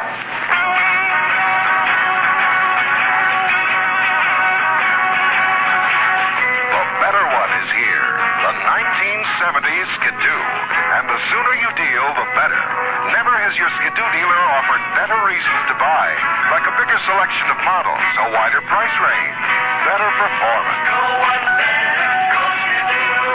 Pick the exact model you want now from 5 exciting Skidoo series, each with more of everything you want in a snowmobile. Power, luxury features, and a price tag you can afford. Visit your Skidoo dealer now. If you're short of cash, he'll make the financing easy. But don't wait too long. Skidoo is going fast. So the sooner you deal, the better. Go on, go Skidoo.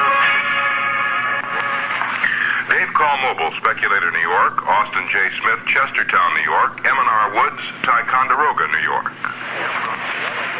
7-6. The other game, Philadelphia at San Diego, no score after 4.5.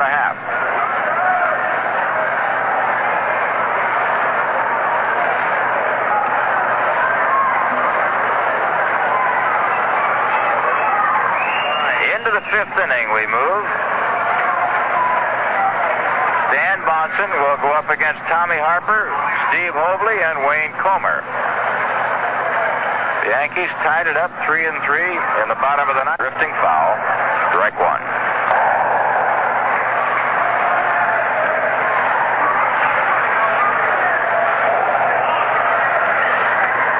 You know, if you lived in Seattle, it would only be 9:15.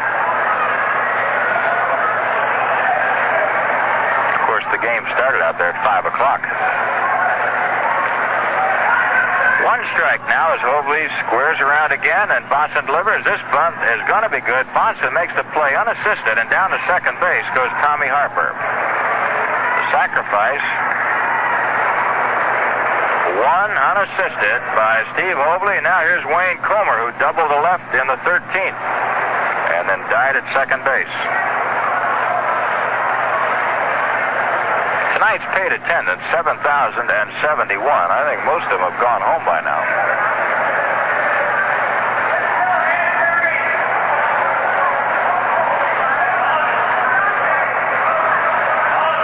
Wayne Comer waiting. Bonson kicks, delivers, curve in the dirt. Nicely blocked by Fernandez. The Pilots now have 12 hits, and the Yankees 11 for a total of 23 in the ballgame. Seattle has made 2 errors. The last one, a real dilly on an obstruction play. Clark being awarded home on that one, and that's been the difference right now.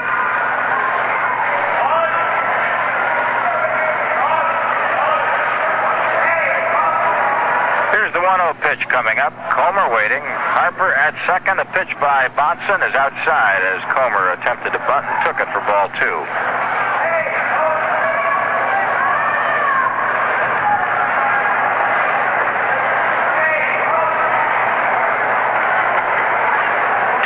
No strikes.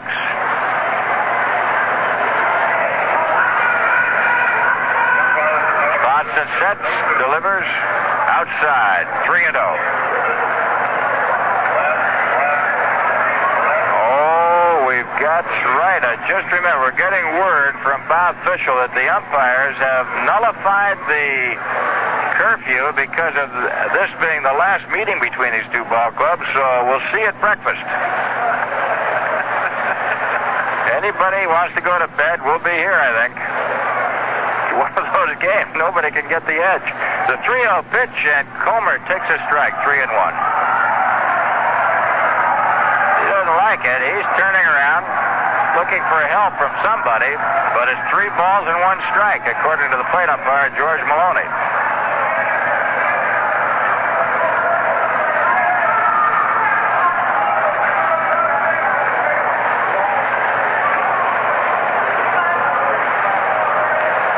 The 3-1 pitch coming up.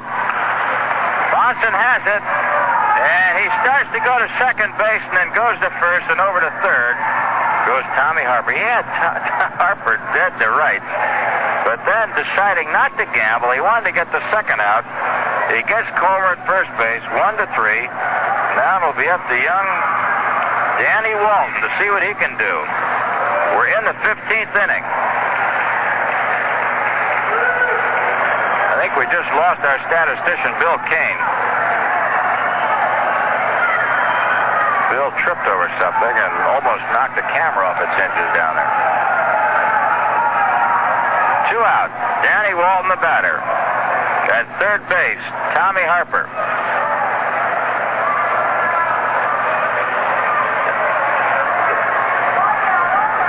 The pitch to Walton, fouled off. Right side, hits the facade of the upper deck and kicks back on the field. We're getting our third rendition of the rundown on the obstruction play. They've got a tape playback, And they play it back for the writers so they can write their stories more accurately than the broadcasters can broadcast. Because, you know, when you see something, you don't see everything. But when you see it back again, you get a much better chance. Harper started to go and then goes back, and Bonson delivers high for a ball. 1-1. Now Gene Michael goes in to settle Stan Bonson down. 2 outs, 1-1 the count on Danny Walton. Tommy Harper at third. 4-4 tie. Top of the 15th inning.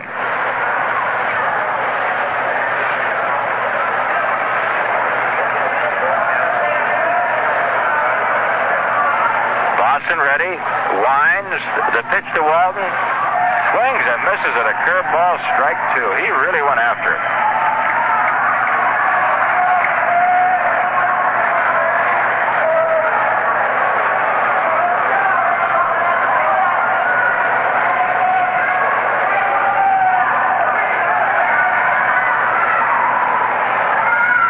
Here's the 1-2 pitch as Walton waits. Low, 2-2.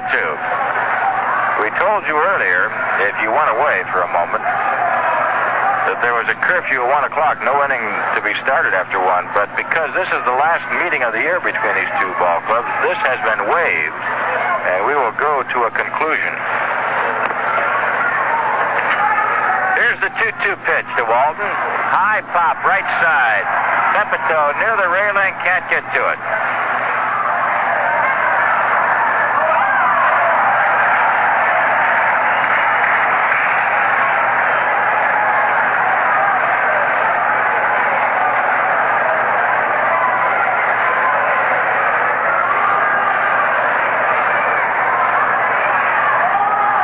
Kicking the rubber out there.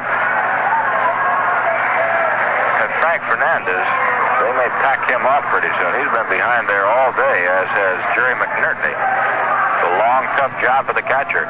Here's the 2-2 pitch to Walton. Right field. He's got something on it, but I think Mercer's going to run it down. He does, and he backs up near the barrier. The ball was hit hard, but Bobby Mercer went back to the running track and hauled it in. For the Pilots in the 15th inning, no runs, a base hit, 1 left. The score after 14 and a half, Yankees 4, Seattle 4. The young man fresh out of college, the established business executive, the housewife, and the career girl all have something in common. They're customers of Ted Pepper, the Chrysler Plymouth Imperial dealer that makes car buying worthwhile. 8 acres of pepperality is your assurance of instant selection, no matter what style or color or price range you're looking for. Cost of living and taxes may go up, but the Ted Pepper down payment is still down. It's so low, we dare not tell you how low it is, but if you can afford the down payment on any car, you can afford a new Chrysler, Plymouth, or Imperial from Ted Pepper. Go Pepperality. See the dealer who thinks young. Ted Pepper is conveniently located in Latham, Route 9, 1 mile south of the Circle. Easy to reach from anywhere in the Capital District and only minutes off Exit 5 of the Northway. Remember, Ted Pepper sells automobiles like nobody else.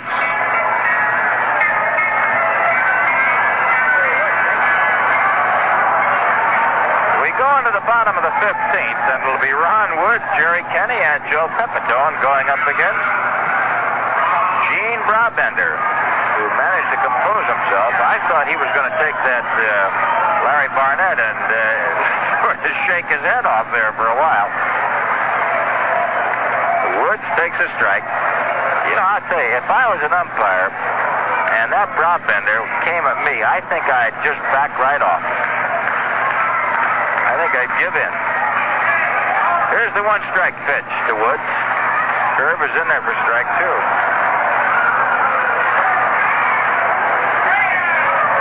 Had a bunt single in the 11th inning. We're in the 15th now, all tied 4 apiece. The 2-strike delivery drilled into left center. Coming on fast is Hoadley. He can't get it. Gets by him. Hey, Woods is on his way to second base. He's going to try for 3, but then holds on. It goes back to throw to second. Almost got him. Woods was undecided. Decided for third. Went back again and almost got nailed on the relay. Leadoff double by Ron Woods in the 15th inning, and the Yankees are smoking again.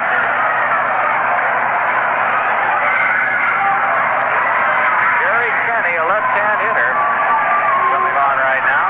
Woods at second base. That ball got by Hobley. In fact, he should have stopped it. I don't know what happened. He just didn't seem to bend over, and the ball got by him. Kenny takes high for ball one.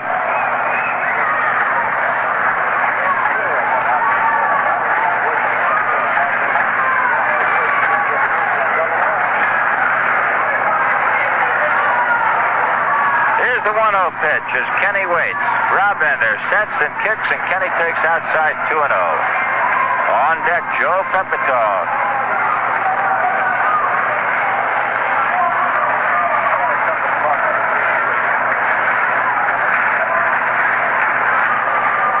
The 2-0 pitch. Kenny waits, swings and misses, and he went around and the bat didn't, it seems. I'll tell you.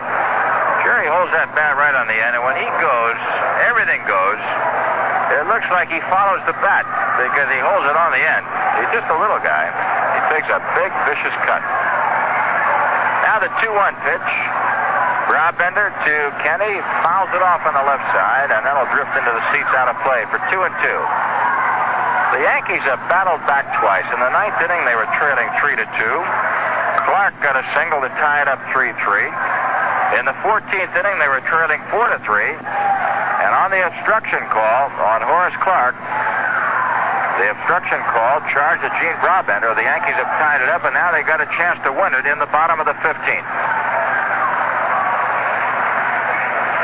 Brabender, the 2-2 pitch, and Kenny hits a ground ball into right field, a base hit.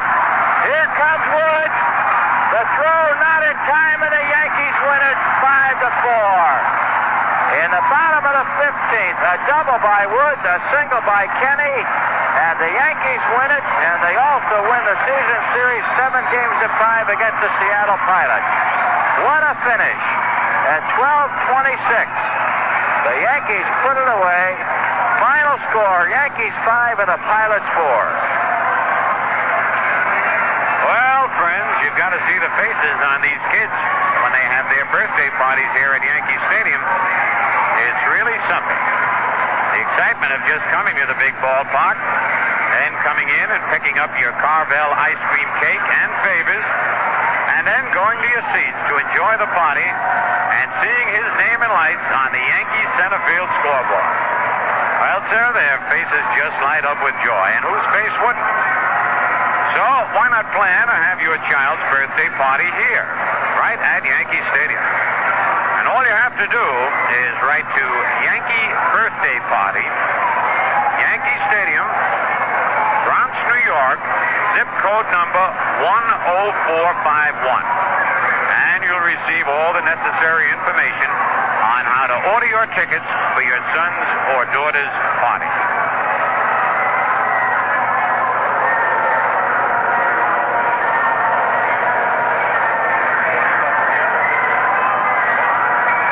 For the Yankees, 5 runs, 13 hits, no errors. For the Pilots, 4 runs, 12 hits, and 2 errors. The winning pitcher in relief, Stan Bonson, his record now is 8-13. The loser in relief, Gene Brabender, his record 10-12. There were 25 hits in the ball game and over 400 pitches thrown as the game went nearly 4.5 hours, including arguments. Well, once again, the final score in 15 innings. The Yankees 5 and the Pilots 4. And now this is Jerry Coleman speaking for Phil Rizzuto and Frank Messer, saying goodbye from Yankee Stadium in the Bronx.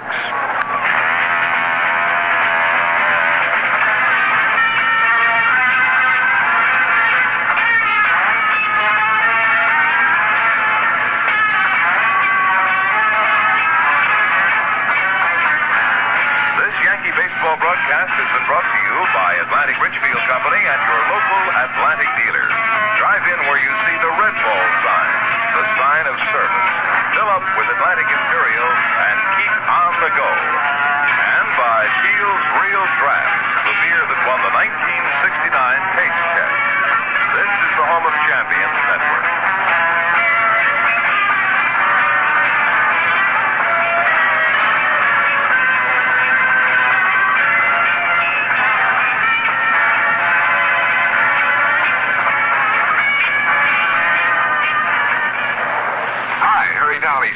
Every day it's music and mystery. Stay close weekdays, 10 to 11:30 a.m. and 1 to 3 p.m. here on WGY Schenectady.